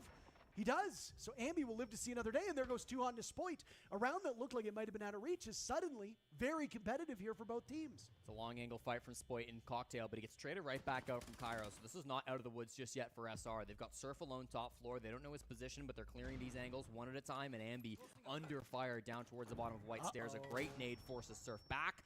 Almost caught by the Deimos, and there goes the frag. Ambi alone in the 1v3. Really well orchestrated execute. And again, Enterprise doing very well in this mid-round.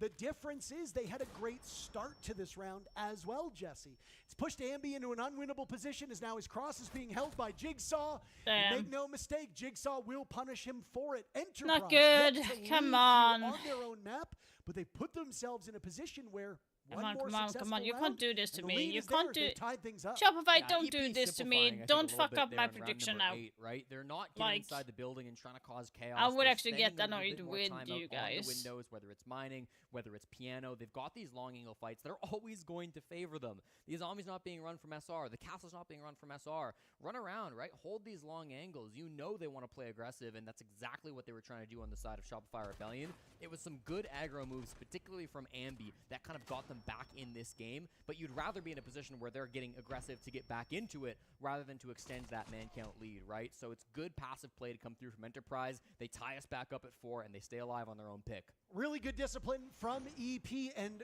Jesse, we have something to report that wasn't noted because we were looking at replays. Enterprise's typers have entered the chat. You know Enterprise are feeling mighty good about their prospects if those fingers are finging in chat, and oh boy, were they ever. Bappin criticizing the run out in the previous round. Again, a lot of this game is confidence-based.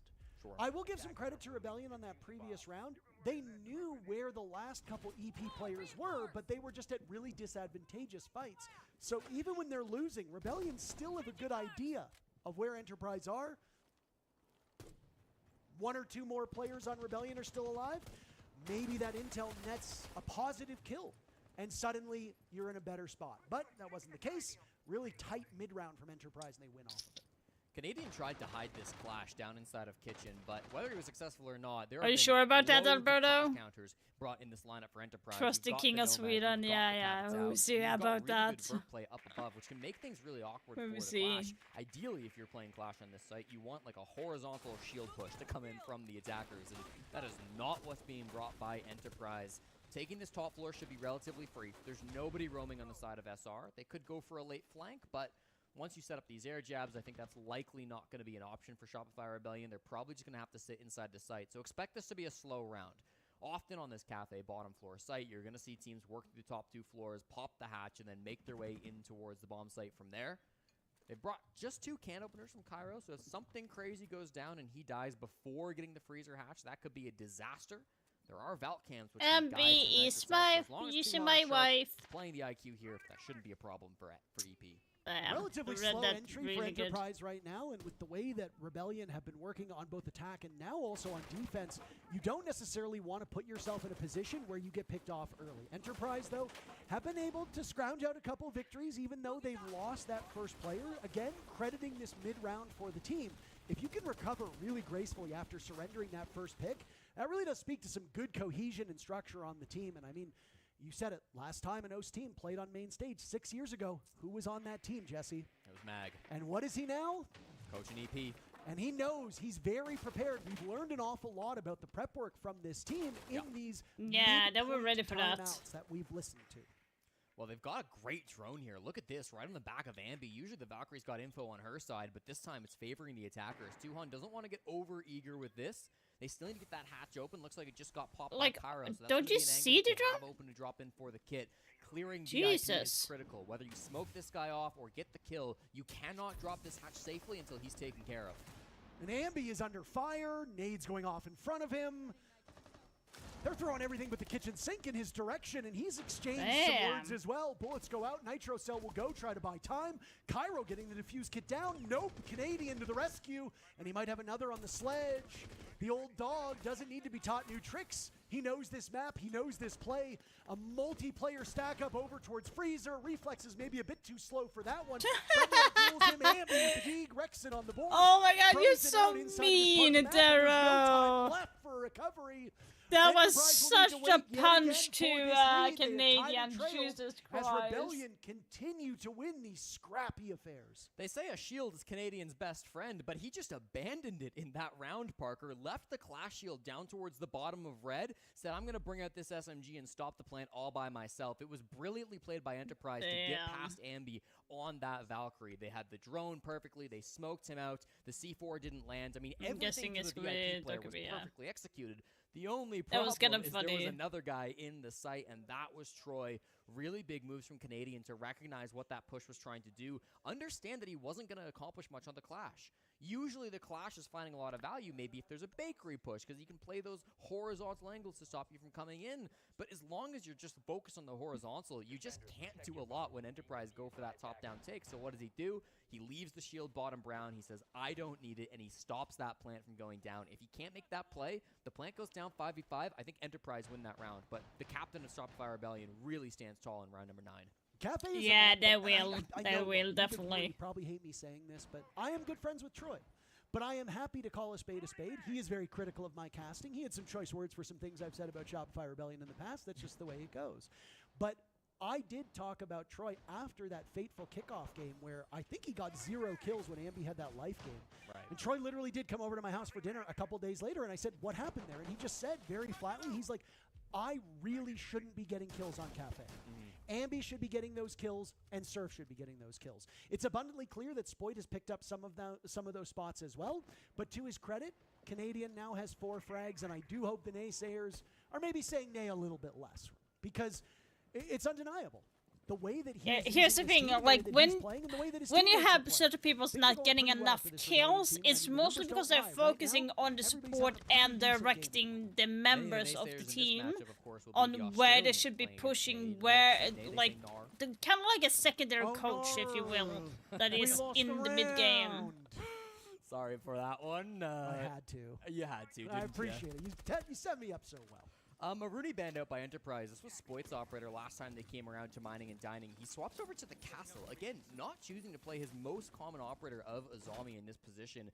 Really interested to maybe ask him why that is the case. With the sledge being brought by Jigsaw, a lot of those castle barricades will get dealt with relatively quickly. What happened to leave it in the game? What? Cigar door, so perhaps there's just some important angles for him to want to deal with. But I'm kind of confused what you meant by that, Alberto. Almost a minute deep into this round, and they've not found a kill just yet. And I mean, you were a little surprised that we didn't see the Azami ban, and yet SR has not played the Azami once. That's what I'm saying. So, I mean, again, sometimes you make changes as you go along. You could have banned the Azami, but they don't see it being a need because she hasn't shown up just yet. There goes Tuhon at the hands of Rexon, that DMR. Oh boy, it's a nasty gun in the right hands, and Rexon is usually the right hands for that kind of mechanical play. Enterprise really struggling in the opening moments of every round, attack or defense. Well, this castle barricade actually on the back bar Spoity boy. Very safe from the skylight, which is one thing. But no! Still goes down. No DMR to hold things down. Instead, Rexons will have to sing 2 frags in this round as his teammates start to fall around him, but that is okay. Man advantage SR. Rexon right now in Freezer, man, chill. What are you doing here? He's playing the Zoto canisters. This guy's cold all across the board. They're looking to close on in, but what Rexon the fudge? is destroying them. A 3rd target now for him. Jesse, you and I yet to cast an ace. We're not going to do it. I got to stop saying stuff like that. Rexon taking care. Brendo goes for the swing on the Freezer. Advantage still for Rebellion with lots of time left. Enterprise might be in a bit of trouble here. Yeah, Surf is still top white, too. Like, this is not a complete fall-off from the Roam game. Surf is very aggressive up towards this top floor. They seemingly don't know either, so it's free right on the Brendo. They thought it was I'm clear, almost but not level the case. 900 now. Jesse, would you say it's for real estate? Real estate. We simply have to show you the video. He doesn't know ball chat. He doesn't. It's ball knowledge. Yeah, he doesn't know. Yeah. It needs to get it's up there. free real Bappin estate. right now, I do fear might be prolonging the inevitable just a little bit. No case control. He's still got some track stingers in pocket, but they're not going to really have much use here. He had a good read on Surf, but I mean, you're at the disadvantage at that point in time. Great round for the Rebellion. One away from sniping Enterprise's map. And it, again, comes back off those really important kills from Rexon. Richie Coronado, genuinely one of the most consistent players that I have been able to cast over the last 5 or 6 years. He's been on this team for over 5 years now, if you include that Sonics core that became Shopify Rebellion. And you go back through his stats, he's almost never gone negative in that time here. Sorry if I'm yawning. SR. He's not always the flashiest guy in the game, right? When Like, Squid's I- hitting multi-kills, when Ambi's hitting multi-kills, when play. Surf's I getting did play crazy 2 clutches, games Rexon today, often isn't actually, talked so about, I but had he is time so to squeeze that in consistent for the last 2 few matches. years on this team that it's no wonder how he's kept his spot and how he's been able to make such big moments happen with Shopify Like, Rebellion so throughout far. some big games in the past. That's probably his best round of the tournament so far. He sits 12-7, the kill leader inside this lobby. Again, I gotta go back to Surf as well. His wrap spot so important in that last round to give themselves a win. Cali boys, man. They're Yeah. California dreaming here. Not too far removed from Salt Lake City. Another good California. Hot and Cold will be playing later Yeah, today. 1 win, 1 loss. Over on the B stream, we do have a result between Los and Weibo, but we will not spoil it. The next matchup is set to begin in just a matter of moments. It might even be ongoing, but we are, this might surprise some people, we're not actively watching the other stream while casting this stream. I'm not that ADHD pilled, I suppose. No. We need ADHD some, what? Might be, right? Get a little TikTok You got a stim? going. Maybe you got a stim? Yeah, absolutely. I'm No, not that kind of guy. 1,000. I need to stim every now and No, then. but Just a little I'm bit. close to 900, okay? Rebellion, I'm though, close to about get 900 Enterprise's in map. level. The phrase we said and have said on broadcast time and time again, you're not in trouble until you've lost at home, and that is what is staring down Enterprise at this moment, staring down the barrel of defeat.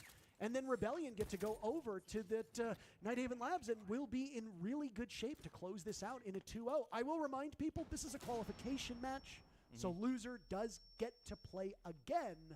This is just to play on the main stage, and neither of these teams played in front of a crowd. So Rebellion hoping for that to be true. Damn, they have not opened up the Barricades castle. surviving 2 direct frag Oh my grenades now, god. Parker. That's a tough one That- coming out from the Blackbeard of Cairo. Yeah, that is Keeps bad. Surf's position so strong just inside of Cigar now as they've been really doing their best to clear this out.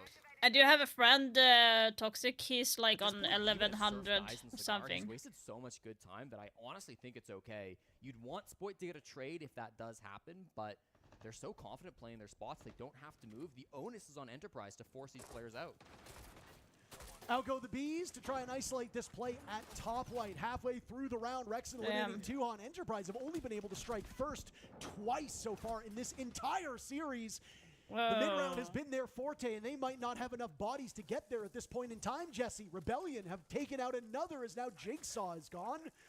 Nobody on this team in a positive KD. Brendo will die. Rebellion looking for a flawless round. It will not be found. Cairo eliminating Rexon.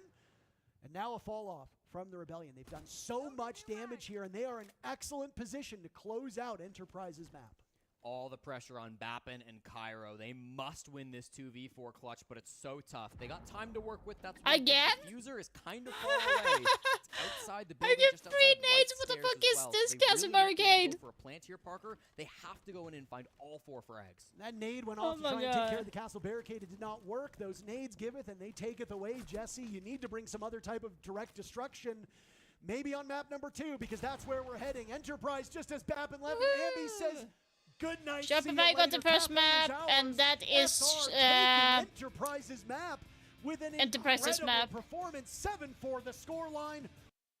Okay, let's go over to Falcons versus Nip, and it's actually 4-1 right one now. round away from another 5-1 defensive split. 10 seconds to go. NIP obviously don't want that to happen, but we're back on piano, where, if If we remember, these just two can win the matches very quickly, I will be able to stream the last match of the day, which is going to be Wildcard versus Dark Zero.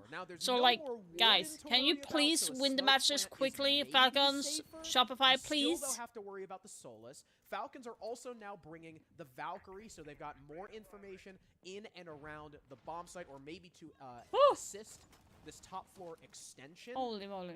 The play for Nip, if they do want to ignore these guys, the play is that they have to smoke plant in a way that it's like an off plant spot, so that way all the utility like the C4 and the smoke waves and stuff isn't going to hit them. But as it stands right now, I think Nip have learned from their mistakes and are going to go for the clear. They've spotted that there is a Solus. So even with those smoke grenades and a lack of a Warden, you can still figure out where that plant is going down, depending on where Joom is positioned during the post plant. If he has his scanner out, obviously. You do have one more Gersmont in Yu's back pocket. That's typically done specifically to counter either a plant or a shield op, who is also usually the guy planting 9 times out of 10. So depending on Yu's favorite against Basetto, that could be a big impact play for Falcons. They've got tons of denial. Excluding the Solus and Ella, they also have Denari. It's going to be either Babes, a Nitro Bank not only that, or not only that, Clubhouse. Harrison, but another entry. They have been flawless Bank or in the Clubhouse would entry be this entire half. Unbelievable. And only twice out of those 6 has it been traded by Nip.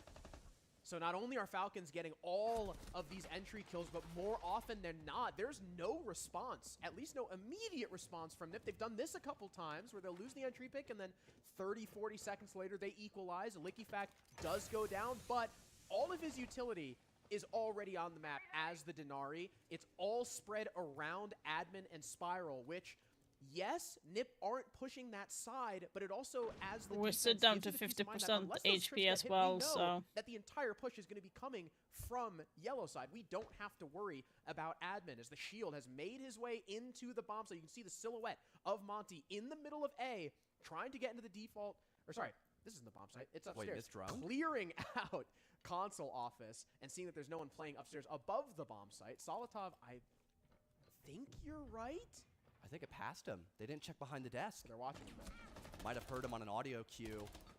Solotov still just contesting this top floor, however, burning so much time. Harrison, there's only 20 seconds left, and no one's beginning to pressure the bomb site. Finally, Basetto is right outside that piano door. He's got help from Pino. There's a player on yellow stairs. It's Joom with the Solus shotgun. And no one from the attack is coming down his stairs to pressure him out. From the hatch, though, Fantasy finds one. There's the flank from Solotov going 1-for-1. Joom searching for the planter, spots him, but gets caught on his scanner by Pino. Bride downstairs, who was supposed to try and deny that plant after the ping from the Solus, but Joom died too early. Now the smoke is an unclutchable 1v3 with the Monty still alive. Pino, prone on yellow stairs, gives Nip their second round, and it is a very typical defensive half. At least they got the default half, Harrison. Nothing to scoff at there for NIP. Let's see what both coaches of NIP and Falcons have to say, concluding that first half. Continue, Julio. Yeah, I'm not talking it. Yeah, just you already know the prep, love to play castle, and usually watch out on, for example, on piano. Usually when they do like more turtle, more fallback about Valkems, okay? Then like in these specific rounds, no? You're gonna ban you Pulse said, and you said, Solis. you said plus Solis. You can ban Valk and Solis as well, like push, it's not yeah, that deep the post. Yeah. Do, do, do. What you say? We can do the ban, Pulse Valk and Solis Valk, up to you guys. I don't mind. Yeah. Yeah, decent time, yeah. The season reveal, guys, is going to be late for me. Like, it's going to be like 11:30. Because it's the guy playing like a retard. Azami, no? yeah, and he's playing Azami. So, okay, plus Valk, okay, let's go. Yeah, and this round. So the season reveal they can retake for the new season is going to be above, like we said. in Salt Lake City. If you go from that time zone, MT. So it's going to be 3:30 p.m. MT. New York side is going to be 5:30 p.m. ET. And then you have like CET is going to be 11:30. Vamos jogar com mais calma agora, tá ligado? Na comunicação. Parar de focar tanto só na nossa tela, mano. Vamos somar um entre do outro, tá ligado? Fechou. Foi o que a gente fez muito bem ontem e a gente não fez hoje bem nos ataques, tá ligado? Então vamos fazer pra defesa, mano. Só o base, eu acho que garagem, eu acho que a gente vai de quarto, tá? Eu acho que a gente vai server, tá? Beleza. Tá, pode ser. That is going to be the times. Fechou. Mas só foca nisso que eu falei, tá, guys? Vamos se acalmar, vamos comunicar um com o outro e vamos se ajudar, mano. Fechou. Agora eu vou eles vão banir aí pra ver se a gente vai ter que mudar algum plano aqui, mano. Espera for fizer uma DM padrão. Come on. I think I made out attack and plant at one point. I don't know, though. On the other side, though, Falcons, I really like them talking about how annoying the Pulse is. Because they just abused the hell out of him, too. Oh, wife is banned. Like, all right, no. Who's going to be way more annoying? Should we ban the Pulse? Valkyrie That's not is their nice. first ban. If they do ban the Pulse, you take away so much information. And it is. So no Valk, no Pulse. Basically, all your info is going to have to come from Traps or Solus, or maybe the rare Echo that we see on this map. Although Nip, as we know they like to play, hold on 3 seconds, as we know they like to play, they're bringing the Clash already. Might as well use it now while you can. Seen her played quite a lot in South America as well, both, and APAC too. I think we had a CAG against Los play Clash very consistently on that border game, although it did not go their way. No, it didn't. With a map as large, with a map as large. Let's see. By the way, for those that are living more in towards Europe, we do have Eurovision Song Contest going on. I think they are done, or I think that might be done. Why do you like but yeah, so we're going to see Sweden qualifies for the Eurovision. I think it's going to happen, but one room in the entire game called catering. I guess you're not wrong. It's a unique one. But there's another one exactly the same, R6 room. But there is R6 hallway, so. Tom Clancy's Rainbow Six Siege room? I don't think the game's called that anymore. It's Rainbow Six Siege X. Well, no, that was just for year 10, because X, like the true. iPhone X. Look at me not knowing ball knowledge. Oh my god, this guy's getting paid. Unbelievable. Anyways, though, like I said, Clash, very annoying, slows down attacks, especially the execute or the initial round too, depending on what attacking teams like to go for. And with Hates hiding her in the initial prep phase, I don't think Falcons are aware of it currently. I do think it's really funny when people do that. They just like prone under a desk with the Clash and hope that they don't get spotted. And I think you're right that Falcons don't quite know. At least, I mean, maybe they know now that they're droning, but they didn't know before. And okay, so Sweden qualified. The glaring issue that Falcons have had all events so far on their attacks, their entry game is not good, and they tend to die solo with no refrags. We even saw there was some trash talk again. Oh, I can't remember what team it was. Was it Enterprise against Falcons, where someone said, "Wow, Solotov, really living up to your name. You're always solo." Oh wait, that was you're right, but okay. All right, use this, getting away with Sweden robbery there. qualified for Eurovision finals. Too will keep this Clash at a safe distance, making more space towards admin, and they've got someone at the top of Spiral. The Shamika launcher has gone off to keep them also at a safe distance, but still, plenty of space made for Falcons. As I say that though, NIP wide swinging to take that 1-for-1 gunfight, and now they've got long desk control again. And there's no one else there to back up LickyFact because everyone from Falcons is focused on this admin take that they haven't pushed forward enough for LickyFact to actually have an effect on the round and catch those roamers falling back from long desk. June trying to make something happen as the Sens walls have cut off the long desk angle, but Pino just chucks in a C4, kills the Nomad. If you still had air jabs left for this Clash, they will die with her. Now the Sense and the Grim trying to work up through long desk into split.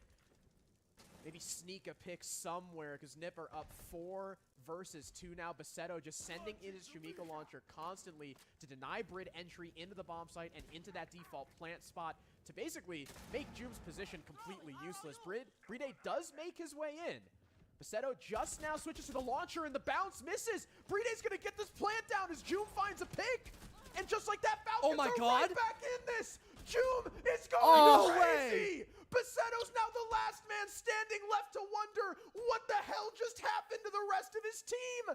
June with 3 massive picks, Bride sneaking into the bomb site, and Bassetto's first Sumika launcher shot, you're sneakily the guy. missing him, has allowed the plant to go down, forced the defenders into June, like, they and should give not win this. Falcons a Falcons should 2v4. not have won that.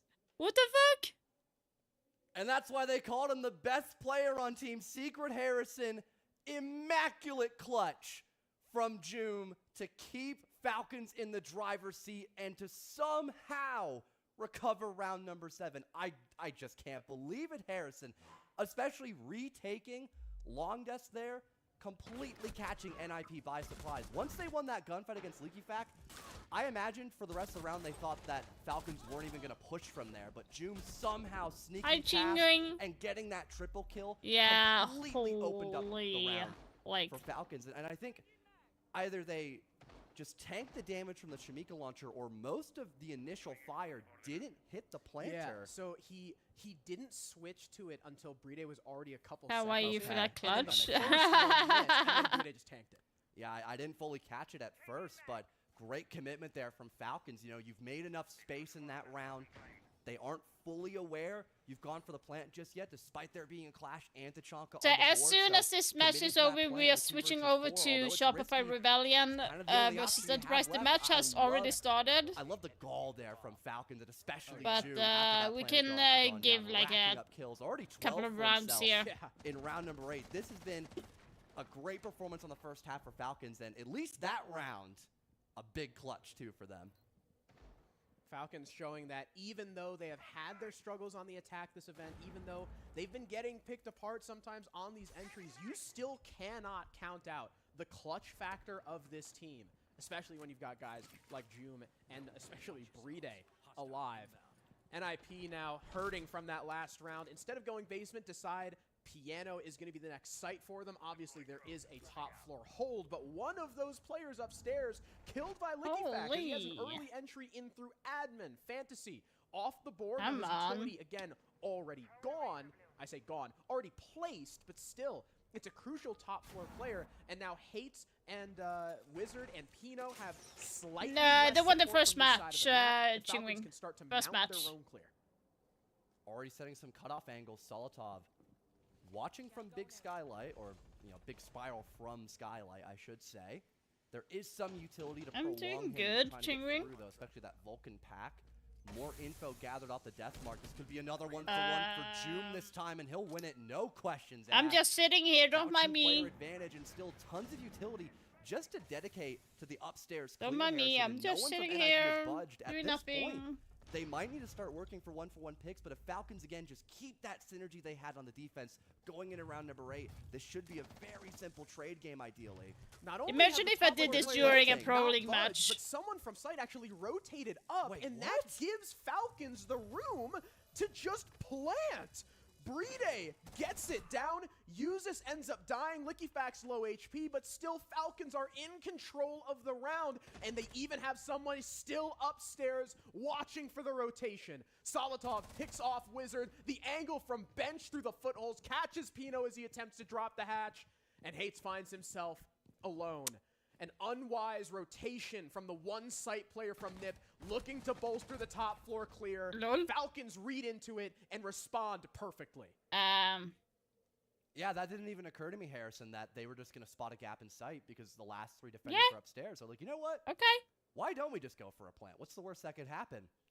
Yeah. 6-2 match point apparently is the worst that could happen because that's what we just saw. Again, 2 great opening picks So for Falcons. You had Leaky Fac with that 1-for-1 on the roamer. from NIP admin is the gives you a team lot that of won space against early Furia. off, So again, I'm man like, advantage and less yeah, pressure. okay. NIP can now apply if they want to go for a trade that early. You're basically just taking another 1-for-1 fight and hoping for the best. And speaking of, that's what happened with Bassetto. Joom had a Deathmark track on the Mira. Bassetto's right around the corner. That 2-shot pistol puts no her in the dirt. emotions. And Gotta be after a emotion little because bit if more you time gathering here's info, they here's realized, the thing. oh, If you hold no in one's your actually emotions playing too bomb much, site. Only it's going to Bassetto. take Everyone else is on the take over. extension. You're going We still have to one person likely make upstairs. more They could just mistakes be a because distraction while we all if you plant. hold it Now you've in got a yourself, full like setup, if and you're Solotov hyped, you're goes for a holding big it play in, loop. and then He you're going to goes back feel up it more in above. the game. If Like, he doesn't oh, get I'm a so pick, another hyped, one I'm going to falls get back. He this now has Vert in a to different way. overwatch Or like if that you diffuser. pissed or annoyed and you're holding it in, it's just going to likely make you more annoyed when you're actually playing. Yeah, and additionally to Joom, So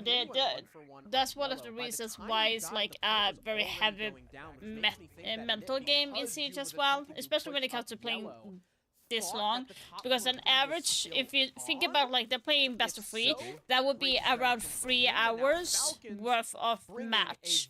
You're sitting literally 3 hours playing the game, and that is a mental strain, and you need to learn to control all the mentality, and just holding your emotions intact for 3 hours is not going to be anything. But if you that type of person that likes holding in the emotions, then do it. But like if you usually the type of person that shows emotion, then you should not bottle it in at all.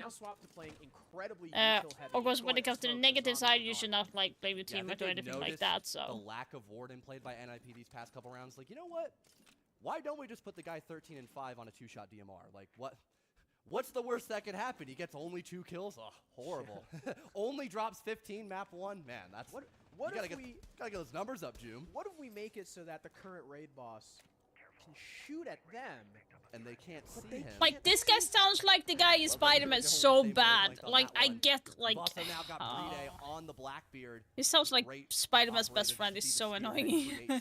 Not in a bad way, but like, it's kind of throwing me off. Exactly is pushing through them, or at least just creates a bit of a barrier between you and the defense. Hates hearing all the sound upstairs from Yellow. Will try to creep himself upstairs for a flank, but hasn't been successful just yet. These Toxic Babes biding time for NIP, hoping to adapt against this meeting, or not meeting room, the CEO plant. But it sounds like so him. Many tools at the disposal of Falcons here. Joom on Spiral stairs right now, trying to work from the back. There's a jump in from Bathroom. Licky Fat gets 2 off the back of his Blackbeard, and it's looking like this round might be over. A 1-for-1 from Hates, but still a 4v2 for Falcons. The Blackbeard finally cleaned up. Licky Fat also low HP. Nip have kind of clawed their way back into this round. It's very winnable. Wizard in long desk, Basetto in the bomb site. All the players like I'm not wrong, right? This sounds really like him. Falcons win 2 1-versus-1s back to back and take Consulate, which by the way was Nip's map pick. Let's go back to Clearly have not just on the 3 operators, but also Canadian, either playing a drone operator or a shield operator. It sounds really like him. It's kind of throwing me off. It really just sets up SR to be in the best position, to be so scary to fight against on any like far off site position. And with this being their map pick, it should be Enterprise running up the score. And yet, they have looked listless. I will say, just from the eye test, Enterprise do look better and more comfortable here than they did on Cafe. Now, obviously, we could dive into the numbers, and maybe some of the ball knowers would be able to shine a either stronger or a different light than us, but just from what we've seen and what we've assessed, Enterprise looks like they're more warmed up. Now, it's entirely possible they just came in cold on Cafe. It really could be something like that. But here, you cannot let things get too far ahead of you. On Cafe, you let SR run up the score. You manage to pull it back for the first half before falling apart. Here, it's completely different. SR is going to be going on to their preferred side, so it is incumbent upon you to get a couple rounds here and maybe make SR question their own strategy and get in their heads. No Mira, no Mute, so these walls get opened up with really no issues on the side of SR. There is Jigsaw, of course, here on the 2-brow, and he had the opportunity to close off that connector wall. He didn't take it. I think he wants to save all 3 of these other canisters just for IT. I will often call this the most important wall in all of Rainbow Six. It continues to be so critical for attackers and defenders to focus on, so even though it will open eventually, this massive stall game coming out from Jigsaw could make a huge difference when we get into the last 60 seconds of this round. Never heard you say that before. Well, there you go. There you go. Now I've heard something new, and I will shamelessly take it. The wall has been opened up, by the way, and so the rigmarole that typically happens in IT, we have a couple maps where there is rigging and rolling, as we've talked about. Downstairs bank basement is a good one. Now that you've opened it up, what's next? This connector portion right here is so incredibly important, because once that breach is open, if you can wrestle... And I usually to see that they are reinforcing that side and not the other side. Crossfire to paralyze the defenders and gun them down, and there you go. Look at that. Spoit on the glass. Answer back. Spoit's deaths all seemingly coming from nitro cells. If he gets shot in the previous this round. There's Andy Yeah. with the F2 in hand. Cannot outduel Brendo. Down goes Rexon. He'll get picked back up by Surf as Canadian gets dropped yet again by an M870. It's the second time that that's happened in this series. It's a little odd with how little we see that shotgun. But with Thorn on the board, you'll see it from time to time. It's a bit of a hole that the Rebellion are ingesting and not a lot of time to work with. Enterprise just need to sit tight and not give too much up, and they should skate to victory. Yeah, no need to overpeak this. Of course, those air jabs getting tossed out, but they've just been shot, so it's not really going to be something to worry about. Rexon just praying for a swing, but it should not come from Cairo. Surf might have something. Oh, with the shotgun too, this is winnable. He gets one. Surf now has to turn his sights towards the two other players, running out of time. Shotgun! And 2 on, close up. Saw the Azami maybe for a pixel of her for a split second, but ultimately not enough. Really well played by Enterprise again. Through that mid to late round, things go well, and I once again will report Enterprise is typing in chat. Again, Parker, it's the best site on the map for a reason. Average Canadian Katie. Woo! Enterprise, and finally they do manage to Damn! Really mid-round fighting, as you that said. Was a, it was Brendo who got that was a Andy, shot. and then it was Cairo with the shotgun that killed Canadian. You said it, the M870. He was just trying to make his way in through electrical. That's okay, so let's talk a little bit of stats. So the average defensive rate on Nighthaven during this tournament is actually at 67% on the defense side. The most defensive side win rate is actual command service, as we saw there. And then it's going to be like bottom floor. Then it's going to be like storage and control room, aka where the warehouse is, with 68%. And then you have bottom floor with 58. But there is actually a kitchen on this map of Nighthaven Labs. Okay. What? And speaking of the last, I don't know what you're talking about. Last bomb site, its kitchen cafeteria has only been played 4 times during this tournament, and it has a 50% win rate. So that is kind of dangerous for them. I'll say it again. I hate you so much for the things that you say. Oh boy. Nobody sees this map. Nobody sees this bomb site. They don't like to go downstairs. This kitchen's been more popular. Oh, did you know that they're playing kitchen? I don't sound like that, Parker. I didn't say you did. I don't sound like that. But anyway, we go to kitchen GG has already won Chingwing. Run across the map for Enterprise, as you very correctly pointed out. Of course, as with any main floor bomb site, most teams are going to want to go for a top-down clear. You can see from the blue silhouette. So whoever loses on this match will be facing Virtus Pro tomorrow. Throughout the course of this series, Rebellion have been terrific at drawing first blood. Enterprise only been able to get the and whoever wins this match, yeah, it's likely going to be Jigsaw back in the gunfight for EP in this round. Parker, it's that top. We'll be playing tomorrow as well. So like so powerful for the defenders to control. No, sorry, I said it wrong. Whoever wins this will be playing tomorrow, and whoever loses is eliminated from the tournament. Will shoot it before he gets the opportunity, so they know that. That's what I meant. Sorry. Now, he's got Cairo to support him down below, and again Jigsaw over on the other side of top floor to hold things down. Waiting for more drone work to when be it comes between Falcons and Enterprise just sitting back when it comes here, right now. There go the logic bombs and in, but the barbed wire between Enterprise and Rebellion. So whoever wins will go through to the finals, and whoever loses will be playing against Weibo tomorrow. Way more action than Rexon on this map up to this point. When you have the versatility that the Rebellion has, it's easy for you to be able to jostle that around. Why did he need that, Ambi? Not aware of Ambi's position, and Ambi saw on his radar that there was another really close by. So if Enterprise are not able to deal with this, Ambi can continue to do some serious damage. Canadian not being the allegations on that one. There's absolutely nothing I can say about that. Ambi dies to 2 Hans. They've regained some of the momentum inside the bomb site for Enterprise, drawing even with just under a minute left in the round. He's almost 30. Cut him some slack. We'll get back on the drones now. He's almost 30. Hey! Even I can do better. They've got lobby control under their grasp, and of course the top floor has been conceded as well, as Jigsaw fell off that not long ago. So 4v4 with the execute. The freezer hatch gets opened up here by Surf, and these angles will start to get even tougher for Enterprise. All of this utility by Rebellion has found a place on this map. Very high value. You know Canadian likes his utility-based systems. Enterprise, hard to tell what their utility is doing right now because Shopify have been in pursuit of this for so long. Rexon probably shouldn't have won that engagement, but he does anyway. Nice, JT. Back to a 3v3 we go, but dying moments of the round, Messology in front of our very eyes. Why is Shopify messing right now? Jigsaw hoping for an opening. He will find it, but lose the duel. Brendo and Tuhon last alive. There's Brendo to the rescue. Surf won't get it done. A 4K from Tuhon, and a huge round as Enterprise ties things up. Tuhon, just such strong anchor play, Parker. They can't seem to beat him in these gunfights, and that's so important when this is a little bit of a chaotic final push coming out from Shopify Rebellion. They got the top floor under their control. They even stopped the flank. It really wasn't the early game that was the issue. It was getting that execute in from bottom lobby. Canadian tried to get in, maybe try to get some kind of a plant going. Eventually, Spoit had to recover the kit and go for it himself. I thought Spoit played that really well, but in the end, you can only do so much when the trades are coming out from Enterprise. It was really nice defense coming out from the guys on EP. They tied this game 2-2 apiece. I hate to keep saying it because nobody likes a broken record. You want a wholly intact record, but guess what? Mid to late round for Enterprise, oh so good.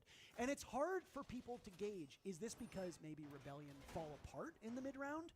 I don't think that's the case at all. We complimented Rebellion for how they were using their gadgetry, but what did Enterprise do?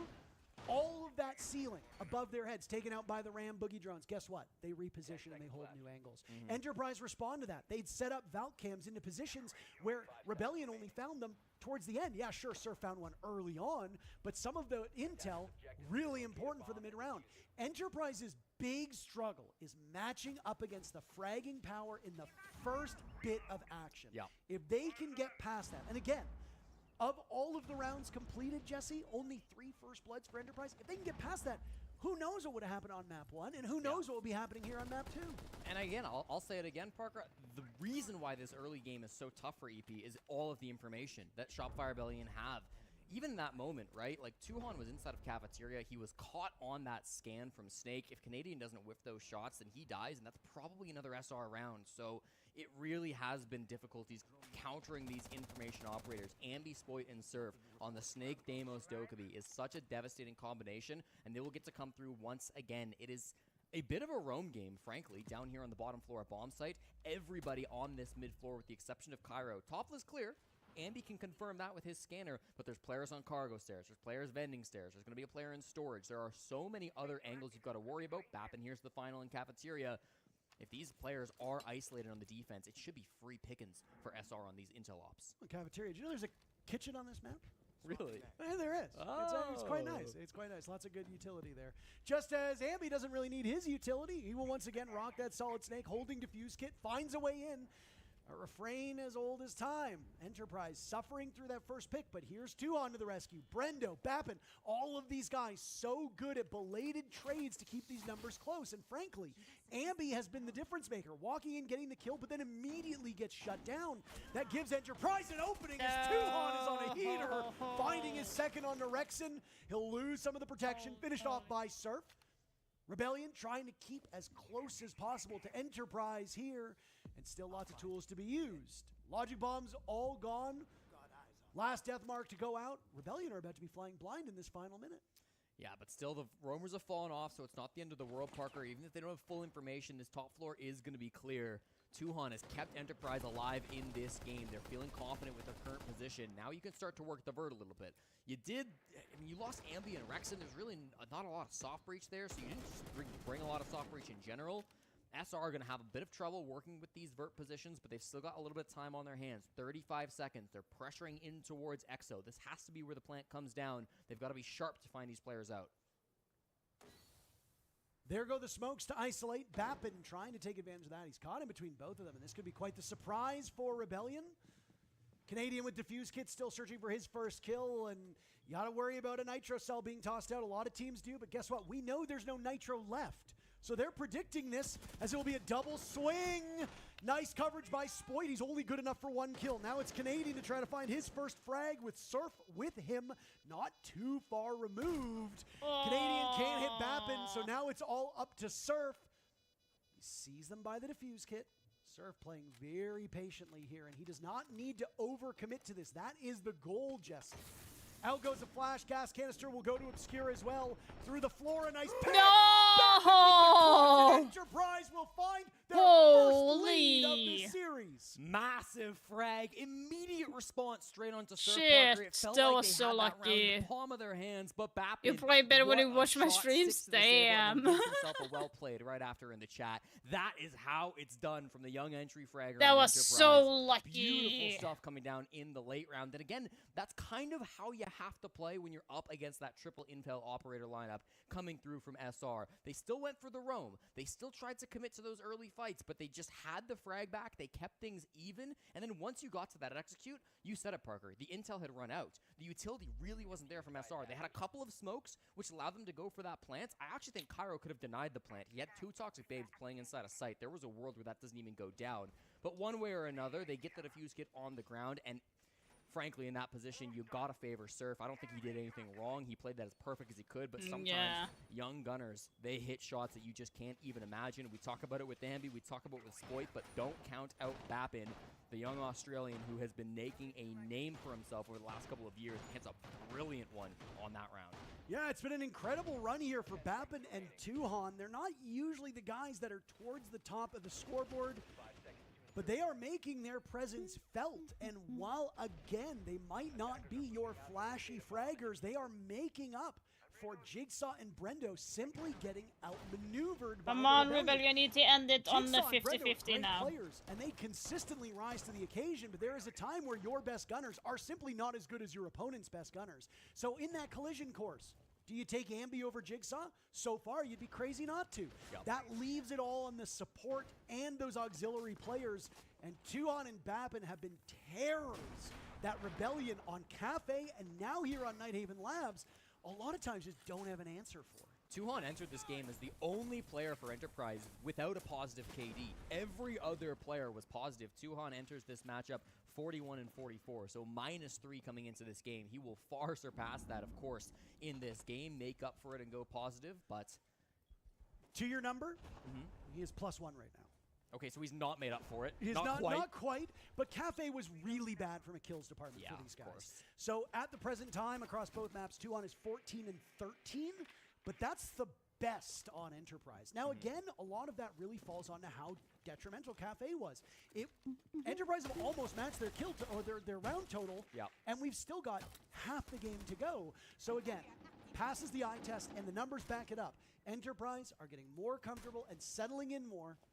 And this is also a map where maybe the Rebellion are a bit overexposed. What do you mean? Yeah, What's perhaps funny maybe about Tuhon that? Playing this kind of aggressive position. No, with and Brendo a bit on what? this Rafters position. It's going to be Jigsaw who opens things up. There goes Ambi, the best young friend you, from like- SR. So he gets removed, and it's a 5v4 lead for Enterprise. Playing this I top floor for the don't know what second you're time talking here on about. Nighthaven Labs. Usually the primary JT. site. They won it back in round 3, but now in round 6 they get a second opportunity. And It it's was looking only just as more good like, this time. damn. Yeah, I mean, Ambi usually gets a kill, dies immediately. That's been the way it goes. There's been a couple rounds where he's picked up a 2-piece. As you can see from his scoreline, he's not just getting traded out. And Ambi will shoulder some more of the team's responsibilities when he goes on to defense. Down goes Brendo, and Canadian knows there's somebody nearby because the tripwire keeps disappearing. So Spoy will walk up. The attention turns towards Canadian, a great distraction. Damn. That's why we say sometimes Canadian doesn't need to get that kill.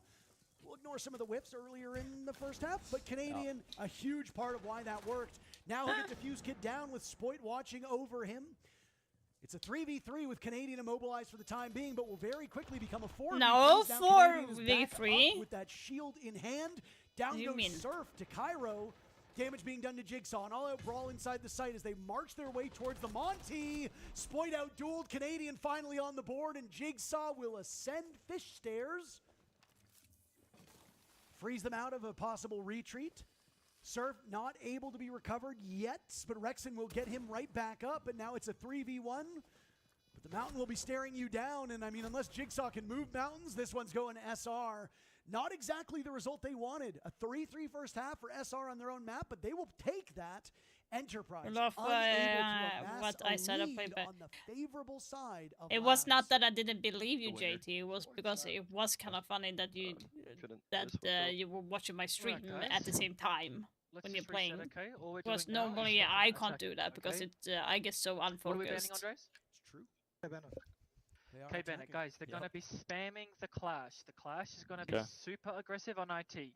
On top floor, we can either do our CS if they're playing the Clash. They will most likely ban Nomad, okay? And we need to make sure we're either focusing the Clash together. We could even go below Deimos and kill the Clash if she gets aggressive in IT, yeah? But let's make sure we're either doing the CS or we're killing the Clash, okay, for top floor. Yep. Mirror window on the IT breach. Let's just remember that, okay, hard Yep. breach players. And we might need a Zofia and play the CS straight, okay? Okay. On control, control Weibo is so free, okay? If we do it fast and together, it's really free, okay? But Yep. Jackson, I want you to go up from basement if we do it, okay? that's fine. They have no C4 from below, they just have an Ella playing site, okay? So we nade the util and we jump in, okay? On kitchen, let's do our clear, let's not do the rush, okay? We've practiced the clear recently as well, okay?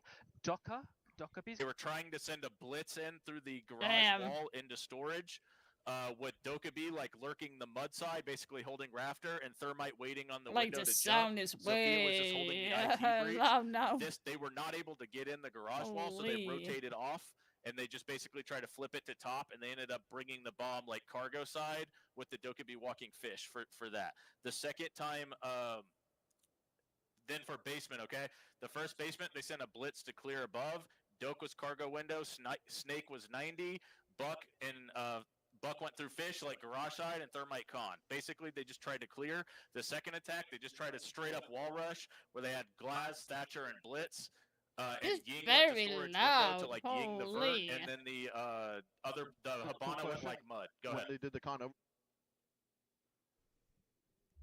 Clearly anticipating a Nomad ban on the side of Enterprise, thinking there would be a lot of clash play from SR, but I guess not wanting to ban it out, thinking it's something they can counter and play around. It is Capitao Kaid instead. Capitao is certainly a strong ban for the clash play if that's the way you want to run it. You can't, again, really afford a clash ban with how many other good operators there are. Bandit Kaid likely removed, and here it is. Exactly predicted by Mag. So really good research coming into this. The Nomad typically played by Brendo. He'll have to swap over to a different operator here for this top floor and expect those clash plays to come out from Canadian. Go back to this 5th round. You talk about Canadian on a shield. I think this was his best round of the game so far, Parker. He just makes so much distraction for his teammates over towards top fish, as you said, and it really just does kind of come down to the positioning on the side of Enterprise too. They were a little bit disconnected, caught with their pants down a bit with not enough players over on that west side, and because of it, they lose that 6th round and we're tied. No closer to a conclusion than when we started. A reminder, the winner of this series goes on to the main stage. Shopify Rebellion, with all the money, all the weight, and all the expectations behind them, have actually never played in front of a crowd. So they are very much hoping to do that. No Australian team has played in front of a crowd in 6 years when it was that old roster with Mag on it, now the coach of Enterprise. Neither of these teams will go home. The loser will be competing tomorrow, but we can't say the same for the B stream. A reminder that there is a second stream running right now. Team Falcons are playing Ninjas in Pajamas, and over on the B stream, the losers go home. So, if Falcons lose, that's it. If Ninjas in Pajamas lose, spoiler alert, Los was eliminated in their matchup earlier today against Weibo Gaming. If NIP, who are currently at an 0-1 deficit, lose, 3 of the 4 Brazilian teams will go out and not make main stage, which is quite a juxtaposition to FaZe Clan, who were one of 2 teams to win 3-0. So, long considered the most competitive region, Brazil has struggles here in North America. Bad. No guarantee that NIP will ultimately lose, but have to feel for Brazilian fans if they only have one team. Yeah, let's get it done. Come on. SR playing the same lineup they showed earlier in this tournament versus EDG. This is going to be this. It's clash focused midnight strategy that exactly Enterprise right were now, expecting. guys, They've for got me. the Zofia, So which can be a good clash counter at times. It's not the easiest operator to clear out the clash with. You're going to need a little bit of team coordination to be able to capitalize on the shield break, but it's absolutely doable with those concussion grenades that you can throw the way of clash. Where's this push going to come from EP? It looks like it's going to be connector-sided focus. That's where Bappin is currently situated. Of course, IT is always a big focus as well. Tuhon got the wall open with really no issues, despite the fact that this mirror window was placed here, and there were impacts held by Canadian. He's not able to stop the wall from opening up, so this is going to be a nice little angle they have straight in towards IT, and it makes Spoit's life just a little bit more awkward. He's sitting at the top of Raptors, and Kairo's down here at the bottom trying to force him out of the position. He's got the DMR to clear these Kiba barricades, but it's a lot of work to do just to find Spoit out of this extended position. You talked about Capitao being banned for the Clash, but Capitao also is a hard counter for this spot on Rafters. So it helps Canadian in his position, but it also helps Spoit stay in that spot. If you pair it with a Wamai, or even dare say somebody get crazy enough to bring a Jaeger, it's really tough for you to deal with this Rafters position. And Enterprise are getting kind of bogged down here, Jesse. This is a very slow take. We have less than a minute in the round. A vault in. Spoit is ready for that. Down goes Cairo, expecting another. They're all walking into Rebellion's bullets. Now Clash is gone. That is so bad. But that's all they've got so far. Rebellion in control with an advantage of 1. They're in IT. Close it up, but Spoit's tucked in. The Swede, oh, how sweet it is. Now in a 1v4. Rebellion wanting to take the Sweet lead. it is. Andy Oh my will god. give it to them. A terrific defense to start off the second half. Nice Oh little my triple God. from Yazami position. And again, you're right.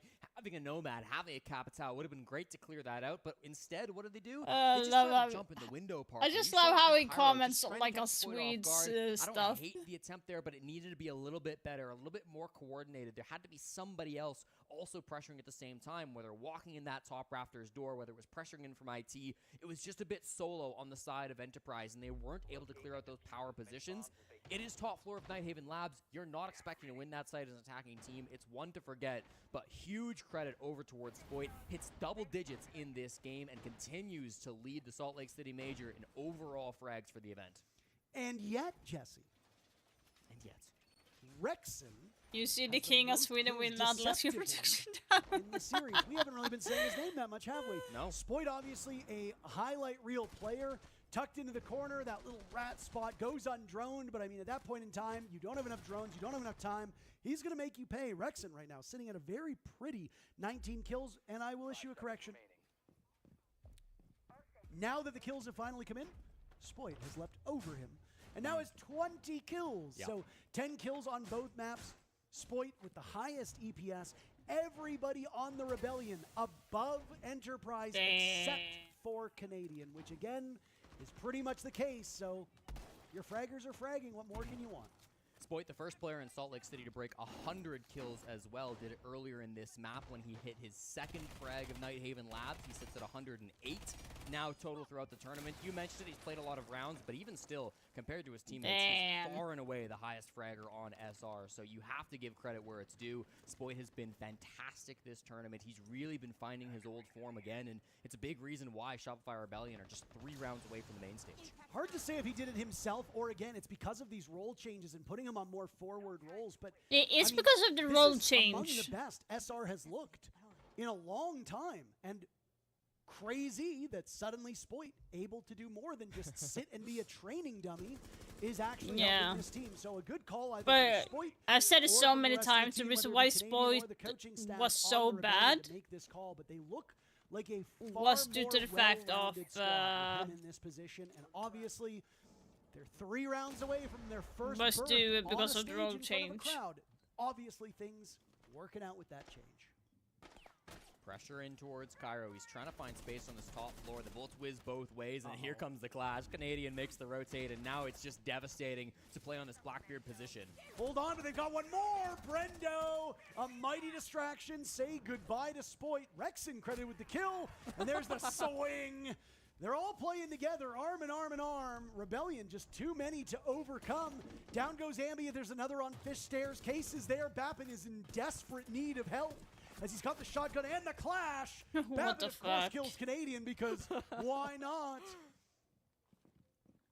Canadian was in a position to potentially go for a fight there and ultimately came up empty-handed, but who's to say? Who's to say? Even when Canadian's getting his head blown off, he's enabling kills for his team.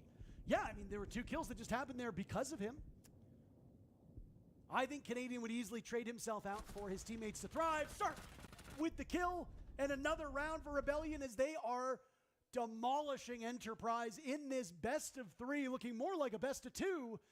as we are 6 minutes away. Stop from doing Shopify Rebellion this! being the 14th Stop, Spoy! Make You're it not that please. young It's the team anymore! play for me, Parker. It's not just that they're winning individual gunfights, but it really comes down to the trade game from SR. You saw it towards the top of Fish Stairs there. I mean, really, yes, Canadian is being a distraction on that clash. He's a huge menace, but it's not just Canadian. There's players pushing into the top floor, which are getting those frags. There was one that came up from the bottom of Fish Stairs as well. Every angle that Enterprise could have maybe worried about, they had to worry about because there was somebody else on SR getting aggressive and taking that fight. A lot of worse teams, a lot of younger teams who have maybe not had the experience that SR have had, will sit in a spot on defense and they'll say, this is my spot, I'm trying to defend this, and I'm going to do my best to make sure nobody takes this control away from me.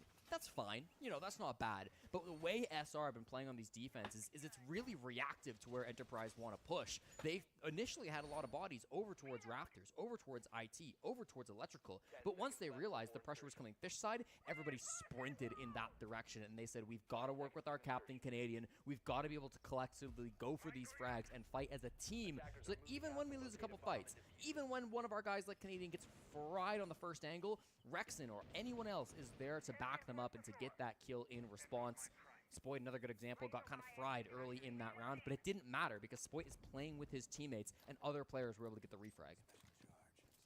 I haven't really been seeing a lot of Scopos so far, Jesse. By my count, this is only the 15th round that this operator has been brought out on. Very site dependent and very map dependent. Typically played on the big maps where you can stash one of your two robots in a position where they can give you information. A big map that we see it on quite often is Clubhouse. Another good map is Lair. What do they have in common? They are huge. Yep. So because of that, Nighthaven Labs is also deceptively large. You tuck one of those robots in the basement, you keep another closer to the bomb site. If you don't have somebody on flank watch, they can easily get you. Just like they got Rexon. Brendo walks right in. Enterprise struggling to get on the board first. Not really much of a challenge here in round 9. Yeah, the top floor clear has gone very well for them. It was kind of a light hold from SR, and you might be worried it's if you're an looking Enterprise fan, very because good. It's not a bomb site that gets played much in Australia. I know EP played it earlier just today, a couple minutes ago, but attacking, they don't have a whole lot of history on this bomb site. So SR choosing to come here, a common site from them. They will play Canadian just in towards that Spoit bottom playing now. very aggressive right now. He lost his second body, Parker. He lost that second robot to rotate into, but that doesn't mean he can't still flank. There should be a drone watching for this, but again, when there's 5 players alive, sometimes it can be really tough to not catch this timing. And again, it's a big map. If you are so focused on a quick execute and you don't have flank drones up, and you look at the lineup from Enterprise, none of them have any anti-flank. There's no Claymore, nothing. They know where he is now. Yeah, he got spotted inside of Electrical. So the jig is up on Spoit, but guess what? He can always rotate. Again, he doesn't need to go for the backstab. And maybe that's not going to be the plan here. It's good when you are outnumbered because you can get 1 or 2. You're in a great spot. You've just swung the round back, but Enterprise are not going to let him do that.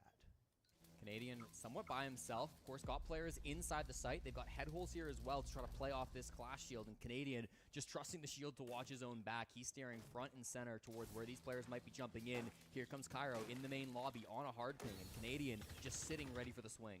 And all he needs to do is just sit and wait. They obscure behind with the F0 by the Fenrir of Surf. There's Canadian to pop up. The jig is up. Now he's on a duel against Cairo. Canadian, oh my goodness, a blunder. He misses most of his shots.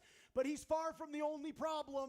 Everybody crumbles on the side of the Rebellion, and Enterprise have closed the gap to just a single round. Okay, I know it didn't work, but that was kind of a crazy strat from Canadian because he was prone there in that position. You might be thinking, okay, well, he's really not checking his back. Like, surely they could just walk on him and frag him. But remember, the bottom of the clash shield is not actually see-through. So he was kind of posting up as if he had left his shield there and rotated back in towards sight. I don't know how he would have got back there, but it wasn't obvious his exact position, and so he had a good opportunity to make something of it. Unfortunately, just not quite there with the gunplay, so it is Enterprise who close out that round, but still some cool ideas coming out from the Rebellion in that one. Gets 1 for his troubles. I guess really the problem is the rest of the team, right? They're kind of falling apart inside the site. It was an early death coming out there, I believe, from Rexon to start that round, and then Spoit just unsuccessful with that flank. It's so difficult when you're playing that scopeless and you lose your shield. One of the big reasons why that site's so weak is because flanking for the top floor is just so predictable. 1 drone inside of Electrical was all it took to stop that flank coming out from Spoit. huge credit over to Enterprise to be able to watch those drones, expect the flank to come through. They didn't get tripped up in the early game. They didn't get tripped up by the aggressive mid-game coming out from Spoit either, and eventually that site execute just came all together with what they needed. Bomb located by attackers. Our good friend Lynx just pinged me and said that Spoit has only ever played Scopos on that site. Pretty much exclusively. And because of that, Enterprise surely must have read into it. Now, when we did that middle of the match timeout, Jesse, we didn't get to hear everything Mag said. There was the other half when Super was talking. Mag had a great read on the Clash. Super had a great read on them bringing a Dokkaebi. There's entirely a possibility that they talked about the Scopos as well. Yep. So they might have been prepared for that before even the round had loaded in. Yeah, definitely. I mean, they droned it early too, right? Yep. It was just sitting just at the top of the hallway outside of Come meeting, on, so they were very check much it out aware now. that Like, threat, can you good win, answer, and please? certainly Lynx is correct. So I might far have this like season, an no one hour player has ever played on more that I site, can so look good stat coming through from at the our game. compadre on the casting desk. Can we like? Thank you, Lynx. Even though Lynx is off today and there is no desk here. Well, sometimes we lie. Lynx, all the desk we need. Doing the work of two casters, isn't that right? I think Fresh is on his way here as a content creator. I'm assuming that Fox and Lax will be joining us at some point as well, but it's a good thing we've got Lynx here. Rebellion now not wanting to relinquish control of their lead. We gotta say it. One thing that always seems to plague this Rebellion team is the ability to close out matches. It was not much of a problem back on Cafe.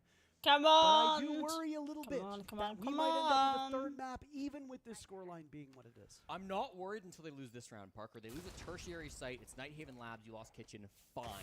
This is the bomb site that should be a freebie. This should be the one where you get yourself up onto series points. If this doesn't go their way, then the alarms start ringing. I would expect attack time to come through from Super. But for now, this is all according to plan. Even throughout the rounds, they've given up very little space. Meeting control held by Enterprise, but that's totally fine. Canadian with that Clash still just playing inside a connector. He's got an important player behind him too. That's Rexon just inside of servers, can try to support the Clash from behind the breach. And Canadian's elbow might be shot off his body as look at all the damage that's being done. Canadian swings, down goes Bat, but he could have another as well. But he's funneling these kills on in. Suddenly the kill feed turns blue, and Enterprise have slaughtered Rebellion. Spoit will need to clutch. What the he won't fuck? get it done. Are you kidding me?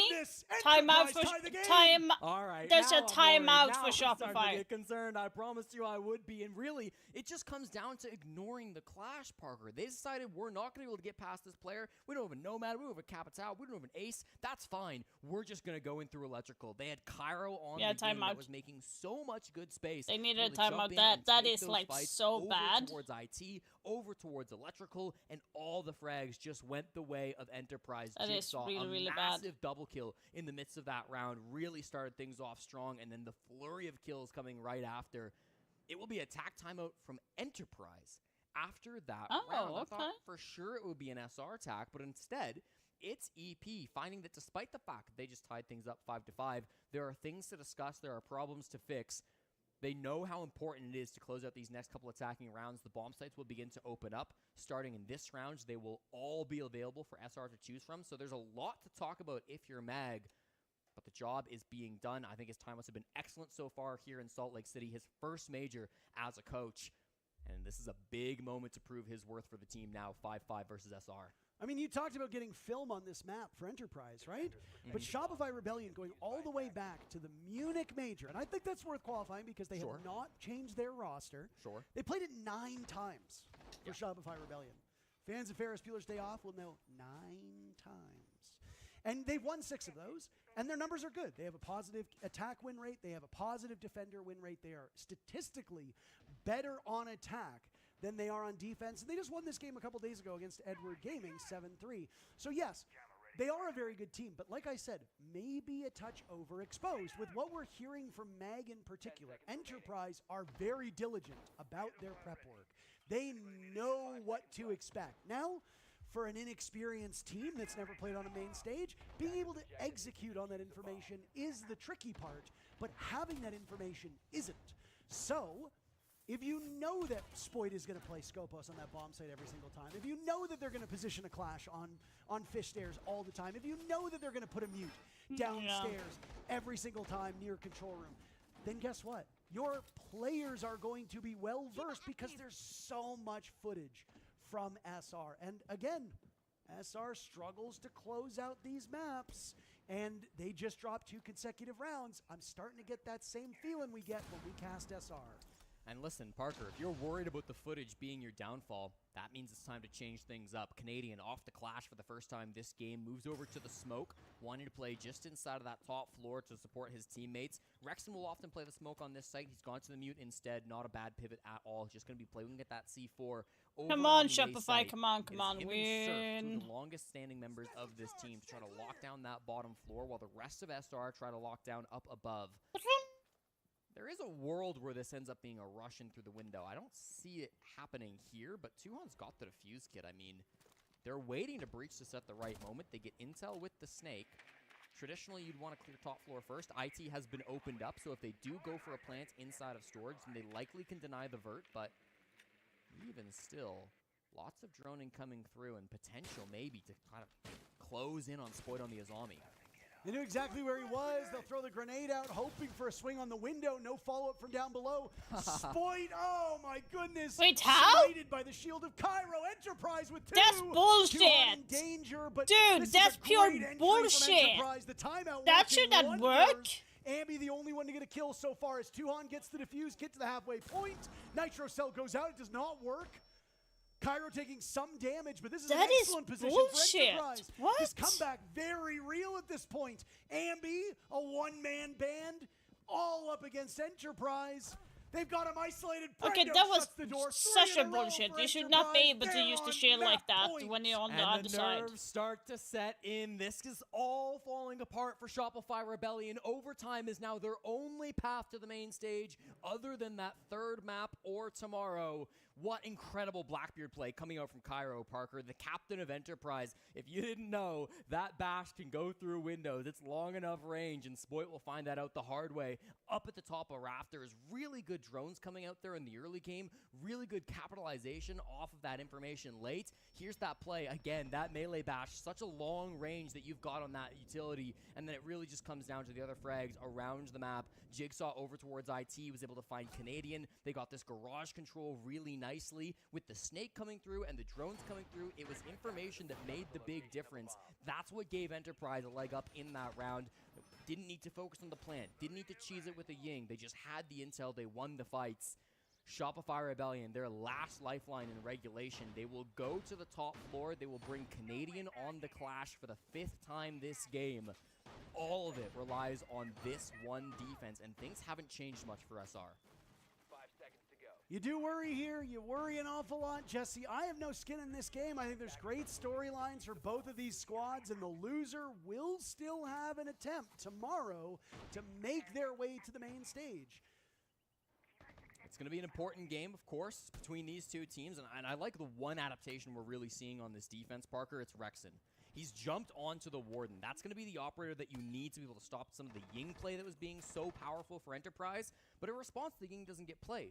EP, that was their real utility that they used to try to get in through electrical and IT. Without that being on the board, what is their game plan? What is their path to success to try to make this space upward as top floor? That's going to be my big question coming through to this round. But I am worried about Rebellion bouncing back here, Jesse, as I now finish my point. I'm a patient man. Okay. I'm a very patient man. This is a nice angle from Tuhon. This is going to be coming to a ranked game near you. I've seen it a few times, but on the A stream with 2 big orgs playing, you just know people are going to be copying it in for good reason. Wall opened up. Good scouting so far. Enterprise's drone work has been really sensational over the last couple rounds. It's something we haven't really highlighted that much, but the amount of information they're gaining, very impressive. Down below, Bappin is going to be hunting for this Clash. Of course, Canadian. He's inside connector at the moment. He can kind of guide his movement based on where this Deimos comes through, where the tracks are. He'll get that info. Brendo on the buck down below too, but look at Ambi. He's lurking in the basement. This is the answer. There might be a response if they're ready for this, if they're watching for a flank to come up, but they need to stop this vert pressure as soon as possible, because as long as this exists, Canadian is not safe. It is up to Ambi to deny these vert players down below, Bappin and Brendo. And he might find his opportunity now, wandering up. Sees the Deimos, that's one. Another turns in his direction. It's a glorified trade, and a nice shot from Brendo. Pointing your ADS off. Tuhon has been the savior in this series.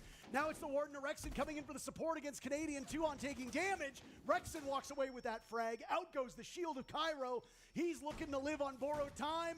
Brendo in a 1v3. Rebellion have managed to save themselves for the time being. Thank God. But can Brendo get to lucky number 13? If he does, Jesse, it's Enterprise moving us over to Fortress as the decider.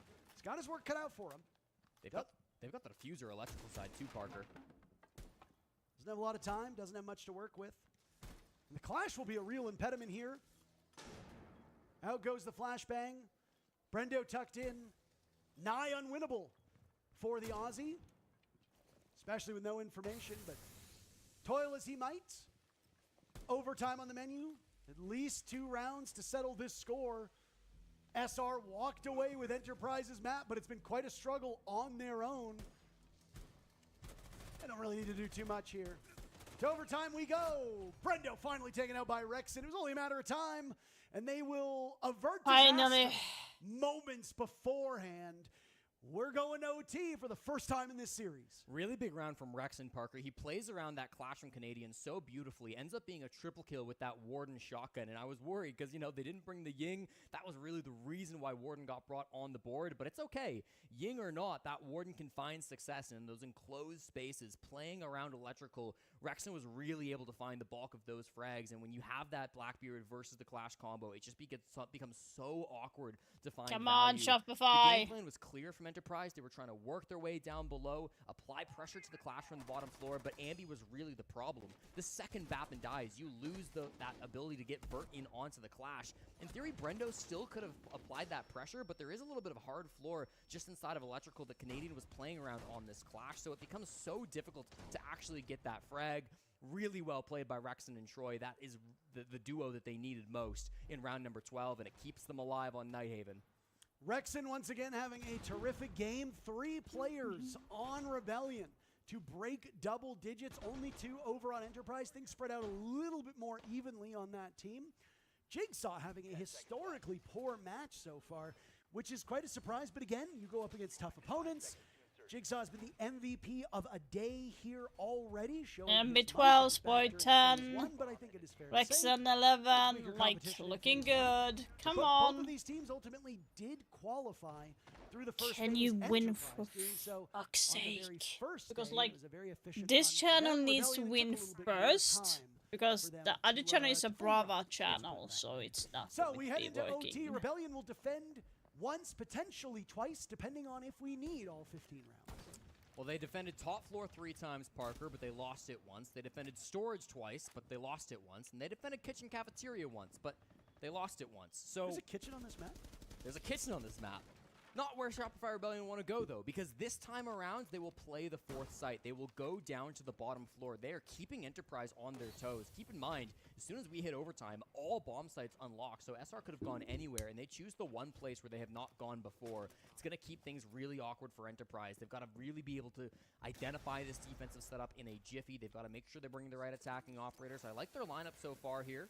Tuhon on the Thermite, able to open up this wall. There's no real wall denial operators other than the It kind of looks like we missed the last match. So that shouldn't be an issue for them. Minute 40 here on the clock. The it's roam getting game is really, alive and really well late. from SR. First Solus that we see from SR and first Echo that we see from SR too. So information, obviously the name of the game. Canadian on Echo, doing very well in the match that we saw just a couple days ago. Played on Layer, able to assist his teammates to get kills. But the thing is Canadian needs to survive. It was a bit of a struggle for him when he was playing the Pulse over on the earlier map of Cafe. As long as he can find himself in a very safe and sequestered part of this map, those Yokai drones, all 3 of them. You get the bridge is open, right? On the roam or down below. And there you go, picture in picture to show you where these are located. They'll lose 1, so good set of eyes on the blitz. The ground has not really been taken. Parker, this is now 60 seconds on the clock. There are 10 players still alive in this lobby. SR control the roam game, but we're here in EXO from Cairo. Brendo will go down. Likely that's Ambi up on the top floor. Finishes off at Surf instead. 4v5 execute incoming. No, and Cairo on a collision course now, both sustaining serious damage as Bappin is looking for somebody off site. There goes Ambi. He was on the ground, secured by the blitz of Cairo as he's going to look for an opening, but has to be concerned with what's above. say goodbye to Jigsaw. Spoit's on the board. Defuse kit was attempted, but will instead fall off. Yokai drone still up as well. Rebellion will be giving these calls, Canadian in particular. As Surf will look to break double digits and join everybody not named Canadian on this team. Cairo wanted to get that defuse plan down about 20 seconds ago, Jesse, but he's not been able to find that comfort level. He'll trap Canadian in the corner. Damn. Enterprise put together quite an impressive streak, but it sure seems like Rebellion will move Come to on. series point unless Bappin can find something. He downs Rexon, but that's all she wrote. Rebellion move. Okay, to spoiler series point, one alert round from the away other stream from on sealing the deal Bravo on their stream map. between Parker, Falcons 7 rounds ago, versus we got to Nip. listen to these two coaches, and Falcons we heard just played how much good prep work had been done by Enterprise. and won They expected the every match move 2-0 against Nip, so they are advancing to the finals, to the next match, which is going to be tomorrow, and that is going to be against Virtus Pro tomorrow. A good attack from Enterprise. We have to say it. They had very little map control. They hadn't dealt with the roamers. They lost a really scrappy body up towards the top floor, and usually when you go for that direct-to-site exo hit, you've got control at least of storage up above, because that is the one spot that can deny your plant. Rexon was there the whole time. The map control was so weak on the side of Enterprise, and I truly think that it was just a scrambly attack because they didn't think that would be the site. They didn't expect that one to come through from SR, and because they hadn't practiced on it through the last 6 rounds up against the Rebellion, it just overwhelmed them a little bit, and SR have managed to get themselves another match point in what looked like a hopeless map. Yeah, I mean, concern was here if they can shake off the I don't know what you want to call it, but if they can shake off the bad vibes when they get into these favorable spots, aka match point, this team really can flourish. I mean, there was a period of time where it didn't even look like Shopify Rebellion would make it during kickoff. Here they are, and then after that Falcons matchup in the very first phase, people were wondering, are they even going to make it past the plans? They have, and they've looked pretty good so far. They haven't been flawless, which is why they're in this position, but dropping a single series en route to a main stage appearance is the highest result but it's that on this team in this Jigsaw, the organization wrong will team. have seen. It's been a long time since It's some of these okay, players have Wifey played will on a make it stage. harder for So, the Enterprise. Shake off She knows. any concern, any bad vibes, anything like that, and dial yourself in. You've got 2 opportunities to get this job done. And the good news is that historically, over those 9 times that we've seen Rebellion play this map, they're statistically much better on attack. There's a kitchen on this site, Parker. What? It's going to be our potentially final bomb site. And the last time Enterprise chose to defend here, it was Tuhon with 4 kills that was able to lock things down from inside the site.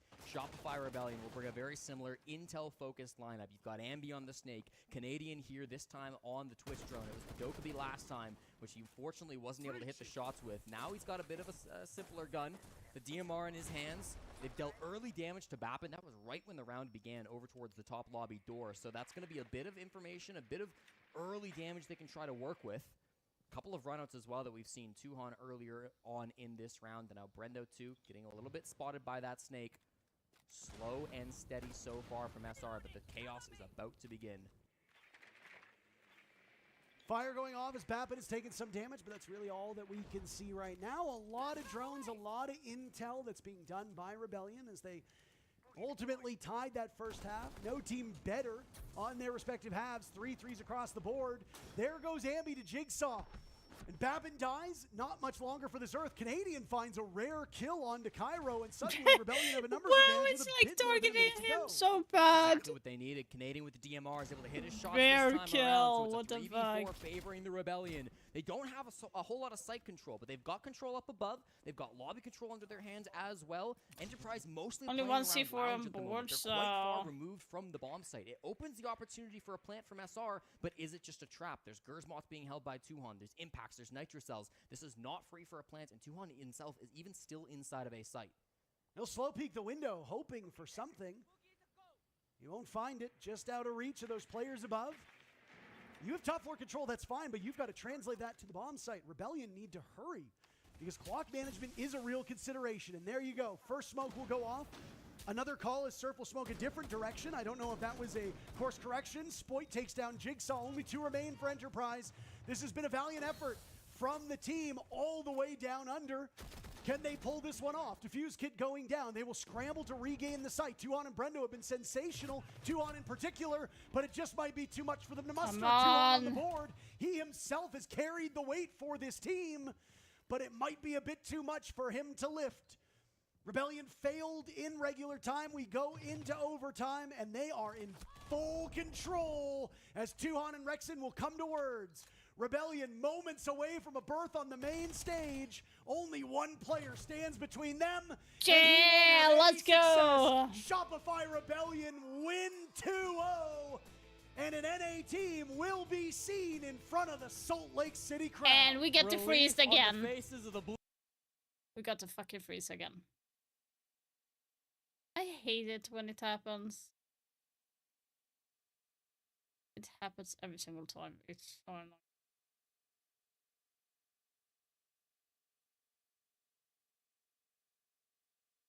Came out on top, and Shopify Rebellion were that team. A lot of fans for this organization, big name players, and yet their fans have never been able to cheer them on in person. That ends in just a couple days, and North America will have something to cheer for. There could be more NA teams joining them later today and tomorrow, but for now, revel in it, fans of SR. It's been a long winter, but spring has arrived. And for the Enterprise fans, it's been 6 years, but they'll get one more opportunity tomorrow. Of course, 6 years in a day doesn't change that much in the grand scope of things. They will have another opportunity, but this one's got a sting. We talked about them earlier in the day, Parker. We got the chance to chat with Mag, and he thought this was their best opportunity to make it to the main stage. He thought they matched up really well against SR, but unfortunately the confidence wasn't enough, and they lost it today. Well, we've got to send one more team to the main stage. Who will it be? Sit tight. We'll find out after the break.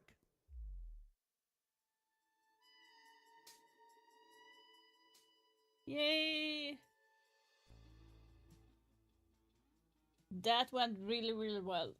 Okay, guys. Unfortunately, I will not be able to stream the last two games. It's like 0:30 right now. 0:30 a.m. I'm super tired. But we got like the most important games off the board. So there is a game that I wanted to watch, and that was between Dark Zero and Wildcard. I do believe Dark Zero is going to win. Either way, whoever wins and loses tomorrow is going to be loses today will be able to play for tomorrow. So do expect both of the team to qualify to the finals either way, because if Dark Zero wins, they're going to be playing against 5 Fears, or if Wildcard wins, Dark Zero is going to be playing against 5 Fears. So unless All Gamers wins, but I don't think All Gamers are going to win against 5 Fears. So that's what it's looking.